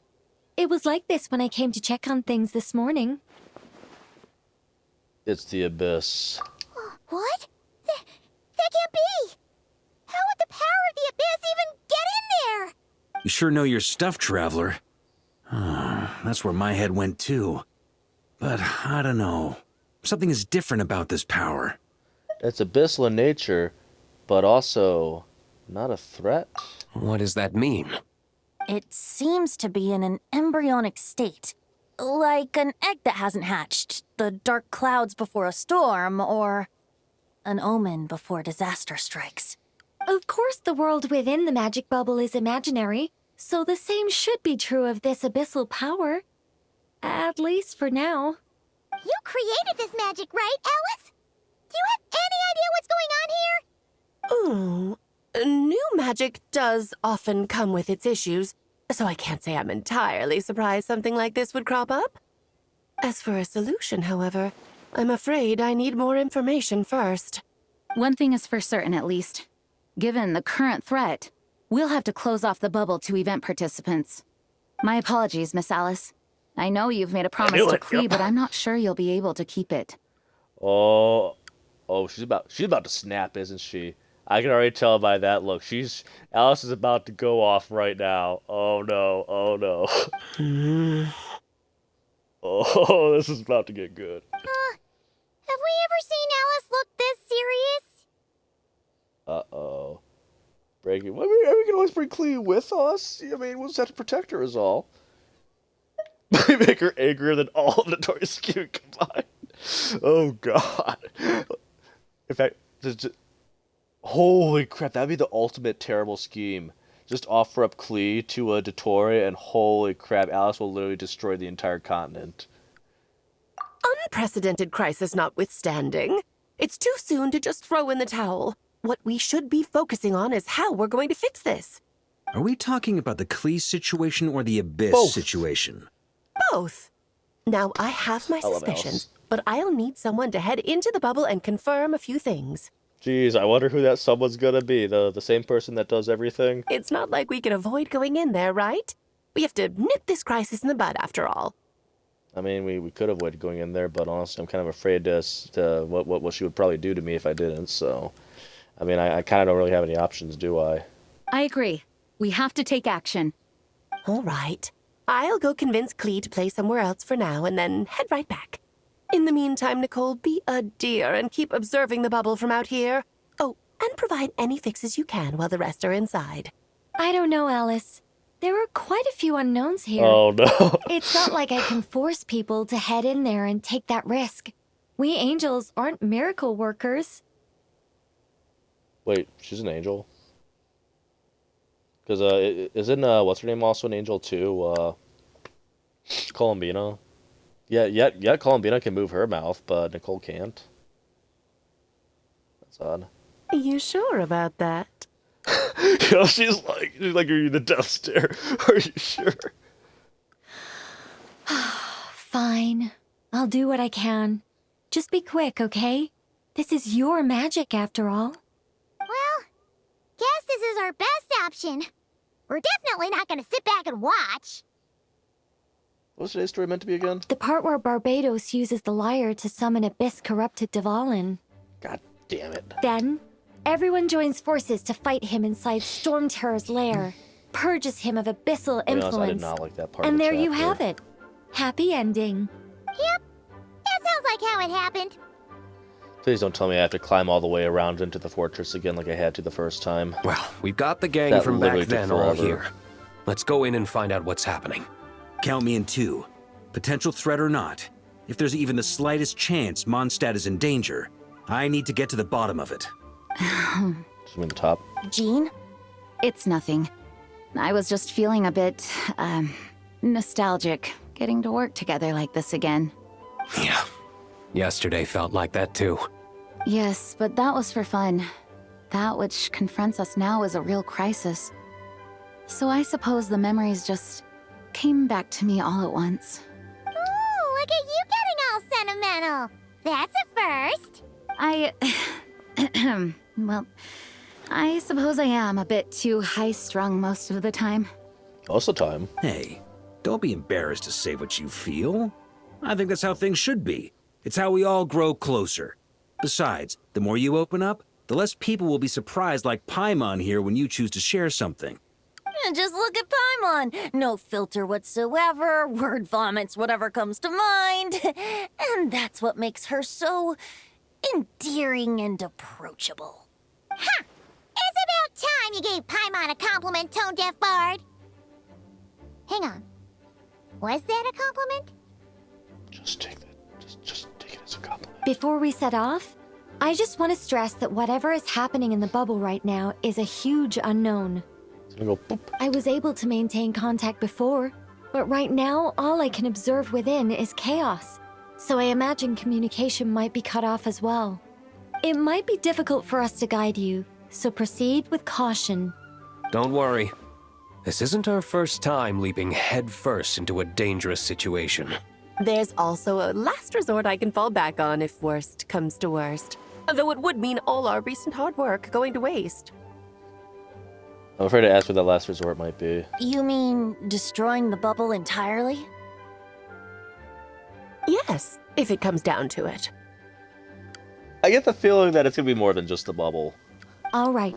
I'll monitor the situation from outside and provide whatever external fixes and support I can in the meantime. Understood. Prepare for the worst, hope for the best. Sound good? All right, let's go. Let go. I mean, I would accept your joint request, but one, I actually cannot right now. I'm in the middle of cutscene, but also two, because I kind of want to finish this tonight.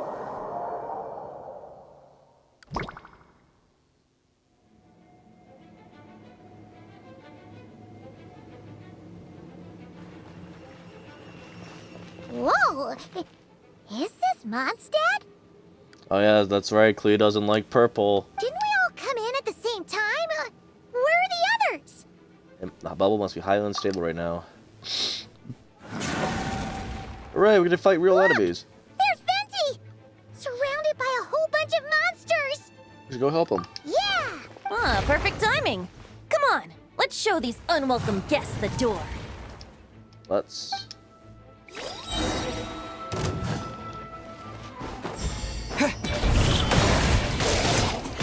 Sorry. Let's play! Ha, yeah! Although I wish I had my better team.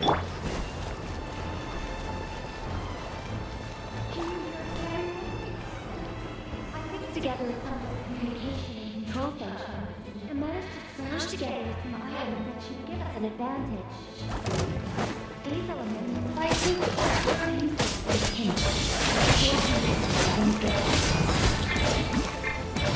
It's got Here we go!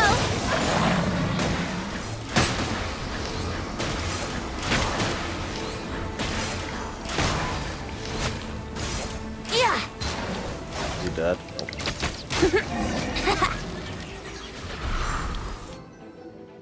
All good, Venti? Very much so, thanks to your timely arrival. But Mondstadt looks like it's in bad shape. Story's all messed up now. Yeah! The city's crawling with abyssal monsters. It's almost like we've already lost. I'm not sure what happened, but the rest of our group might need backup. Let's find them first. Good point. Let's go! Oh, we found some of them. Is that supposed to be freeze frame? Look! It's the Volin! Is it just Paimon, or does he look way worse than back then? You're right. The corruption has spread throughout his entire body. If we had failed to purify him in real life, I imagine this is what would have become of him. Wait! It looks like something's falling! It's his tears. Like the ones we purified in the past? Yes, but at this point, these tears are essentially crystallizations of abyssal power. If left unchecked, they will continuously summon abyssal monsters, and this disaster will never end. We also need to get our hands on one of them. Right, so I can purify No, it. this degree of corruption cannot be cleansed. Besides, we need them in their corrupted state if we want to summon Dvalin. I doubt the pure sound of the lyre can reach him in his current state. Sounds like this whole thing is still gonna end in a confrontation, though. Just like back then. Yes. I wasn't certain before Dvalin showed up, but now I'm sure this situation is more than simple chaos. It seems more like an alternate version of events. And I have some idea of how it came to be. Find our companions first. Well, monsters abound no matter where we look. You choose where to go, and I'll follow. We're just gonna clean out the city now.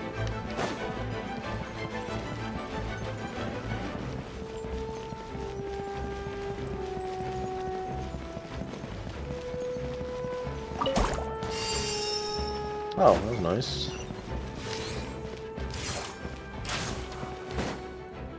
Hey! Diluc is over there!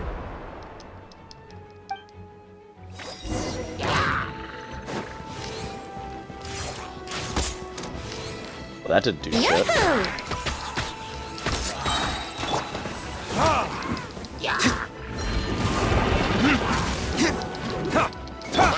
Think you can get away?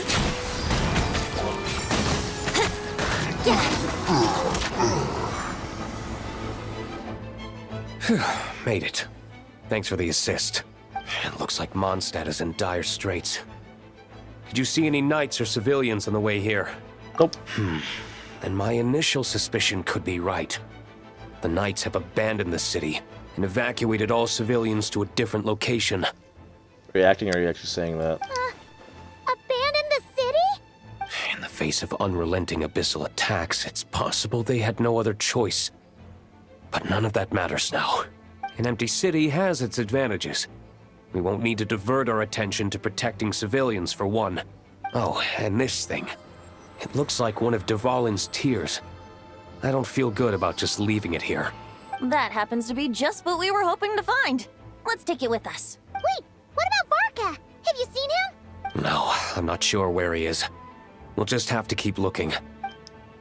Oh, I think I saw Jean on the other side of the city. I was going to head over after clearing out these monsters. We should go help her. Good idea. Yay.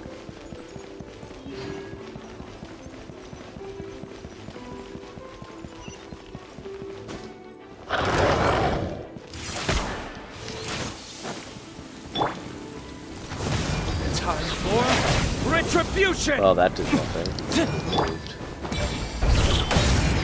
Brace yourselves.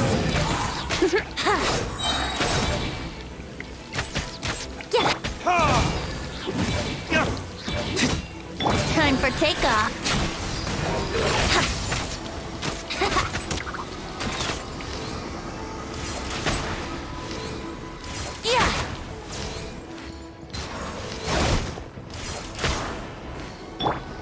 Dick.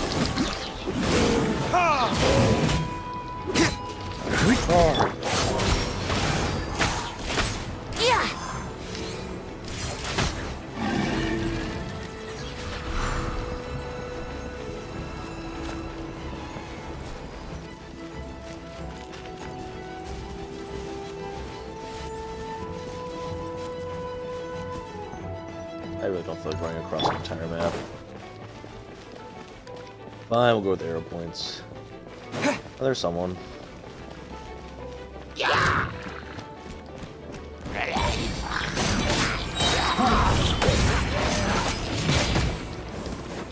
Uh-oh.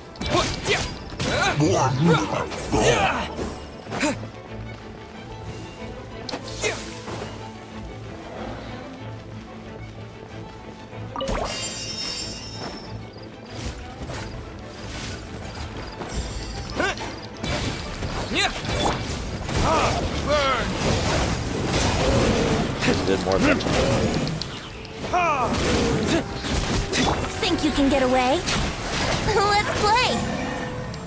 It really makes you notice how much better the animations are in like the newer parts now. Oh.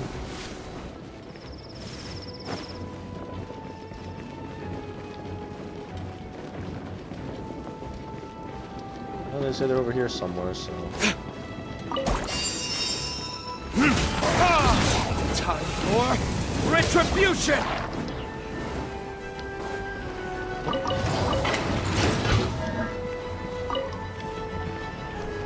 have no idea what that did. There she is. Look, it's Jean!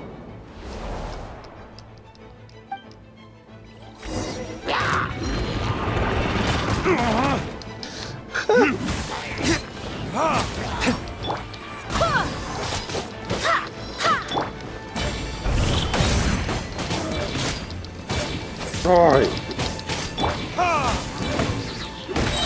My like pretty cool voice going. What the hell? Oh yeah, that's right. Brace yourselves. Time for takeoff. Oh, Venti almost died.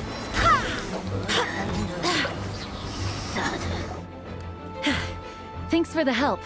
I know everything we encounter in this bubble is imaginary, but these monsters sure fight like the real thing. It's a bit too true to life. They are the real thing. Don't worry. As long as we collect Dvalin's tears, we can use this abyssal power to our advantage. I see. In that case, let's get moving. Have you seen Varka, by the way? We haven't found him yet. No, he might be at the upper levels. Duh. Better to find him soon than later. The Grandmaster is an exceptional warrior, but this is the abyss we're dealing with. You can never be too careful.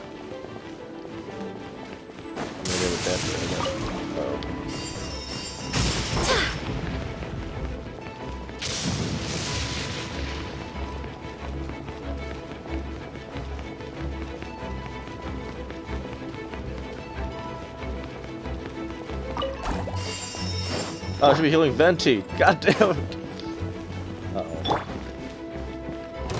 Bad kitty. Learning this? Go as one! Barbados, guide us.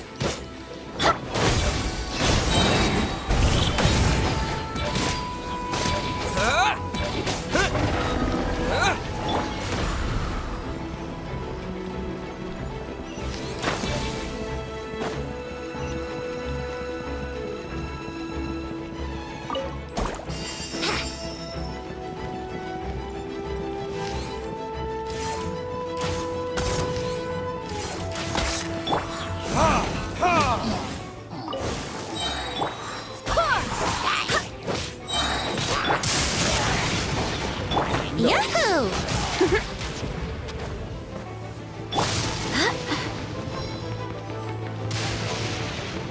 Probably fine.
Oh, Venti's not time to sit.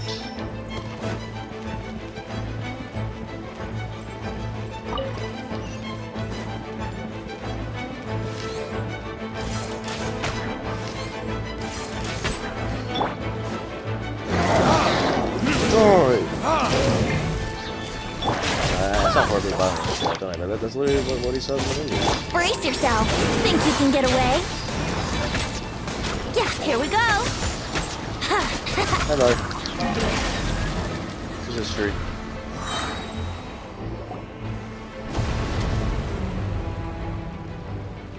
Huh? What happened? It's me. The statue's broken! The Grandmaster should be over there. Come on, let's hurry.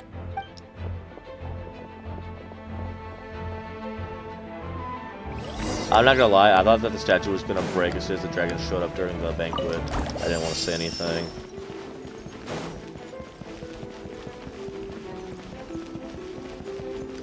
I remember that, like, Genshin themselves were actually teasing that possibly happening. I thought it was gonna happen in, like, the actual story.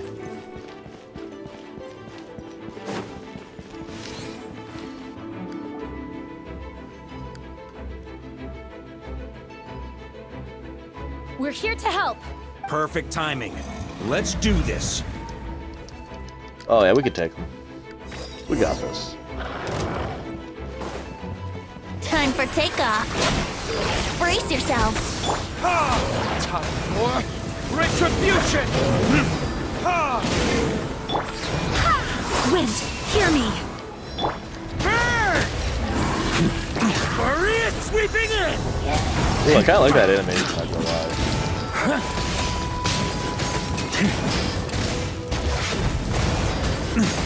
Let's play. Think you can get away? Barbados, guide us.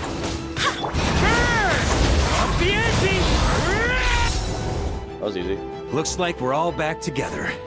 Everyone in one piece? Yes. The honorary knight arrived just in time to help us out. Now that we've collected Dvalin's tears, the monster attacks appear to be easing up too. I'm sure you've noticed, Farka, but the city is pretty much a ghost town at this point. Yeah, The we should city get is out of here. lost. No sense Retreat. wasting our strength. Retreat! Fall back! This place should be safe from monster attacks for now, at least. Says you. Anyone there? The communication function bugged out again. Do you copy? It's me, Nicole. Alice just got back too. Yeah, we can hear you now! What's going on? When designing this experience, we cut out the part where the traveler cleanses the abyssal power, and we didn't think to replace it with a different sequence of events. I think what we're witnessing is a direct result of that. Alice and I thought the events in the bubble would be independent from each other. No, it's not. But since the magic is contained in one place, it appears a casual link has formed between all the events within it. And so, because Dvalin was never purified, we've encountered a major bug. I knew it. So, what we're witnessing now is like an alternate version of events where the honorary knight never appeared in Mondstadt. Wait, but even if the traveler never showed up, you could have done something, right, Venti? The Abyss is a far greater enemy than one person can face. I could have handled that specific situation, sure, but it wouldn't have gone quite so well. If I'm not mistaken, you've seen how that version of the story goes yourself, right, Farka? Through the mage's scryglass? Yeah, it was a kind of prophecy. It felt so real, I doubt I could ever forget it. In the end, you were able to seal Dvalin away, but you were wounded in the process. But if Dvalin was sealed, how did things get to this point? Because a seal doesn't solve the root problem. Over time, the Abyss would just grow stronger and stronger, deteriorating Dvalin's consciousness until there was nothing left. Wait!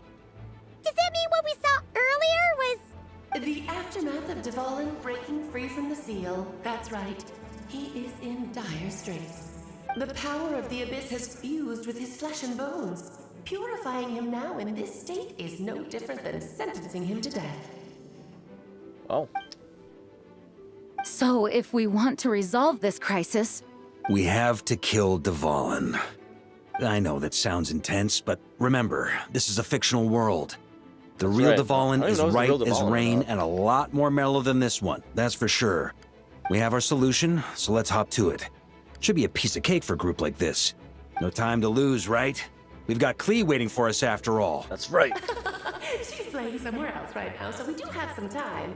Of course, the sooner we resolve this, the better. You're right. This is the only way. I know Dvalin means a lot to you.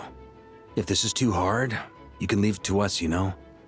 No need to scar yourself over a game, right? That's a fourth wall break right there. I'll be fine. I was prepared for that possibility back then, too. Let's go. Storm Terror's lair awaits.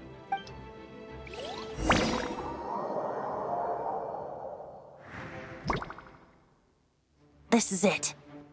Ready, everyone? Oh yeah, the final battle. More than. of course. I just hope I learned a thing or two since the first time around. Well, this time I'll get to use my party, which kind of sucks. Guess I'm the newbie, huh? Good thing I'm a quick learner then. What about you, Traveler? This was your first big fight in Teyvat. Were you nervous back then? How about now? I was not nervous back then. I'm more nervous now because now I have a freaking noob team. I'm not nervous. We've all grown a lot since then. Wow, the first actual nice thing he said every now. Like, We this whole overcame time. this challenge once, and we can do it again. That's right. I believe in you. Then let the mournful cries of this lyre, tainted and defiled, summon a familiar now utterly warped.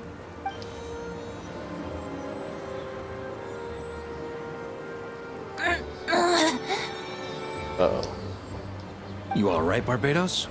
Turning the surging abyss into musical notes is no simple task. We're gonna have to fight him too. But how could I claim to be the finest bard in Teyvat if I didn't rise to the occasion?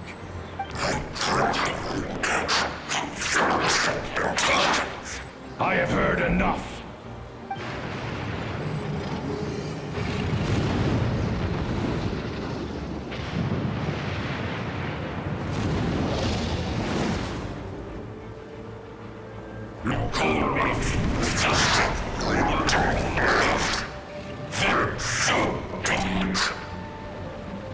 I'm gonna play it backwards and see what he's actually saying. 'Cause I'm pretty sure he is saying something that's backwards.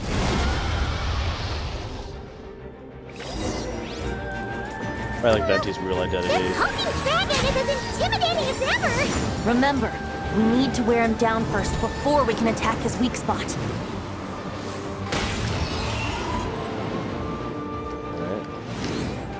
Yeah!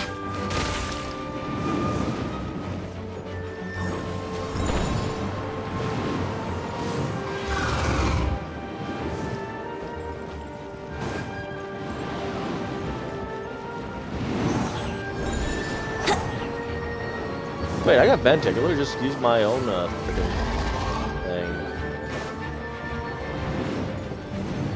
Run him down.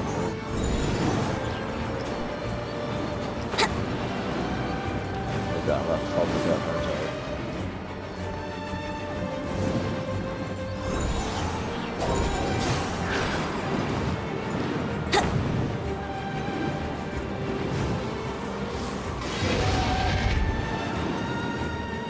So, what am I supposed to do?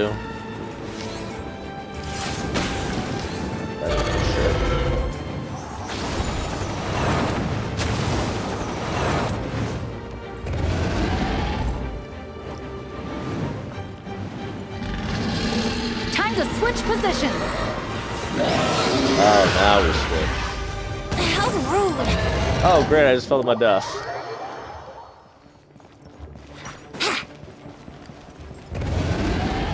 That's me to switch position the one time I don't have any way to switch position.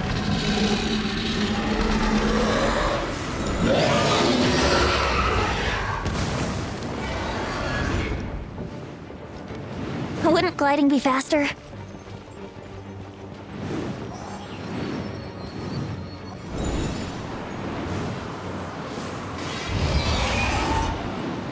Okay, so where goes the tire amount then what?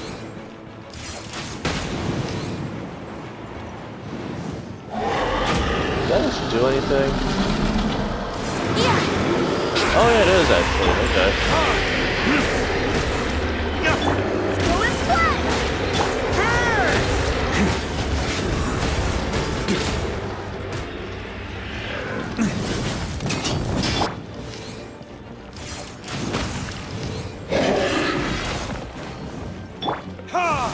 Now's our chance. Climb up and attack the abyssal core.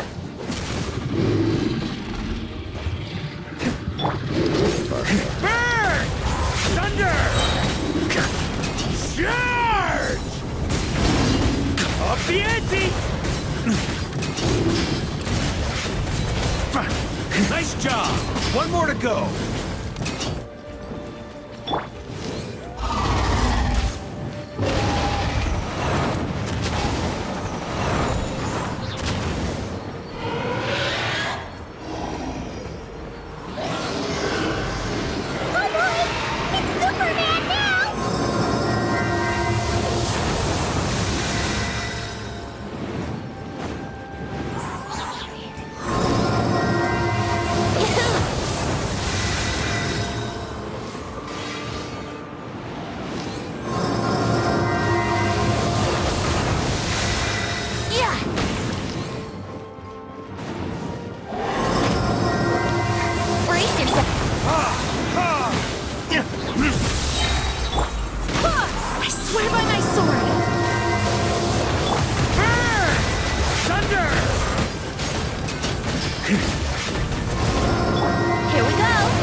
There's a weak spot.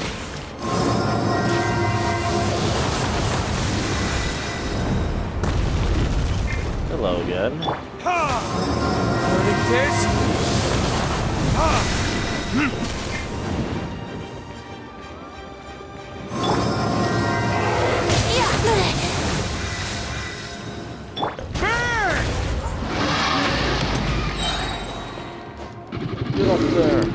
No, get up there, you idiot! Thunder! Maria sweeping in! Burn! Oh my god, we gotta do it a third. You fucking screwed up, dude!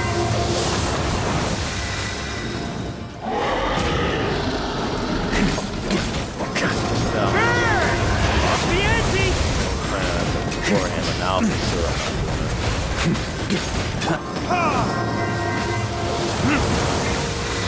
Barbados! Living over right now, but no. Well, the battle goes on just a little longer, I guess.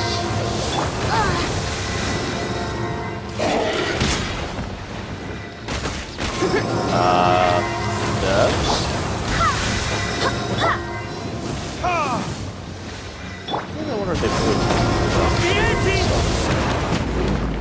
Okay, can we please not frickin' fall off this frickin' back? Thank you! Oh my god, why did you not do that the first time?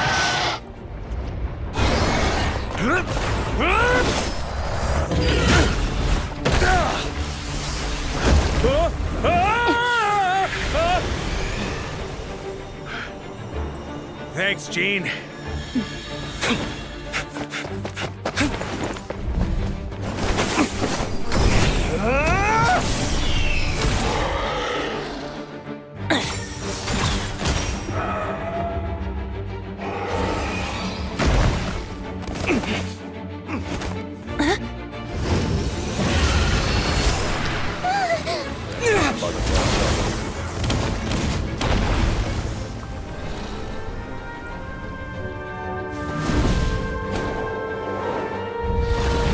Hey, it's the other dragon!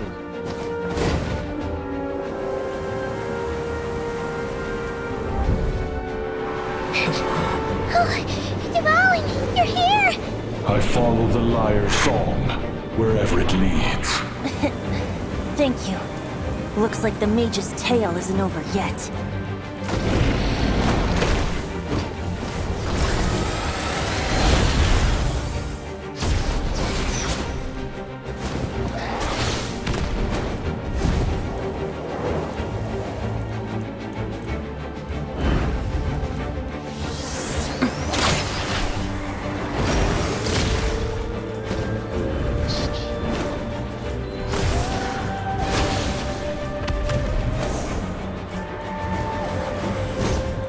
Might not be a happy ending, but someone's got to strike the final blow. It's your turn to be the hero. I'll take knight over hero any day.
La la la!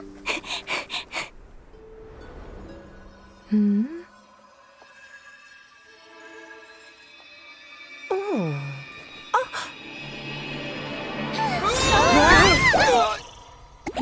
Nice. Oh, they're so alive.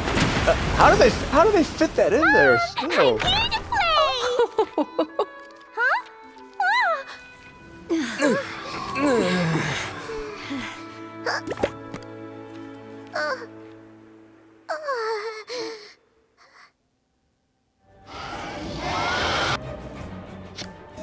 Like how I just felt my controller vibrate with that. The little crisis was resolved without incident while Alice and Nicole fixed the flaws in the magic to prevent any recurrence of the problems. Clea doesn't notice a thing and embarks on a relaxing adventure alongside with their mother and Nicole. Now, the only issue left is for the knights to resolve. might be the window that Dvalin broke. Looks like it was a happy ending after all. It was kind of like a choo-choo car ride. It had its fun moments and its thrills. All in all, Paimon had a great time. I honestly did not, I'm not gonna lie. It sucked not being able to use the characters that I've fully invested in. Guess it wasn't without Thank God some for Bark, collateral damage, though. Sorry about the window, Jean. It's fine. As long as the building itself is intact, I consider that a win. I'll arrange for the window to be replaced at a later date. In any case, we were lucky Dvalin arrived when he did. It would have been tricky to deal with a flying opponent otherwise. I suppose I could have created a gust of wind to whisk us up, but I'm not sure our gliders would have survived the process. Honestly, after everything we faced, I can't believe Alice still decided to bring Klee in there to play. She's a daring one, that's for sure. Well, she's got Alice Nicole, she'll be fine. I mean, can we be certain there aren't other bugs that just haven't cropped up yet? I suppose that speaks to the confidence the mages have in their magical mastery. If I know Alice, the whole bubble could have been blown to bits, and Klee still wouldn't have had a single scratch. Her abilities do speak for themselves, I suppose. So, what now? Anyone down for a drink? My treat. Oh yeah. Sounds like a great idea. But tonight it's on me. I happen to have a bottle of fine wine set aside just for the expedition team. I don't care who buys the drink, I just want something to drink, damn it. Haha, even better. Count me in. Say no more! You had me at fine wine. Yeah. All right, let's head over to my place then. You're coming too, right, Jean? I'm afraid not. There's still a lot of work to do. Party pooper. So what? The world's not gonna end if you push it off? Yeah. Come on. We never get a chance like this. I suppose that wouldn't be a problem if you head back to headquarters with me after we're done and help make up the work. On second thought, how about you just join us when you're done with that? Ha ha ha ha ha ha ha. What about you, Honorary Knight? Gonna tag along? I still got questions for Alice. I'll wait for her to get back from her adventure with Klee. Okay. All's well that ends well, am I right? To the bar! Alice loves going to the library. Let's wait for her there.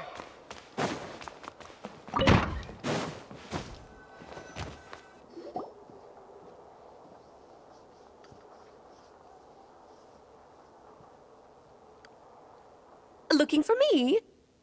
I'm glad. I wanted to thank you for helping me keep my promise to Klee. She had a splendid time in the bubble. Nicole came with us to make sure all was in order and prevent any similar incidents from happening in the future. You live and you learn. It's rare, but even the Dodo King isn't immune to a small slip-up here and there, I suppose. So, it's all fixed? Yes, quite. The recording work is done as well, so now all we have to do is play it on loop. It should be smooth sailing from here on out. Anyone and everyone can now enjoy the bubble at their leisure. Nicole will keep an eye on them, of course. That was fate before we changed it, right? I wouldn't put it quite like that. It was more like a fate that will not come to pass. Huh? What's the difference between the two? Let us not forget the courageous dragon slayer in the story. Well, in real life, he had already left on an expedition to Nodcry at that time. Of course, that doesn't mean Dvalin would have escaped his destined death, for another hero would have come along and paid a painful price for victory. But what we saw in the bubble was what happened after Dvalin broke free from the seal. So, couldn't Barca have been back by then? Dear Paimon, you're free to ponder such questions yourself, of course, but it's of little use to ask them aloud. Word to the wise, do not lose sleep over all those what-ifs, over the fates that will not come to pass. It's an exercise in futility. Those who can observe fate see both the good and the bad of what could have happened. But all that matters is what did happen. Those alternate fates are nowhere near as important as the world that exists in the here and now. It's like what Frick Sanchez says, don't overthink it. Alright. There's something else.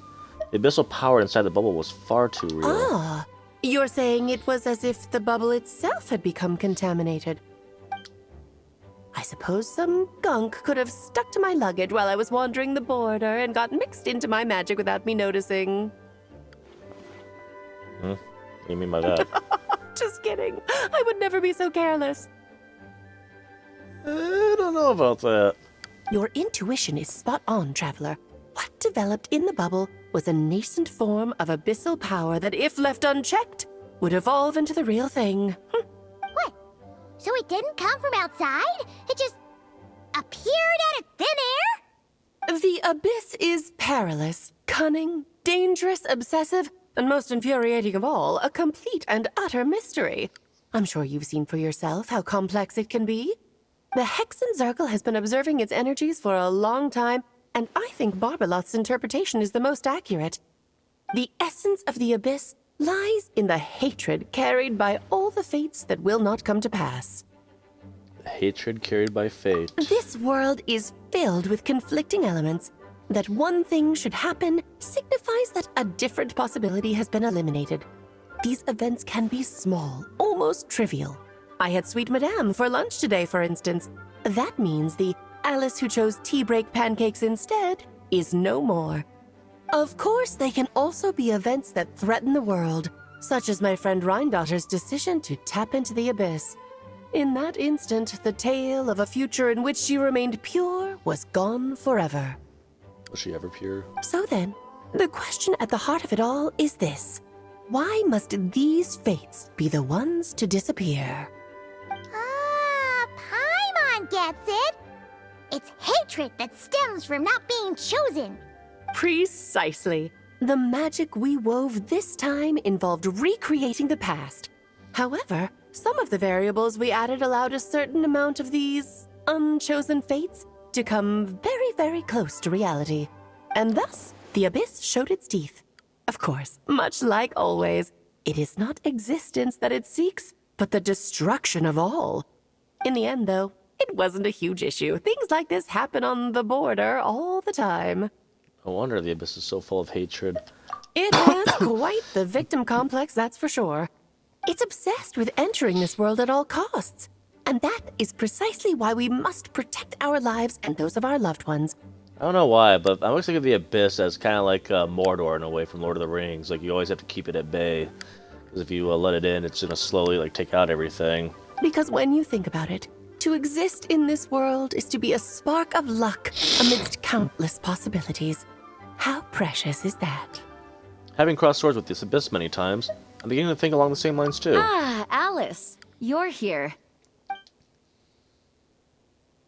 I'm truly sorry about this, but per the regulations of the Knights of Favonius, Oh, no. I'm afraid I must send you to confinement. Whatever for? Things turned out just fine with the magic bubble. Besides, if that's what this is about, shouldn't Nicole come along too?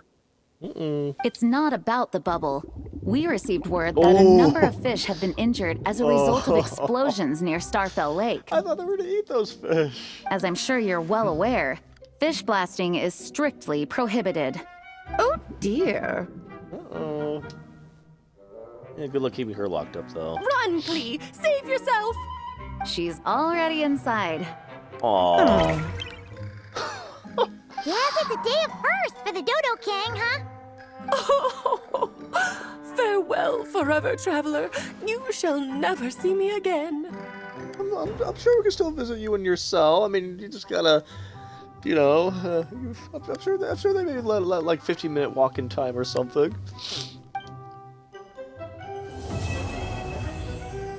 Should probably take Clea and just be like, let's get the hell out of here.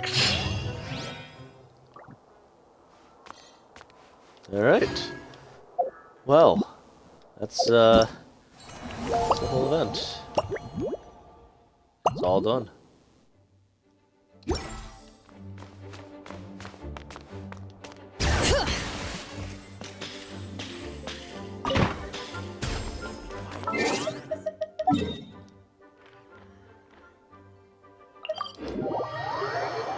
Alrighty.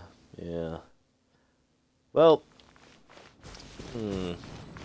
I know that I should save my pulls for for Nicole when she comes out, but I'm pretty sure she doesn't come for another, like, what, 2 months or so. Let's see.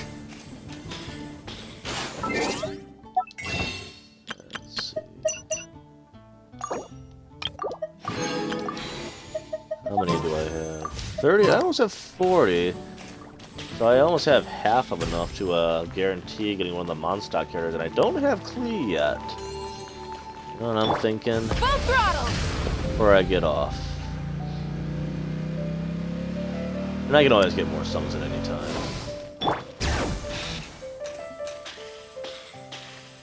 I don't know.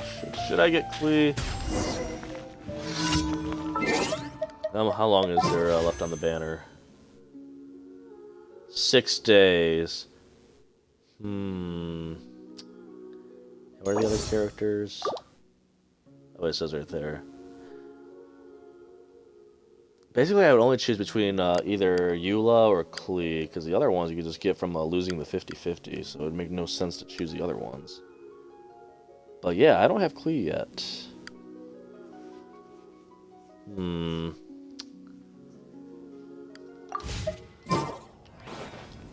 know what? We gotta make this traditional. Rev the engines!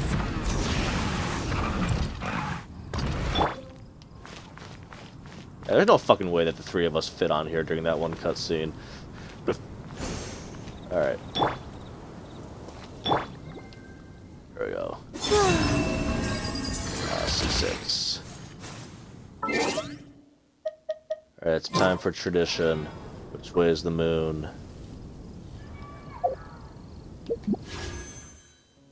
We're going for her. I've only got enough for 3, maybe 4 multis at most. I highly doubt we'll get that lucky, but you never know. I've actually had some crazy luck in this game before. Because like I said, I don't plan on summoning any of the other characters for a while. Klee's probably not going to be run for who knows how long. Not too good. Would you like to go, Moody?